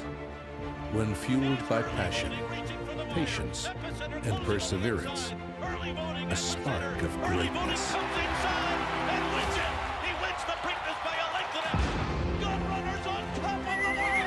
Come, dream with us at 3 Chimneys. Bet the Belmont Stakes with a $25 free play from Naira Bets. Naira Bets is the official betting app of the Belmont Stakes and is available in most states. Naira Bets makes it easy to get in on the action with streaming HD video, weekly promotions, and a state-of-the-art betting interface. And they're off in the Belmont Stakes. If you're betting the Belmont, your best bet is Naira Bets. Scan now for your free $25 Belmont Stakes bet, plus a $200 bonus for new members with promo code Belmont25. A dynasty in motion, reshaping the sport's greatest tradition, channeling the legends of his line and surpassing them. 4 of the last 6 Derby winners carry his genes. A Golden Sun, a Horse of the Year. Another chapter written beneath those iconic spires. Derby dreams fulfilled for the titans of our industry. From authentic to sovereignty, a legacy both real and supreme. Into mischief. Racetrack Television Network brings you every race, from every track, on every screen, every day. With monthly packages starting as low as $5, RTN gives you great value and access to more live HD streaming and race replays than anyone. Visit RTN.tv today to sign up and watch on almost any device, including Roku and Amazon Fire. RTN has packages that start at $5 per month.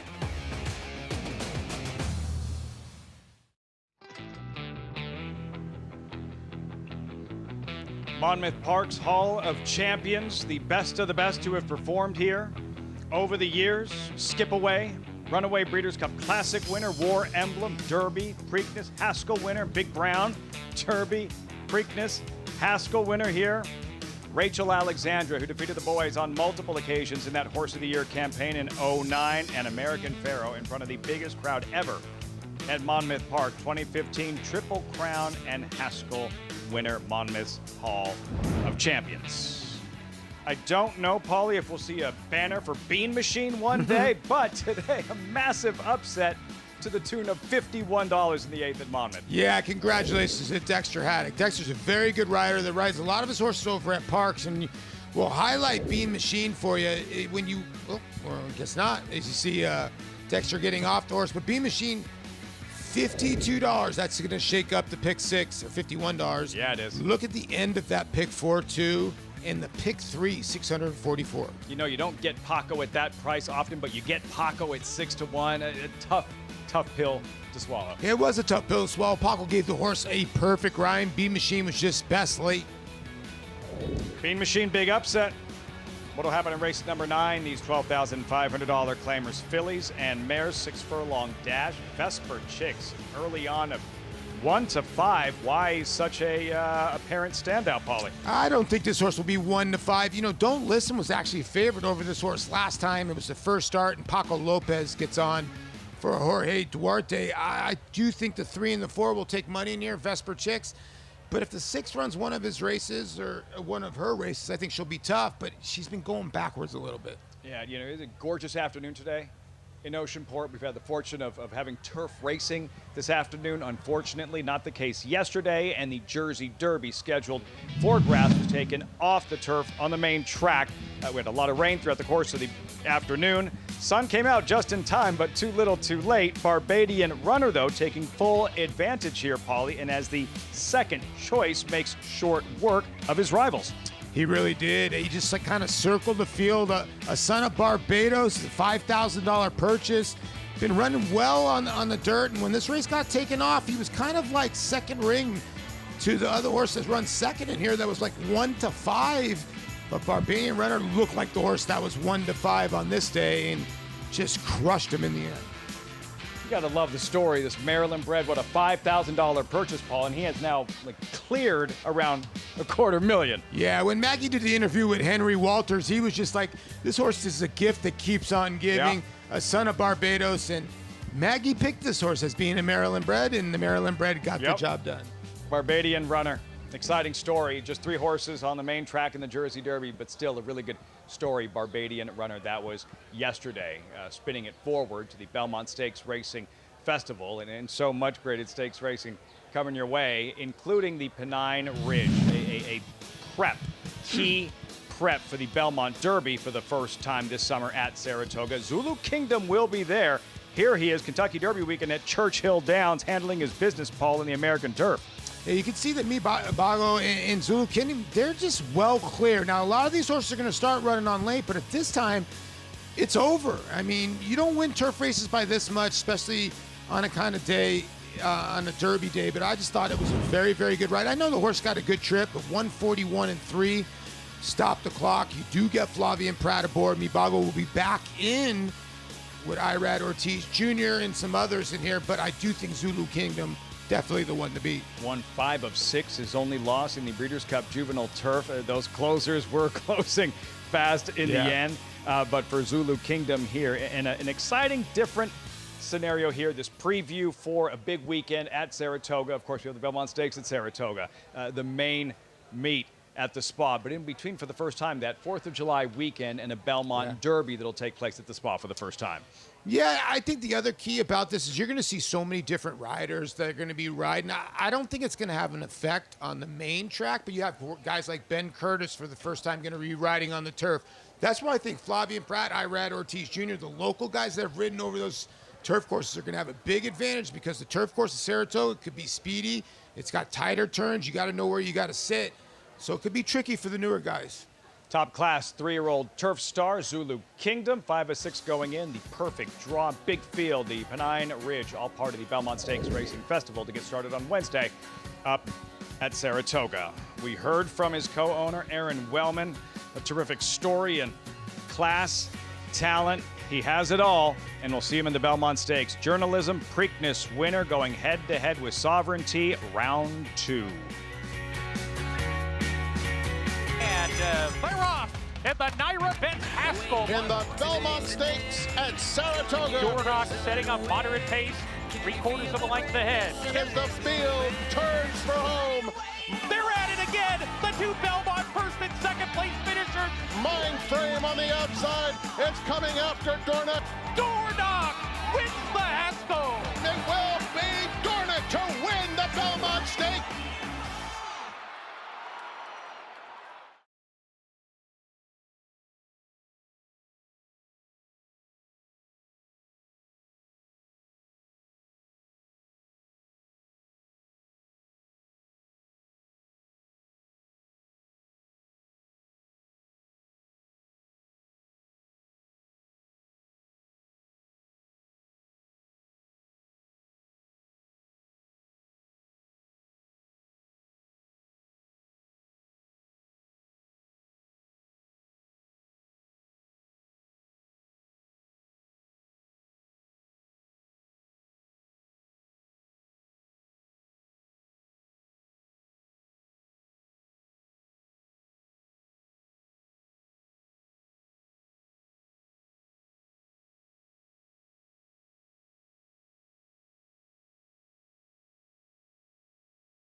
In the 130th Belmont Stakes. It was a 20-year gap from Affirmed to Real Quiet, and top of the stretch, man, he's home.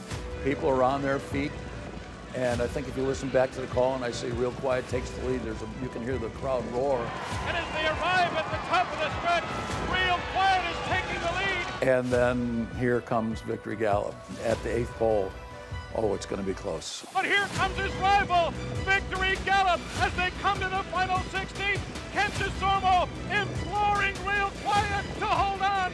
Victory Gallop, a final surge. It's going to be very close. Here's the wire. It's too close to call. Was it Real Quiet or was it Victory Gallop? A picture is worth 1,000 words. This photo is worth $5 million. Oh no. Everybody's just on the edge of their seat, and they stayed there for 12 minutes while they posted that photo. The most thrilling finish, I think, of any of the Belmonts I called. The great Tom Durkin recalling the 1998 Belmont Stakes were real quiet. Victory Gallop won just over real quiet in that unbelievable photo finish. What an incredible race, Yeah. incredible ride with the Belmont Stakes, the Triple Crown on the line, and as usual, Tom Durkin coming through with an incredible call. What a wordsmith he was. If you couldn't watch the race, you could just hear the call. He just painted such a vivid picture. Yeah, well said. Well, we look back on some of our favorite or most noteworthy Belmont Stakes throughout history. What's one of your personal favorites? Well, it goes back to when I was falling in love with thoroughbred racing and affirmed in Aladar, in the 1978 Belmont Stakes was as good as it gets. Two just terrific racehorses throwing it down, and Aladar tested them. They hooked up with about a mile to go. The pace was slow, but it heated up so much in the middle. And right there, Aladar gets about a head in front. Watch Steve Cawthon on the inside. Acacia slips his crop to the left hand. First time he ever went left-handed on affirmed. He always said he wanted to save it until he needed just a bit more. Well, I'd say he needed just a bit more. And to win a Triple Crown and beat Aladar in all three legs of it, and by an inch in the Belmont Stakes. I was up on the third floor with my best friend in the world, David Figueroa, with my legs hanging over the railing, and we were delirious after watching that race, and we made it all the way down to the winner's circle, crawling between people's legs and everything to get by the winner's circle, watching Affirm and Steve Cawthon. It was, I already knew I wanted to be involved with racing. That totally sealed my fate. Well, if I wasn't already a racing fan, I think you just sold me with that description there. Just truly remarkable. What a race, and two big names in the rivalry throughout history. They have rivalries make the game exciting. Well, absolutely. And then people set up camps. I'm in this camp, you're in that camp. Now, also, to be fair, I was working for a veterinarian before that, Dr. Hemphill. I was living and working at his farm in Old Brookville, but one day a week I'd go to Belmont and carry trays for him. And Aladar was being hosed, and he bit me. Charlie Rose, the assistant, said, "Would you like to give him a peppermint?" I gave him a peppermint, and he proceeded to bite me and tore my Secretariat shirt. And I was totally a Firm fan after that. That was it. He made the decision easy for you. Well, I'm going to go a little bit more recent, looking back on a special Belmont Stakes in 2023 when Arcangelo won. And I chose this for a couple of reasons, Richie. Not only was it a really special moment when trainer Jenna Antonucci became the first female trainer to win a Triple Crown race, but it was also the final Belmont that we held at Belmont Park. Of course, then in 2024, we moved up here to Saratoga, and what a incredible day that was, really going out in style for the old Belmont Park as we knew it. You know, it's funny. I didn't really realize that was the last Belmont Stakes at the old Belmont. But Jenna Antonucci handled herself so well, and one of the things she said that still resonates with me, if you don't have a seat at the table, bring your own chair. I mean, she just really embodied what it's about. And you think about the history of the Belmont Stakes, the first female rider to ever win a Triple Crown race in the Belmont Stakes, Julie Crone on Colonial Fair, and Jenna Antonucci with Arcangelo. So the Belmont, kind of groundbreaking race for sure. Certainly is, and some really special moments, and so many more. We could do an entire show just looking back on the history of Belmont Stakes, and I'm sure that this year will be a pretty special one. It feels like it has the makings of that. We got a chance to talk to Aaron Wellman of Eclipse Thoroughbreds about journalism. And Richie, as far as things stand right now, looking at the potential field, of course, we mentioned the draw tomorrow. It seems journalism is likely to be the only horse to contend all three Triple Crown races. And I loved what Aaron said, don't thank us, thank the horse. And the way he has handled himself throughout this series has been remarkable. God, I just love that shot of him galloping, close up, slow motion. It gives you an idea of the power and energy that he possesses. And this is after, already a pretty rigorous, comprehensive campaign. He's smart, he's good looking, he's talented, he's the goods. Gosh, I wish I would have had a journalism in my life. Don't we all? Wouldn't that be nice? What a horse, of course, would come back after a second-place finish as the favorite in the Kentucky Derby to win the Preakness. Here are non-winners of the Derby to win the Preakness and Belmont. Fleet Alex was the last one to do it back in 2005. We'll see if journalism can add his name to the list. pretty good list of horses right there. I mean, you know, when you're talking native dancer, Nashua Damasi, this is rarefied air. Yes, certainly is. Been 20 years since that feat has been done to sweep the Preakness and Belmont. Journalism likely to try and do that next weekend. And I think it will be interesting, especially with the matchup between him and Sovereignty, some of the other big runners that we're going to see there. Who do you think will be the favorite? Because we have the recency of Journalism winning the Preakness, but then there's always something special about the Derby winner. Yeah, and it's a great question. I do think they'll be close, but I think Journalism will wind up your favorite coming off of that Preakness. He did something that I've never seen. You know, you may say rarely ever see, but I've never seen a horse overcome that deficit and bowl his way between horses, show that kind of bravery.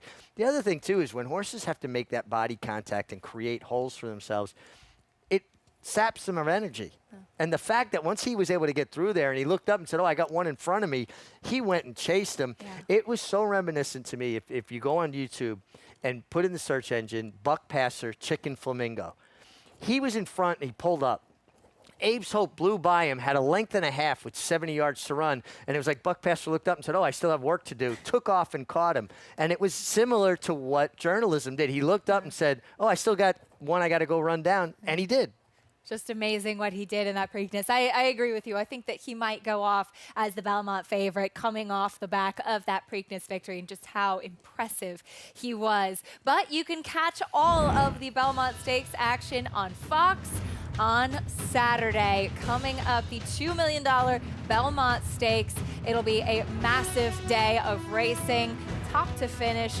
But of course, a lot of eyes on that Belmont Stakes. It's a big reason as to why we all will be here. The town is getting ready, Lafitte. The track is getting ready. And I know you guys are getting ready for the 9th at Monmouth. Segue from that conversation to these 12,500 claimers. Acacia, I'm not a magician. 4 minutes out, race 9 of 11. SK Moon, you just saw, there's Lady Collected at 10-1. This one for Devin Doherty, Matty Oliver, and let me tell you, Saratoga is waiting for you, Lafitte. I can't wait. Loving the racing here, though. Vesper Chicks, you saw, there's a 6-1 shot. Misspent. Yeah, Misspent broke her maiden by about 11 1/4 lengths at 6-5 last time out. My Honey Bunch, smart and classy winning trainer, Chuck Spina. Then the 6, Don't Listen. Yeah, Don't Listen will probably be your favorite. Looks well on the racetrack. Spanish Girl, outsider 1 for 27 lifetime. Yeah, for Susan Kroll and Jean Aguilar, who's actually been riding pretty well so far this meet. And Prophet Hunter, second start on dirt. Yeah, you know, this was kind of weird. Here's a horse that hadn't run in 2 years, and the trainer dipped in and claimed a 6-year-old mare that's only run 3 times. By Wee Miss Artie, you would think they'd go on the turf, but they go for the 12-5 here, and you're getting 17-1. 8 deep, that's the field.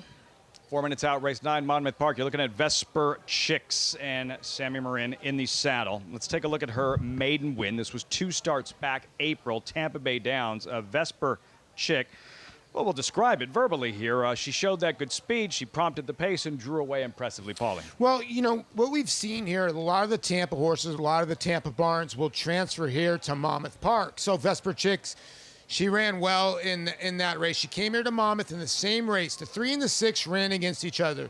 3 was 10-1. The 6 at that day, Don't Listen, was 2.5-1.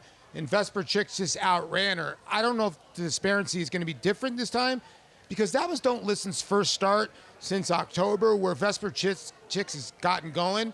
I would think Paco being aboard the 6th, I think will be a little bit more fitter today.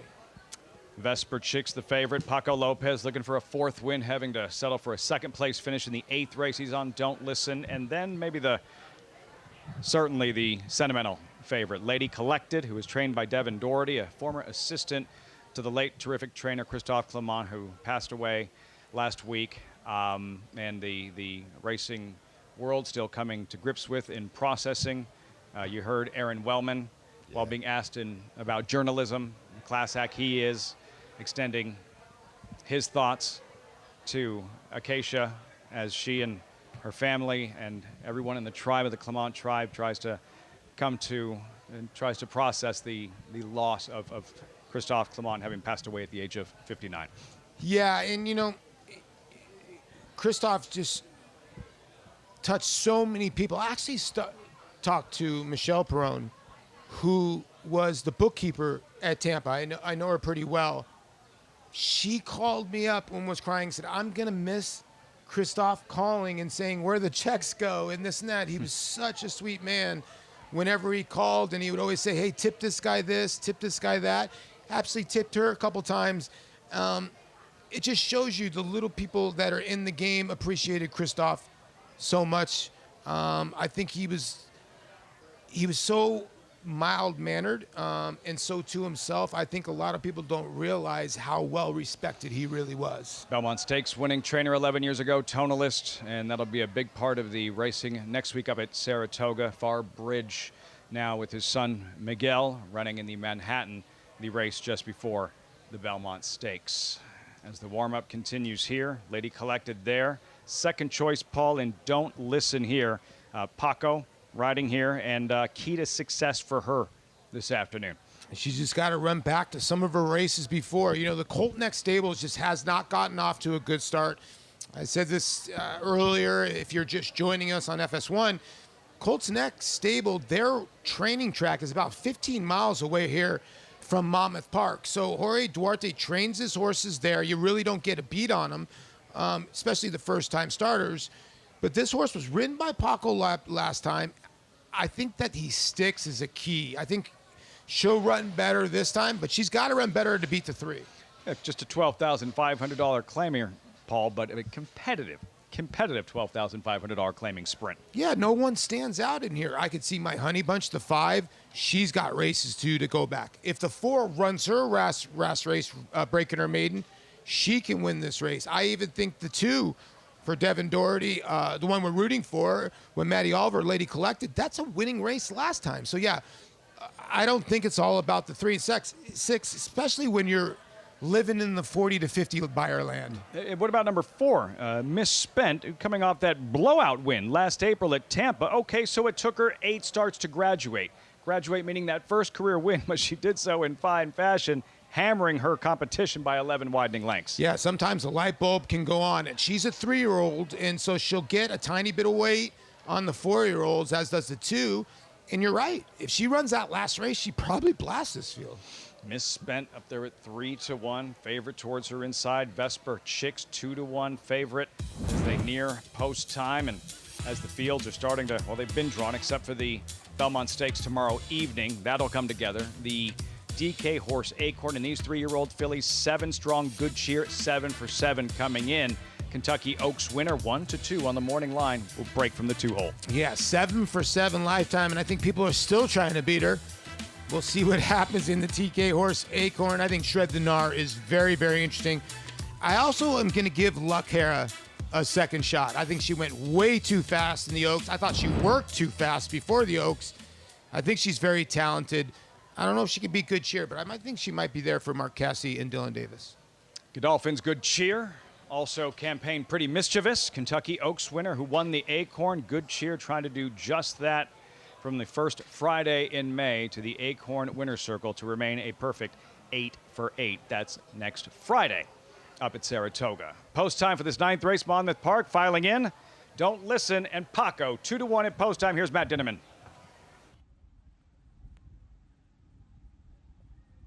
Vesper Chicks, post 3.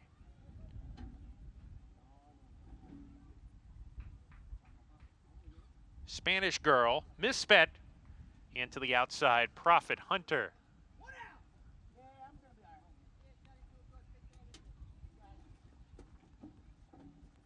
We're ready to go. And flare off.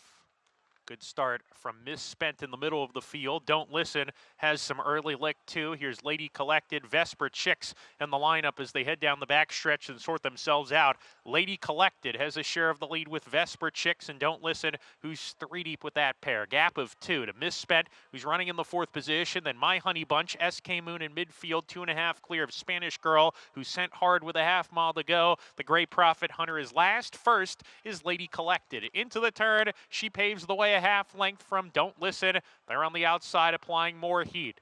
Vesperchicks backs off in third, tries to come on again on the outside of Misspent, who's riding the rail around the far turn while pushed upon a little bit. Now she's searching for racing room. Misspent at the quarter pole. My Honey Bunch is 5 lengths behind under a ride. The others seem to be well out of it as they come off the turn. Don't Listen, challenging Lady Collected, and the real running begins, and Don't Listen goes by Lady Collected. On the outside, Misspent has angled off the fence, but Don't Listen has a kick. Don't Listen by 2.5. Misspent chasing hard, but Don't Listen's just too good. Don't Listen, Paco Lopez, 4 wins for him today. Misspent rounds out the exacta spot. My Honey Bunch gets third, and Lady Collected was fourth. Wrong lead, right result. Colt Next Stables, Don't Listen, and Paco, 4 wins on the afternoon, 6-5 at post time. Yeah, ended up going off as your favorite, and rightfully so. This horse was much the best, but you were right about Misspent. I think she ran right back to her maiden win. They were well clear of the other fillies in here. It's just that, Don't Listen had races to go back to that could win this race, and Paco Lopez got her to the wire. Paco Sunday. Yep. On the shore's greatest stretch. I'm telling you right now, he's like 80% when you're here. He's seemingly race in and race out, always in the mix, riding another winner and another trip to the winner's circle. Don't Listen, favorite, does not disappoint. 2 for 10 lifetime and a first win here at Monmouth Park. Results forthcoming. Don't Listen strolls at Monmouth. And when we come back, I'll revisit the Smarty party. There he is, Smarty Jones, and his date with Destiny. Derby winner, Preakness winner, just missed in the Belmont Stakes to be inducted into the Hall of Fame on the 1st of August at Saratoga. Game winner first ran a very, very impressive maiden race at Del Mar. Came back in the Del Mar Futurity. Gaming, a first crop colt, following in his sire's footsteps, winning the Grade 1 Del Mar Futurity. And then just continued that unbelievable 2-year-old year, went on to win the Breeders' Cup Juvenile, and then was crowned 2-year-old champion. A very exciting combination of pedigree and race record. Game winner, continuing the legacy of Candy Ride. Bet the Belmont Stakes with a $25 free play from Naira Bets. Naira Bets is the official betting app of the Belmont Stakes and is available in most states. Naira Bets makes it easy to get in on the action with streaming HD video, weekly promotions, and a state-of-the-art betting interface. And they're off in the Belmont Stakes. If you're betting the Belmont, your best bet is Naira Bets. Scan now for your free $25 Belmont Stakes bet, plus a $200 bonus for new members with promo code Belmont25. The brilliance of the legendary Arrowgate and the speed and stamina of the sire of sires, Uncle Mo. Introducing Petulante, the first son of Arrowgate to stand in New York after winning handily at first asking. Petulante! He's got a kick here, and he's going to prove much the best. He won or placed in all 7 of his lifetime starts, including the Grade 3 Salvatore Mile. Petulante, Nimbus class, Petulante! Petulante, now standing in New York. For information, visit IHDVStallions.com today. To have this weather and to have the beach and this racetrack, this is paradise. You can't beat it. This is the Breeders' Cup World Championships from Del Mar. Oh, it's wide open! Who's it going to be? Sierra Leone does it in the Breeders' Cup Classic!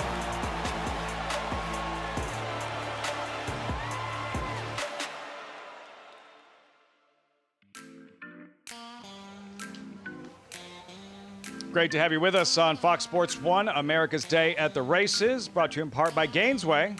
Power, passion, performance. Terrific performance from that rider. Once again, here at Monmouth, 4 wins. Paco Lopez into the winner's circle. The favorite here, Don't Listen, over Misspent in the 9th of 11. Yeah, congratulations to filly by Will Take Charge out of the Flatter Mare Game Trail. Alan Goldberg, who bred this horse, used to be the head trainer of Colt Next Stable. And this one gets the job done for Jorge Duarte. Big filly by Will Take Charge. Wins. And then Misspent. Not a big filly. Yeah, not a big filly. You can see the size, but they were by far the 2 best in here. And Misspent looks like she's turned the corner. Easy daylight win, but yeah, clear of the rest misspent. Don't listen at 6-5, $463, $23, $645 in race 9, Monmouth Park. We march forward. Back to grass. Starter allowance, 1 mile affair. Turf course listed as good. Fillies and mares, there's a field, updated odds. While the favorite is Forward Deployed, number 3 at 3-1. Take a look at number 2, Miss Annabella, 10-1 train by John Service.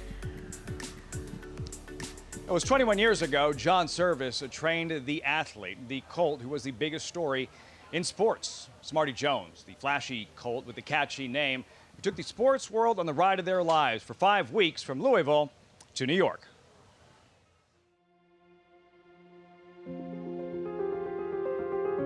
We bought his mother. Smarty was her second foal. He was small. I wasn't impressed. When he stepped off the van, I was actually there, and they had sent 2 horses. The second horse was actually what I thought was the better looking of the 2 horses. I thought right away, oh, that must be Smarty Jones, and I was wrong.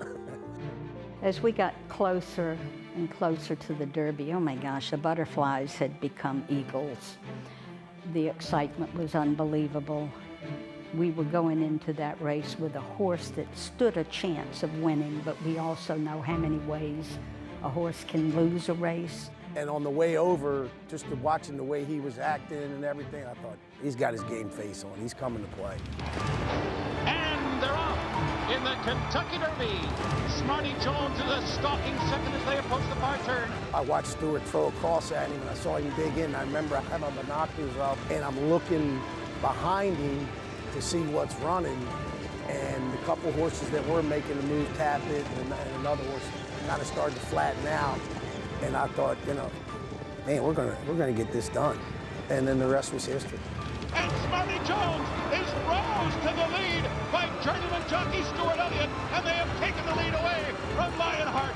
And here is the first undefeated winner of the Kentucky Derby since Seattle Slow of 1977. Smarty Jones has done it. I tell you, this horse has come a long, long way. He didn't used to be, I mean, he was a freaking handful. You know, he was a little strong. I didn't train him a whole lot.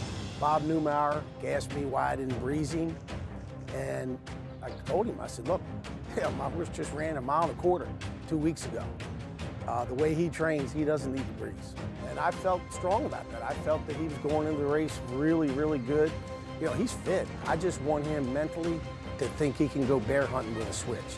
That's what I want. And that's the way he went in the race. And as they hit the top of the stretch, Smarty Jones has taken the lead. It is Smarty Jones in front. And then to watch him draw off like that, I remember telling myself, you know, back him down, Steve. We got 1 more to go. Let's not use it up. I don't want to leave it in the gym, you know? Smarty Jones, he's pulling away. He's pulling away to win impressively here. He's going to win by a colossal margin. Here is Smarty Jones. He wins the Preakness by 12 lengths. We were full of gratitude, but we were full of excitement that you just can't describe. This Philadelphia story continues its magical way to the elusive Triple Crown. My horse was starting to change. He was starting to show, you know, the vigorous of the Triple Crown. And I talked to Pat and Chappie and told him, look, after the Belmont, we're going to shut him down and give him a break. I mean, he needs it. He's ready for it. They're off in the 136 Belmont. Smarty Jones got off to a good beginning today. He trained good. He didn't train great like he did going into the Derby and the Preakness. Like I did in the Derby, I scanned back through the field to see if anybody was running. And of course, I saw Nick's horse making a big move. Birdstone commences a rally. He's 6 lengths from the front. And Smarty Jones enters the stretch to the roar of 120,000. But Birdstone is going to make him earn it today. The whip is out on Smarty Jones. It's been 26 years. It's just 1 furlong away. They're coming down to the finish. Can Smarty Jones hold on? Here comes Birdstone. Birdstone surges past. Birdstone wins the Belmont Stakes. I look back and I think, you know, if he'd have won the Triple Crown, God, what would it have been like? I mean, it would have been crazy. And I'm sure my life would have been totally different. You know, the country did want a Triple Crown, and they sure wanted Smarty Jones to be that Triple Crown winner. That horse was once in a lifetime. I think a lot of people jumped on board, and I think they were really sorry it was over. Smarty Jones, win, lose, or draw in that Belmont Stakes and denied the Triple Crown doesn't mean any less to anyone who was part of and went on that ride with that colt, as popular and beloved as he was. He really was. And a lot of people don't realize in the morning he never lost a workout. That's the first race he ever lost to another racehorse. He was always the bullet workout every morning on the tab. That's pretty amazing. Massive effort in that Belmont Stakes, denied late by Burnstone, but the people around him, the fan base that Smarty Jones had, and what a special, special moment that's going to be. He and Stuart Elliott, what that's going to be like at Saratoga when inducted into the National Museum of Racing and Hall of Fame on August 1st. It's always a special weekend, and for every horse and person that's inducted, Paulie, but with that following, how popular he was, that's going to feel a little different. Yeah, it is. I mean, well-deserved. To be honest with you, I thought the horse should have been in a long while ago. But, you know, it was a great story coming in for very soft, you know, not good connections in John Service, but weren't really well known when it came to the Kentucky Derby scene and that kind of stuff. So he was a heck of a racehorse. And they took shots at him the whole time at the Belmont. And I love John Service. Doesn't say anything about Stuart Elliott, because a lot of people blame Stuart Elliott for the ride. I kind of don't. They took shots at him here and there. But the vigors of the Triple Crown just shows you it's tough to win, and he just got outlasted by Burnstone, who franked himself by winning the Travers. He was a real racehorse, so he got beat by a good racehorse. First undefeated Kentucky Derby winner since Seattle Slew, Smarty Jones, that runaway win in the Preakness, and just a little short in the Belmont Stakes, trying to become then the first Triple Crown winner in 26 years. Look forward to him being inducted into the Hall of Fame on August 1st. Look forward to the 10th of 11 races here at Monmouth Park with the horses. Entering the paddock very shortly for this turf affair. Starter allowance, fillies and mares, $50,000 purse. And looking at the John Service train, Miss Annabella, daughter of Outwork, 12-1, 14 minutes out till the 10th at Monmouth. That's next.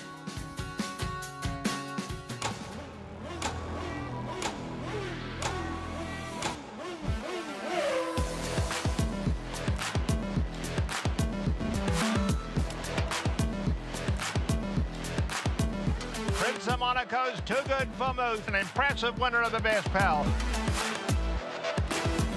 Miramondi's All Hot, but Prince of Monaco Too Good. Prince of Monaco, standing at Claiborne Farm.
As the field turns for home, Mindframe on the outside is coming after Dornoch, and it's Mindframe and Dornoch head in head with a furlong left to go. Sierra Leone is closing ground. It's Dornoch hugging the rail. Mindframe a little erratic, but he's still right there with Dornoch in an absolute thriller. Dornoch and Mindframe, it will be Dornoch and Luis Saez to win the Belmont Stakes at Saratoga. Dornoch took them gate to wire in the 2024 edition of the Belmont Stakes here at Saratoga. We'll see what will take place in the 2025 running. And Richie, we've talked about a couple of the big names, and one that we've mentioned but haven't had a chance to really dive into is Baeza, the half-brother to last year's Belmont Stakes winner Dornoch, as well as the previous year's Kentucky Derby winner Mage. What an incredible mare, Puka. I mean, just you want to talk about a game changer from a breeding standpoint, to have a mare like that. Baeza's good, lightly raced. John Sheriff's tremendous horse trainer, and he ran great. You know, he didn't have traffic. He had a pause there, but watch when he gets all the way out in the clear. He sifts away from all of the kickback. And this is where he really finds his best stride. And you can make a case he was finishing best of all the last 16th of a mile. Another intriguing layer to this Belmont Stakes. Actually ran on a little bit, re-engaged a bit there in the stretch. Horse that was kind of chasing journalism out in California, waiting to get into the Kentucky Derby field, and luckily he was able to run, and obviously with that third place finish showed that he belonged against this crop. Oh, he belongs in a serious way, and credit to John Sheriff. You know, you're on the bubble, you're not sure if you're going to get in, but he went about his business, trained him up to the races. If he was in, he got his opportunity, and the confidence that John has shown in this horse was reinforced with that effort. I mean, and again, I think this Belmont Stakes is so deep. It's a small field, but 4 horses that, to me, can truly win it. There's no, absolute standout. And I think when we look back at this 3-year-old crop from a historical perspective, we're going to go, wow, 2025 was a really strong crop of 3-year-olds. Baeza just galloping this morning at Saratoga, will be working tomorrow. Yeah, I kind of wish now I had stayed over another night to watch him work tomorrow morning. I'm already committed to driving home tonight, but I'll be back Tuesday. All right, very good. As Maggie is with us, is that what I'm told? Lafitte and Paul are with us. Sorry, not Maggie. I didn't mean to get everybody's hopes up. Look, if we're talking works and horses preparing for the Belmont Stakes, who else would you rather hear from? Baeza to breeze tomorrow at the Spa. It's really easy, and I'm probably guilty of doing it myself. In fact, I'm pretty sure I am, focusing on the top 2 from the Kentucky Derby and the rematch everybody wanted to see in Sovereignty and Journalism, and easy to lose sight of the fact that there is a big 3 exiting the Kentucky Derby and intrigue among others. No, and like Mick said, you got a Hall of Fame trainer in John Sheriffs, and a lot of people forget he trained the great Zenyatta. And when you train a horse that goes 19 for 20 or 20 for 21 lifetime, you know what you're doing. He trained a lot of good horses. Zardana, who was actually the first horse to beat Rachel Alexander actually after she won at Saratoga. So, and I had mentioned this with Richie. It seems like John Sheriff, whenever he enters a horse into a Triple Crown race, they fire. I mean, Giacomo, Tiago, you can go on and on with not like the ultimate pedigrees, like they're going to be like champions, you know what I mean? So obviously for the Mosses for the longest time, but this horse Baeza is a lightly raced horse. But I do look back to the Santa Anita Derby where he had a big jump on a dry racetrack on Journalism, and Journalism kind of ran him down. But has Baeza kind of grown up a little bit since that Derby, He'll be fresh as well, like Sovereignty. Baeza breezing tomorrow at Saratoga as we continue to march towards and get closer and closer to the 157th running of the Belmont Stakes at Saratoga. And getting closer here to the 10th race at Monmouth Park, 7 minutes out. Riders up. What'd you come up with here, Paulie? I came with the 6, Diamond Vega. I like these Lope de Vegas. Right now, it looks like the other Chad Brown runner is your favorite. It's between the 3 and the 10 right now, but Forward Deployed with Dylan Davis aboard the other Chad Brown runner right now, currently your favorite. Chad Brown seeking a second winner on the afternoon. Here is the Brown train forward deployed, or latest. Sam Davis Day, Tampa Bay Downs, Flavian Pratt aboard, Paulie. In front, watch her battled, but eventually run down late. Yeah, she got run down late here. And, you know, when Flavian Pratt is aboard, and you can see her ears are pricked. Now she's kind of digs in right now. I wonder if she was kind of waiting on horses or not. And the horse on the way outside is going to run her down. Yeah. Nothing she could do. Yeah, and I wonder, like, if she wants to sit behind horses. That remains to be seen because her one win was from behind. I think that Flavian took her to the front because she was the only speed that day and maybe got caught by surprise. So what do you think the approach would be today? Well, I think you sit back and you learn from that and go, okay, maybe this horse wants to sit behind horses. So I think Dylan will drop to the rail and see what happens. You don't have to be completely off the pace. You got to hope the 2 Miss Annabella takes to the turf. First time at turf. I think the 7 Naked Eye, very dangerous. You look at a horse that's outworked 138 horses in the morning. If this horse takes to the turf at all by Vekoma, probably should show some speed as well. Vekoma, Met Mile winner, Stallion maker indeed. Post parade here shortly. Forward deployed, 5-2. Dylan Davis in town to ride for Chad Brown. Good allowance race. Fillies and mares 1 mile on this good turf course. Unfortunate that we didn't have any more rain. I know when we left here yesterday, felt like a coin toss or less than that, the chances that we'd have grass racing this afternoon. Yeah, General Manager John Himes, he had texted our producer Bobby Clyde and said, you know what, we were going to be on the turf tomorrow, but after that pour of rain that we had, we might not be on. I texted him this morning. He says, we are on. Great news. And whenever they have turf racing here, it's competitive. Good to go. And a good turf course. Post parade, 11-1 shot, side by side, inside post positions. Make It Snow and Miss Annabella. Yeah, Make It Snow has been on the turf. Now, Miss Annabella has shown speed, but that's been on the dirt. Try to get her on the turf last time. Forward deployed, 1-2 for Chad Brown. Yeah, Chad having a good day so far, looking for another one. Postino's Prophecy saw a long shot the last race on grass. Yeah, 6-year-old mare, 2 for 22 lifetime. Still Thinking of You, 7-1 shot for Derek Ryan. Listen, Paco and Derek are very dangerous horse coming off a maiden win.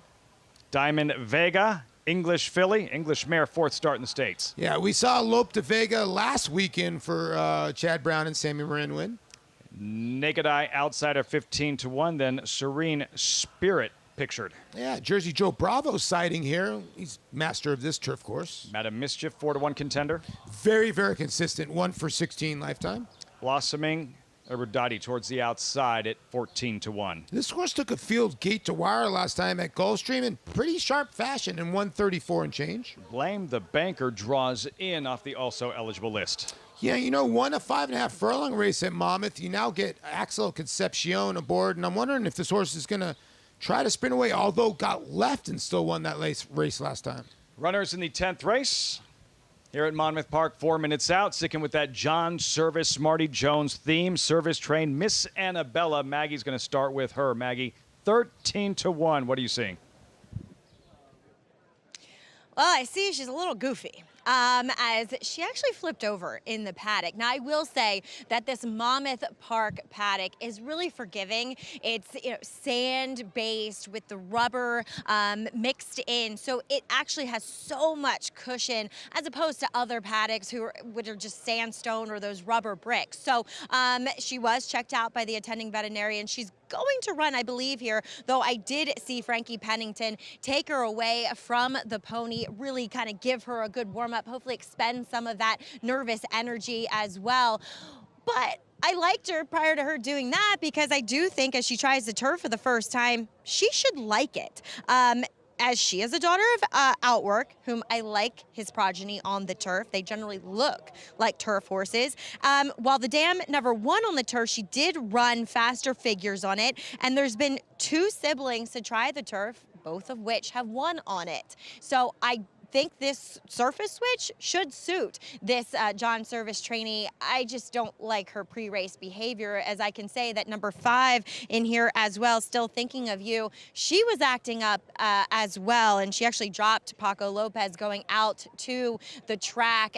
He had to get on once out here on the racetrack. So, yes, there's some bad actors. There's also a formidable pair from Chad Brown, whom I think look exceptional and are the likeliest winners of this race. but I do want to mention a few others in here, including number 8, Serene Spirit. Jorge Duarte looking to go back-to-back as she'll return off of a layoff, making her 3-year-old bow, and she looks so strong, so fit coming back here. Now, I think jury out on how far she ultimately wants to go, as she is a little bit more compact. Being a daughter of Speightstown, she gives off more sprint vibes, and I just feel like this might be stretching her. It is a mile, a flat mile, so I think it's within range, but coming in off the bench, I'm not sure she's going to love it, though that's where she broke her maiden, going the mile 2 back with a slow figure. But I do think, as we often see with these 2 turning 3-year-olds, those figures, especially turf figures, tend to improve vastly. As another one I have not seen since she was 2 is the New York bred number 11, Blossoming Erudite, as she took to the stretch out last time out at Gulfstream, where it often pays to be forward, and she was here. Unfortunate post position here towards the outside with this kind of mile draw, although it is a long way to sort yourself out into that first turn. At least she showed a dynamic in which she can rate, she can sit from off of it, which I think is a feather in her cap. She looks exceptional. Like I said, I haven't seen her since she was 2. She's really gone on and improved. She, next to the 2 Chad Brown horses, is definitely one of the well-turned out fillies in this affair. But like I said, the 2-headed monster for Chad Brown and here Lafitte, the 3 and the 5, the 3 and the 6 are just going to be very tough. That kind of race, several options to explore. Chad Brown with the strong 1-2 punch, which leads us to your top selection, Paul, the English mare and Diamond Vega. Yeah, I landed on this horse. Now, what Maggie said is so key. I think you got to look at that. When you look at Diamond Vega, she is a 5-year-old mare. I just like these Lope de Vegas. I think there's a tiny bit of give in the ground. That's why I picked her.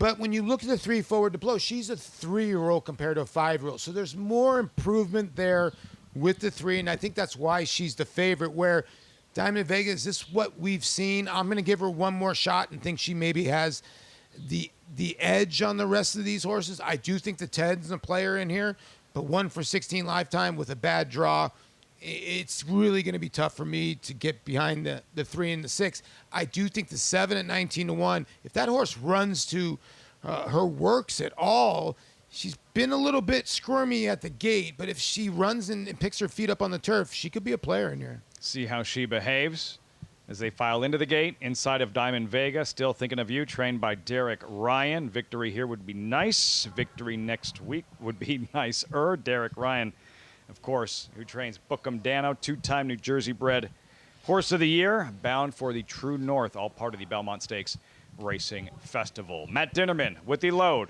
and call. Race 10 Monmouth live on Fox Sports 1. Number 4, Madame Mischief. Post position number 10. 2 back. Blossoming Erudite. Still Thinking of You is up to the gate as well. Hasn't gone in, so there's actually 3 back here. Working with Blossoming Erudite to go in, and Still Thinking of You. Blossoming Erudite is in, 2 back. Still Thinking of You.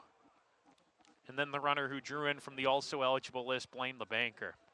Still Thinking of You for the Derek Ryan barn. Paco Lopez looking for a 5-win day today. He's aboard.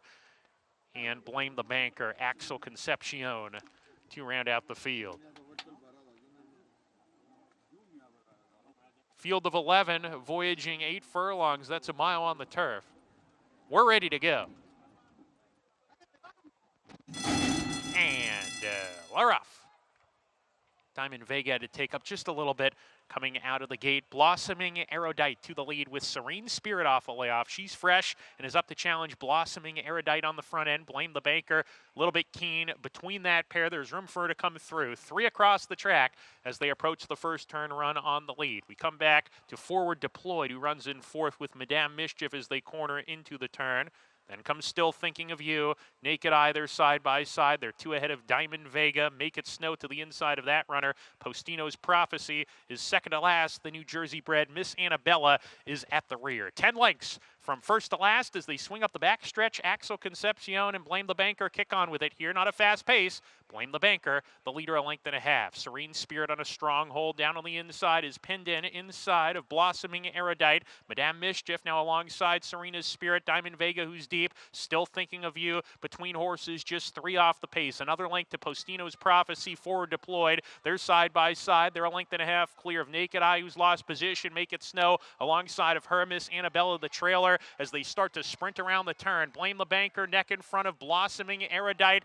Diamond Vega in the 3-path moving up. 3 across the track at the quarter pole. Madame Mischief waiting for racing room in the purple and white cap. She's got horse top of the lane. Still thinking of you. Being asked for more as they wheel for the judge here. Diamond Vega asked for her best. Blame the Banker alongside. Far outside. Here comes forward deployed and still thinking of you's in with a shot. And between horses, Madame Mischief finds daylight. Driving finish. Still thinking of you. Here's forward deployed. Photo finish.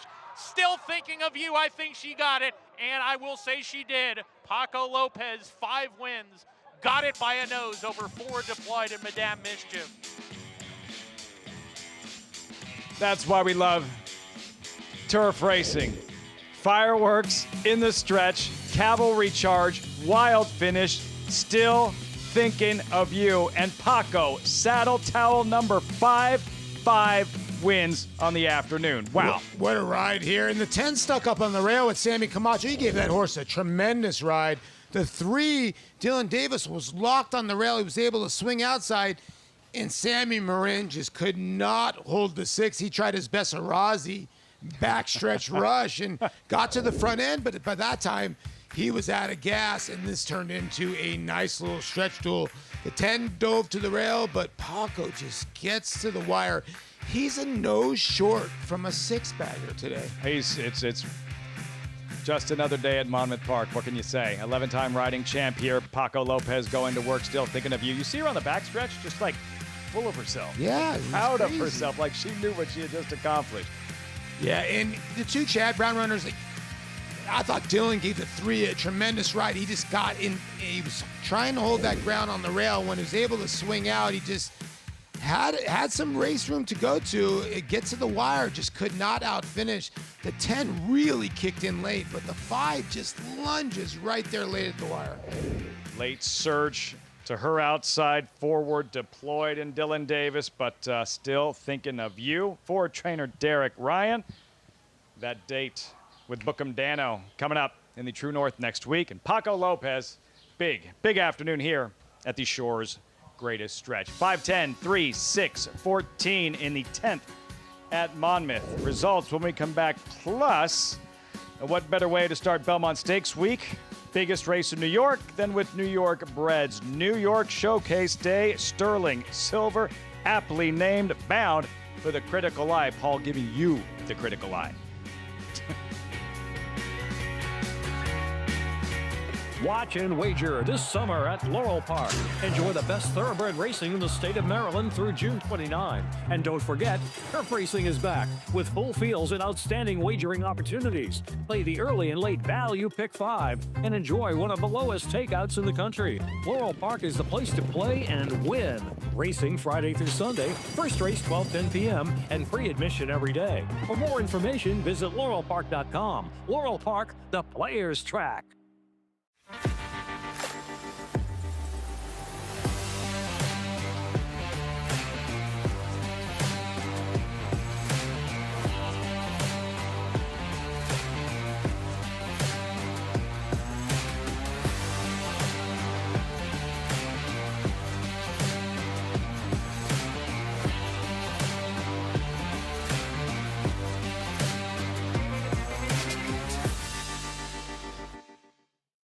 RaceLens is the most in-depth product in horse racing, with unique features found nowhere else. True odds, predictive analysis, and pace projection. RaceLens. It will change the way you follow horse racing and take your game to the next level. Enhance your handicapping with AI Fast Facts, exclusively on NyraBets. Open your NyraBets app, click View Runner Details, and a stat-driven fact will appear for all U.S. thoroughbred racehorses. Download the NyraBets app to start using Fast Facts today. Racetrack Television Network brings you every race, from every track, on every screen, every day.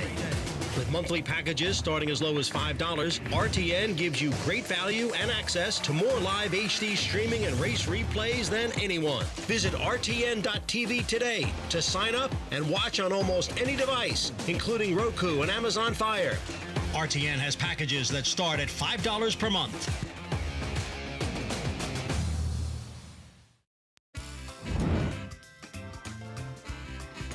Welcome back. Thanks for spending part of your Sunday with us on Fox Sports 1. America's Day at the Races, brought to you in part by Naira Bets. Bet any track, anywhere, anytime. Visit NairaBets.com or download the Naira Bets app to get started. Typhoon yesterday had nothing on that sandcastle, Paul. Nothing on that sandcastle. You ain't gonna budge that thing. No. You can't budge Paco today at Monmouth. 5 wins, and from what you're telling me, aboard a live one in the 11th and final. I'm starting to look. If you would have played Paco in this pick 6, my gosh, you'd have 4 of the winners. And he's on 1 to 5 shot in the last, and it's paying $9,000 for the pick 5 to the 1. But there you see, he's still thinking to you, $24. $24.20 on Paco. Don't get that much. Don't get that much off. You know what? Derek Ryan and him are about only, 29% together. That will go up a little bit. That's pretty good. But Paco didn't do it by himself. Still thinking of you. Trained by Derek Ryan, standing by live with Maggie. That's right. Still thinking of you, Derek. Back-to-back wins, but as you were just saying, she isn't the easiest. No, she had a little heat stroke our last race. You know, it was a real warm day in Florida, and we turned her out for a month after it. She's only back 3 weeks, one work, and it's a nice cool day. That's why we ran her today. I was gonna say she had the weather in her favor, and earlier today here at Monmouth, your star of the stable, Bookham Dano, honored as a New Jersey bred horse of the year.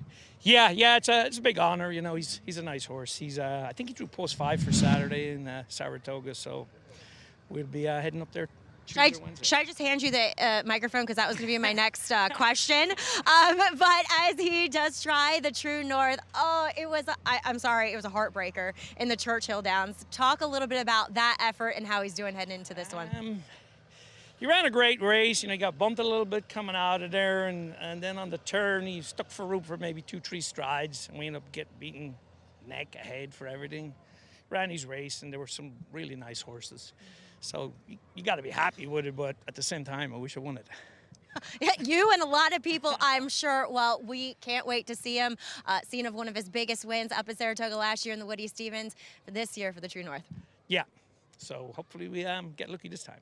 Well, thank you. Best of luck and congrats here. Cheers. Thanks. All right, Derek Ryan with the signature visor on. I mean, people pay for those types of visors with the hair coming out, don't they, Lafitte?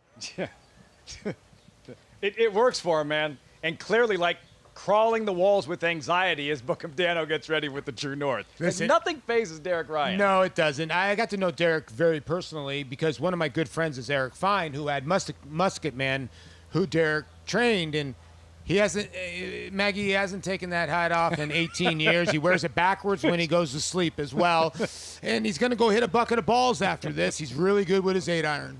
It was interesting with Bookham Dano when a horse wins the Pasco at Tampa like he did as a 3-year-old, 99 out of 100. 999 out of 1,000, most connections are going to take the next step and find out if they have a Derby runner. You'll see those horses in the Sam Davis, in some race offering Derby points. Derek Ryan was like, yeah, he's not a router. Yeah. He's a sprinter. He's like, I've been to the Derby, I've done it. You mentioned Musket Man, 3rd in the Derby, right? He might have been in 3rd in all 3 legs of the Triple Crown, right? Something like that. Like 4th in the But not he nor the connections, a Jersey 6 stable, all that New Jersey connection, a New Jersey story, not for a second an ounce of Derby favor, which is so rare, so incredibly rare in this sport. You know, I think he learned a lot from Musket Man. Musket Man was by Yana Guska, and, you know, they never thought he was going to be a type of horse that can run the Derby distance. You know, later in his career, he lost to Carter by an inch at 7 furlongs, and I think that, you know, that he kind of learned from him going, okay, Musket Man was just really talented and ran on grit, he probably was a better one-turn horse, and I think that's where he learned with Bookham Dano. Bookham Dano, and yeah, he ran his fill in the blank off in that Grade 1 Churchill Downs. Can't wait to see what he does in the True North, all part of the Belmont Stakes Racing Festival that starts on Wednesday. And yeah, it's New York's biggest race, the Belmont Stakes. Naturally, you start with Belmont Showcase Day, right? And we'll get to those New York breds. But on this Paco Sunday here at Monmouth Park, looking for a 5th win, he rides I Believe in Magic. Yeah, 1-9, you have the defections. All adds up to a heavy favorite in the nightcap. His 6th win, right? Yeah, sorry, 6th win. sorry, 6th. Yeah, and he was no short for having. This would be his 7th. 7 out of 11. I don't know what the record is here, but last week they only run 8 races. Yeah, I mean, in a group. It's what he does. He wins them in bunches, and in one of those zones, Paco Lopez. Now to the New York Showcase Day. On Wednesday, there's the rundown, celebration of New York breds, the Mike Lee, the commentator, the Bowery, Kingston, Critical Eye, and Mount Vernon. Let's start with the commentator. Take a look at the field. And, yeah, we're going to welcome in Acacia and Richie. Guys, getting ready for that commentator, and it feels very appropriate kicking off this particular week of racing with a day dedicated to the New York breds. It's very special, Lafitte, and it makes a lot of sense. You know, for those of us based here in New York, we love these New York breds. They're the heart of the breeding operations here in the state of New York, and so wonderful to have the opportunity to kick off a special week celebrating them and what they can do. Absolutely, and I love to see all the New York thoroughbred breeders that come out. They're so proud of the horses that they breed in the state of New York, and I've always contended that the health of a racing product in the state is a direct correlation with the breeding product in that state, and the New York breeding program is so strong, and I think we've got a tremendous competitive card. This is like a handicapper's dream/nightmare. A lot of work. If you haven't gotten started yet, now's your opportunity. Wednesday's card. We'll take a look at race 4. The commentator for the New York breds going 1 1/8 on the main track, and I think you talk about the health of the breeding operation in New York. Just look at how many horses in here have been effective against open company as well. Yeah, I mean, you know, it's not your grandfather's New York breds anymore. New York breds can compete on any level, Grade 1 level, internationally. You got Mama's Gold from the rail with speed by In Spite of Mama, who was New York Thoroughbred Breeders Broodmare of the Year, who was bred by Buck Butler, who was New York Thoroughbred Breeders Breeder of the Year. And then, of course, you've got Bank Frenzy on the far outside, who is dropping back out of the Westchester after winning the Haynesfield, which we're going to look at right now. We'll see the top 3 finishers from the Haynesfield, and as you mentioned, Bank Frenzy, who was riding a 4-race win streak, went on, did not disgrace himself, finishing 4th in the Grade 3 Westchester against open company as well. He was in exceptional form, particularly against New York breds, and for his current owners, LSU Stables, but bred by Chester and Mary Broman, also names well familiar with here in the state of New York and their contributions to the breeding program. Yeah, I mean, you start talking about Chester and Mary Broman and Barry Schwartz of Stonewall Farm, and these are the people that have been the mainstays and have really elevated the New York Thoroughbred breeding program. Bank Frenzy is as consistent and hard-knocking as you can ask a horse to be. I like my horses like I like my people, honest and hard-working. He embodies all of that. Outside post is good for him. He's a horse that runs with an extension blinker, but it kind of hasn't been showing that propensity to want to bear out.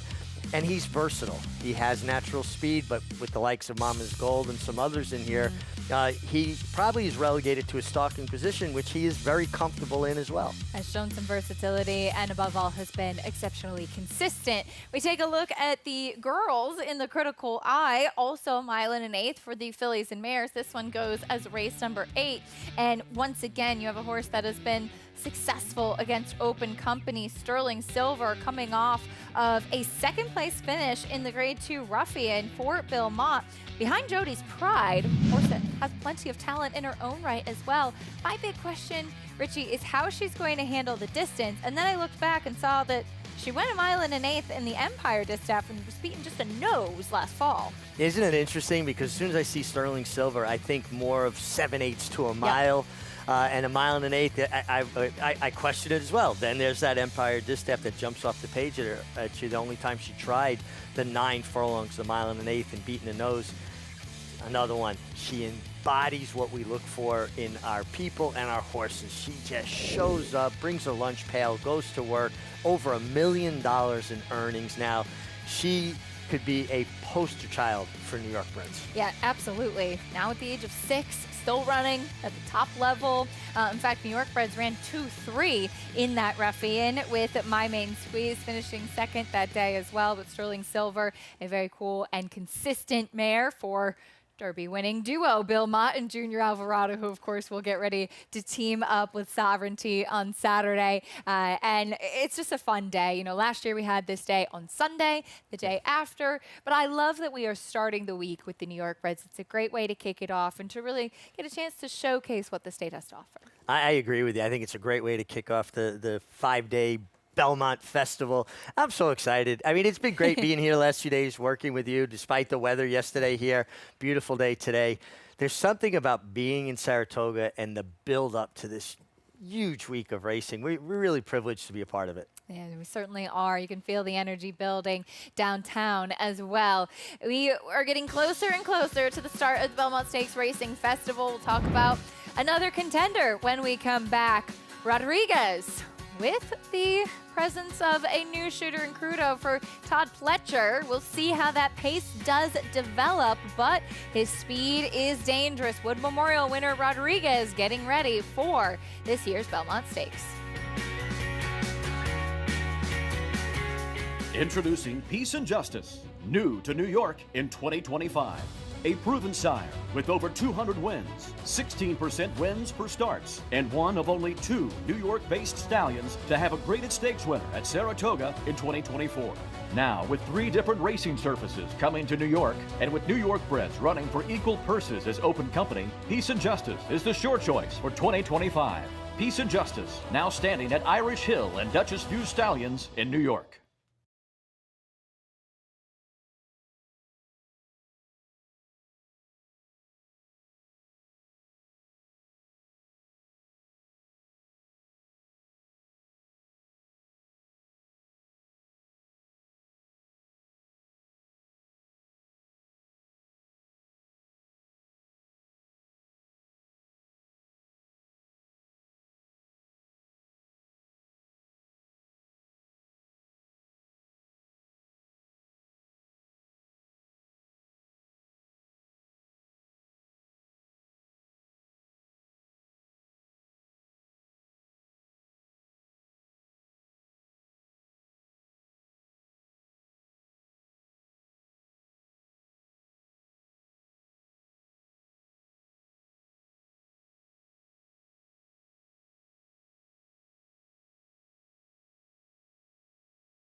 The post, the barrier, the stalls, the iron monster, the starting gate. There are so many key and important times in a race where jockeys have to make quick decisions, when to move, when to sit, wait behind horses. But to me, one of the most critical times in a race is leaving the starting gate. If you don't break cleanly, you can get shuffled back, taken out of position, and it's hard to get a horse in a good rhythm. Starts are so important. I want you to know what goes on inside the starting gate. Come on with me. much on the truck. All right. Yeah. Key to breaking sharp from the gate is having your horse warmed up, alert, but settled. You want them relaxed. We got a great gate crew here in New York, and they know all the horses, their habits, what to expect. Put them in the gate, get them square, looking down the track, and be ready to go. Try to get as relaxed as I can on my horse before we go in the gate. And once I get in there, I want to let him walk in and take a deep breath and make sure the gate guy get up, because I want to make sure he starts setting his feet correctly. And you know the ones that's going to sit in there and be still, but I just want to keep it as relaxed as I can going into the gate with the horse, where the horse can feel like he's going to do his job. I'm going to just stay out of his way. You get one that cuts right to the gate, sometimes they'll balk. It's a kind of a closed space. Some horses are a little claustrophobic. Important to pick up your feet so you don't get your legs caught on the side of the gate. You could feel their energy. Sometimes you'll feel their heartbeat beating on your leg. Again, want to keep them relaxed, settled, get them square. The assistant starters are so good at getting the horse nice and balanced. Sometimes you get one that's leaning a little too far, you'll take your leg, push off the petition, get them where you want them to be. Looking down the racetrack, all four legs square on the ground. Last horse gets ready to go in, you're gonna take your half cross, take a piece of mane, one hand, other hand free in case horse breaks left or right, you can correct them, and you're gonna be leaving here in a hurry. Well, a lot of people wait on the guys to say one out to get all set and ready. You know, I'm not, you know, you can hear the guy say one out, but I'm mostly paying attention to the guy with the button. That's how I break so fast out the gate, you know. I'm a button guy, you know, or I listen to the last door sound and the button. And after that, early position wins the race most of the time. So many moving parts that make a horse break well or break poorly. It's important to have great communication between the rider and the assistant starters, as well as the official starter, and working with the trainers to make sure that if a horse is a little bit nervous, they school them, they get them where they're relaxed around the gate. It's not always the horse that's the most keyed up that breaks the best. It's the horse that's alert and settled and balanced in the gate. Then you can leave the gate in a hurry. Tremendous job by our own Richie Magliori and all the production team working on that feature, and just a great insight for the fans as they take a look at the Olsen Shoot over here in Saratoga. But going the 1.25 miles here, obviously it's key for any race, Richie. I got you so excited. I caused you to start choking. Well, I got choked up, yeah, you know, yeah. look at I was reliving my riding days. But talk us through. There's a lot of pollen up here, by the way. There is. Talk us through, especially for a horse like Rodriguez, who we've discussed his speed, how important the break is going to be. Well, it's critical because you want to be able to dictate the terms of the race yourself. If you don't break well, then the terms are dictated to you. Mike Smith, Hall of Famer, accomplished pretty much everything there is to accomplish, is a tremendous gate rider that was witnessed in the Wood Memorial when he left running. Now, Bob Baffert trains his horses to be able to run an entire race. You know, they're not going to run out of training. So with the likes of Crudo in there, could change the way, the complexion of the race for him is probably the right way to frame it. I thought without Crudo in there, he's a horse I might actually have picked. Yeah. He has trained as well as a racehorse can train. His last two works were phenomenal, especially the 7 furlong workout, the second to last work. Horses lose interest. They get a little tired. There's not anything there to motivate them when they work solo. He didn't have company, and he worked 7, 8s, and 24 and kept galloping out and going 1.25 miles. You know, Bob Baffert's got him finely tuned for the Belmont Stakes. And so for that start, when you're in the gate, we often see it. It happens. A horse can really be taken out of their comfort zone at the break. It can also really lay the foundation for what turns out to be a favorable trip versus one with adversity. Well, exactly. You know, the worst thing you want, and this is something I learned from one of the greatest riders in the history of racing, Angel Cordero. You don't want to be behind horses that your horse is naturally faster than. You're going to use more energy steadying them, holding them, trying to find spots. You want to be in front of the horses that you just have a higher natural cruising speed than. And Angel was one of the greatest gate riders of all time, and that's who I tried to pattern my riding after, getting your position going forward. And also, it lends itself to a horse getting in a good rhythm. You don't want a horse scrambling and using their energy in a counterproductive way. Also, they don't breathe as well. You want a horse to get in that rhythm, and his breathing is contained and measured. It makes such a difference. You see a lot more body contact out of the gate now than you used to. And I think it's twofold. One, the stewards have allowed a lot of latitude when it comes to the starting gate, horses breaking left or right. So human nature, if I get bumped or shut off 2 or 3 times leaving the gate and there's no ramifications for it, well, what's my motivation to straighten a horse up if he breaks left or right? I'm not going to be the only one trying to be considerate or at least careful with ours. And the other thing, too, is years ago, you did not get handled in the gate automatically. A horse had to be a bad actor or a horse that was, had a reputation.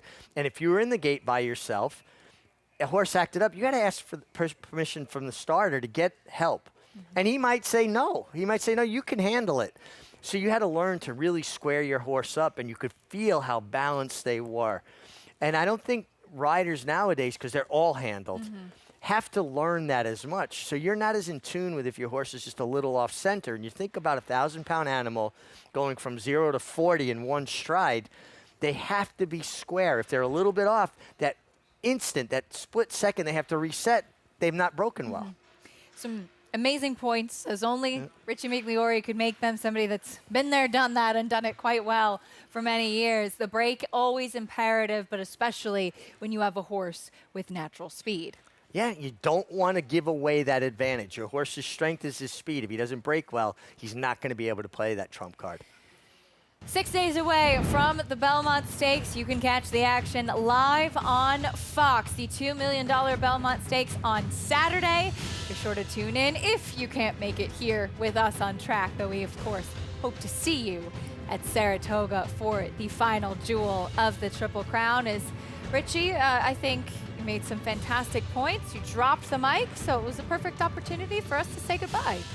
Such a pleasure working with you all weekend, as always. As always. We had a lot of fun over here. We'll send it back over. Lafitte and Paul still with us, guys. One more to go at Monmouth.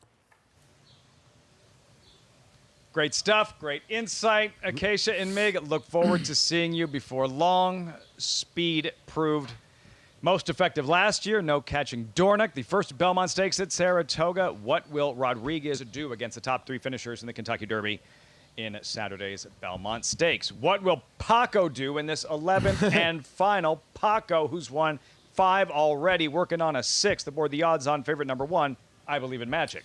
Yeah, I Believe in Magic for Paco and Kelly Breen. They're very good together. 20%. This horse probably is going to show some speed in here. I would think it's going to end up being, right around 3 to 5. Your second choice is the outside horse. I do think the other runner in here, Royal Seamstress for Claudio Gonzalez, but making the ultimate drop, but has not shown much in the last 3 races. Can Duella Dent apply pressure? Is she quick enough to turn up the heat on I Believe in Magic early? Yeah, maybe she is. The thing about I Believe in Magic, her last 3 races, she has not broke well. Now, it's only a 4-horse field, and Paco's pretty adept at getting horses out of the gate. He couldn't get her out last time, so the break's going to be key, like Mig just talked about. Looking for 6 on a Sunday. Paco on I Believe in Magic. Number 1, odds on 3 to 5. One final time, Matt Ditterman with the call, the nightcap from Monmouth. And they're off. Dula Dent away awkwardly, recovers though, and moves up to take the lead away from the big favorite. I Believe in Magic takes back in second. Royal Seamstress third. Once an Eagle fourth. 4 runners in single file, separated by 6 lengths. Duella Dent leads the charge by 2 1/4 lengths. I Believe in Magic kept on the outside second. She's now 3 clear of Royal Seamstress, the gray Once an Eagle, pretty much alongside of her. So they start to string out now. Duella Dent is keen. Dula Dent into the turn, a 3-length lead with 3 furlongs to go. I Believe in Magic getting closer already, 2 behind Dula Dent as they round the far turn. Big gap of 6 to Royal Seamstress. Once an Eagle detached from the rest. She'll run 4th today. Coming to the quarter pole, Dula Dent length in front. I Believe in Magic easily getting towards this front runner, and Paco Lopez takes a confident peek back. He's got to like what he sees because the other 2 aren't getting close to him, and he just breezed by Dula Dent. I Believe in Magic with a furlong to go. Within a blink of an eye, has put 4 lengths on the competition. Now it's 5, and this is Paco Lopez's 6th win, and it's his easiest win yet. hey, if you've won 5, you might as well just stick around for another half hour to win a 6th. I Believe in Magic couldn't have done it easier. Dula Dent was second, once an eagle. Well, I was wrong about her running 4th at the 3-ace pole. She ran 3rd, passing a very tired Royal Seamstress for 4th. We'll let it slide this time, Dinnerman. We'll let it slide. I Believe in Magic. Paco Lopez looking over his shoulder, checking the rear view. Nobody coming. You'd be hard-pressed to find a horse anywhere on the planet win a race easier than I Believe in Magic just won that 11th race. Yeah, Paco, myself, you, and our producer here, Bobby Klatt, could have rode this horse and all been on this horse and won. And the 6 really did fly late. But the key, Paco got this horse out of the gate, let the 4 kind of clear, and then got the job done. But somebody to a 1-2 shot just cashed for $9,000 in the pick 5. I don't know if they hit the pick 6, but good call by you by Dwella Dent, who was the other speed in here that ran second. Yeah, and you mentioned the key, that no problem for I Believe in Magic just settling off of Dwella Dent. Dwella Dent had nothing to offer in the stretch. I Believe in Magic did. 6 wins on the afternoon here. Paco Lopez awaiting those results. Now that Kentucky Derby 4 weeks ago, about 4 weeks ago. Sovereignty, not quite as decisive a win, but a win nonetheless. Journalism, the defeated favorite. Preakness winner. Now they go head-to-head in the Belmont Stakes. Tail of the tape. Sovereignty, Journalism with one more, with a little more experience, just one race. Sovereignty, a little more in earnings. Each a classic winner. Each with world-class trainers and each by world-class stallions. The tail of the tape, Sovereignty v. Journalism. We start with the Derby winner. What impressed you most about his Derby win, Paul? Well, to navigate the field, he's a big boy, is Sovereignty. And I think to navigate the big, 20-horse field, and, the difference between him and Journalism, if you talk to Michael McCarthy, he said, listen, I knew from the beginning, since he was a 2-year-old, that he was going to be something special. Sovereignty had a couple issues. His coming out party was at Churchill Downs, and then he came back, and his real coming out party was actually in the Kentucky Derby. But, a horse like Journalism who's been really good, and then you got a horse like Sovereignty who's getting really good. You know what I mean? So both 2 different paths, but I think they're both on the same track, obviously. Yeah, but how much of an advantage do you think it is for Sovereignty that he's had the time off, that he didn't have to take part in that all-out war that Journalism did have to take part in and win in Baltimore? Now, the third race in 5 weeks. The only 3-year-old to compete in all 3 legs of the Triple Crown. I think it's a big advantage for Sovereignty. You can say whatever you want. Journalism is working well over the racetrack, but that race had to take a little bit out of him. If he wins the Belmont Stakes, he's a super horse. I'm just going to be honest with you. For what he's been through, sloppy racetrack going 1.25 miles, that's grueling enough. The Preakness that he went through, that had to be grueling, and now he's coming up to the Belmont. But his trainer has the confidence in him. I really, truly think if Journalism wins this race, he's a special racehorse. The God-given ability, and we had Aaron Wellman on set at Saratoga with Acacia and Richie earlier today, co-owner Journalism of Eclipse Thoroughbreds, as you see the probables, the draw to take place tomorrow. And discussing Journalism, it's not just his God-given ability, but what he's willing to overcome and how rare the thoroughbred is who would go through that. There wasn't a crack, there wasn't a crevice, bulling his way through traffic, put in a difficult situation, and still somehow emerging from that and then going out and getting the leader who had opened up a big cushion. It was just tremendous. The want that this horse has, and he ran down Baeza in the Santa Anita Derby too, kind of in the same fashion, got studied, got shuffled back, and Baeza had like a 5 or 6 length jump on him, and he caught him. When I look at Journalism, he's a horse that can win the Belmont, almost won the Derby. If they ran him in the Met Mile, I'd bet him. It's old just school, old school. I just think that he's that talented. Yeah. So much on the line. Championship implications. Third and final jewel of the Triple Crown. New York's biggest race, Belmont Stakes at Saratoga. All those riders riding the big horses in the Belmont better be happy that Paco doesn't have him out in the Belmont Stakes the way he's going right now. 6 wins at Monmouth. Chalk in the nightcap with I Believe in Magic. It was a good song too, I Believe in Magic. Yeah, it was. Yeah. Sometimes I believe in it. Oh, there's the pick 5, and no one hit the pick 6. 5 out of 6, we have a carryover. Wow, just shows you. And by the way, before we go away, I'm going to tell you this. Charlatan put Nick's go away with Mike Smith, and Bodemeister went 108 and change. Rodriguez is going to put that other horse in a hurt locker. Crudo in a hurt locker. It's just whether he's going to go or not. Mike Smith is not going to be doing. Benny the Jet Rodriguez. Benny the Jet with the PF Flyers. Belmont Stakes. Did we mention? 6 days for the second time at Saratoga. We'll see you there. Thanks so much for joining us on Fox Sports 1. Exciting day of thoroughbred racing here at Monmouth Park. The Smart and Classy earlier today didn't work out for her last year, but she put it all together on this afternoon. Mia's Crusade. Paco wins 6. Who's going to dominate at Saratoga? We'll see you at the Spa. Who will hoist the Hardware August Belmont Trophy next Saturday, only on Fox.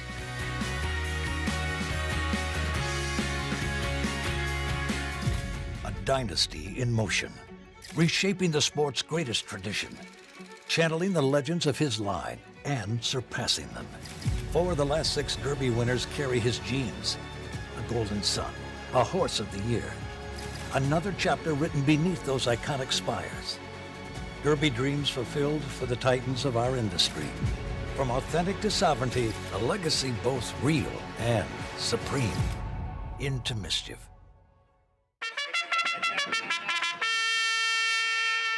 Monmouth Park's lucrative and star-studded Haskell Preview Day is Saturday, June 14th. Wager on the Naira Bets Pegasus for 3-year-olds, plus 3 graded stakes, all on the road to Haskell Day Saturday, July 19th. Play into 6-figure pools all day long, starting with a $12.50 first post. Racing's biggest stars prep for the Jersey Shore's biggest race on Haskell Preview Day at Monmouth Park Racetrack. Bucaro, any day. Book 'em, Dano. Prince of Monaco in between. It's going to get very close. Book 'em, Dano. Any track. 결승선 끝까지 사전 사승. 최고의 꿈, 최고의 꿈, 최고의 꿈. Any surface. And it's Queen Maxima in a one-horse race. She is absolutely brilliant. Queen Maxima. Bucaro, a leading sire of stakes winners on every surface from coast to coast and around the globe. Standing in New York at Iron Horse Stallions.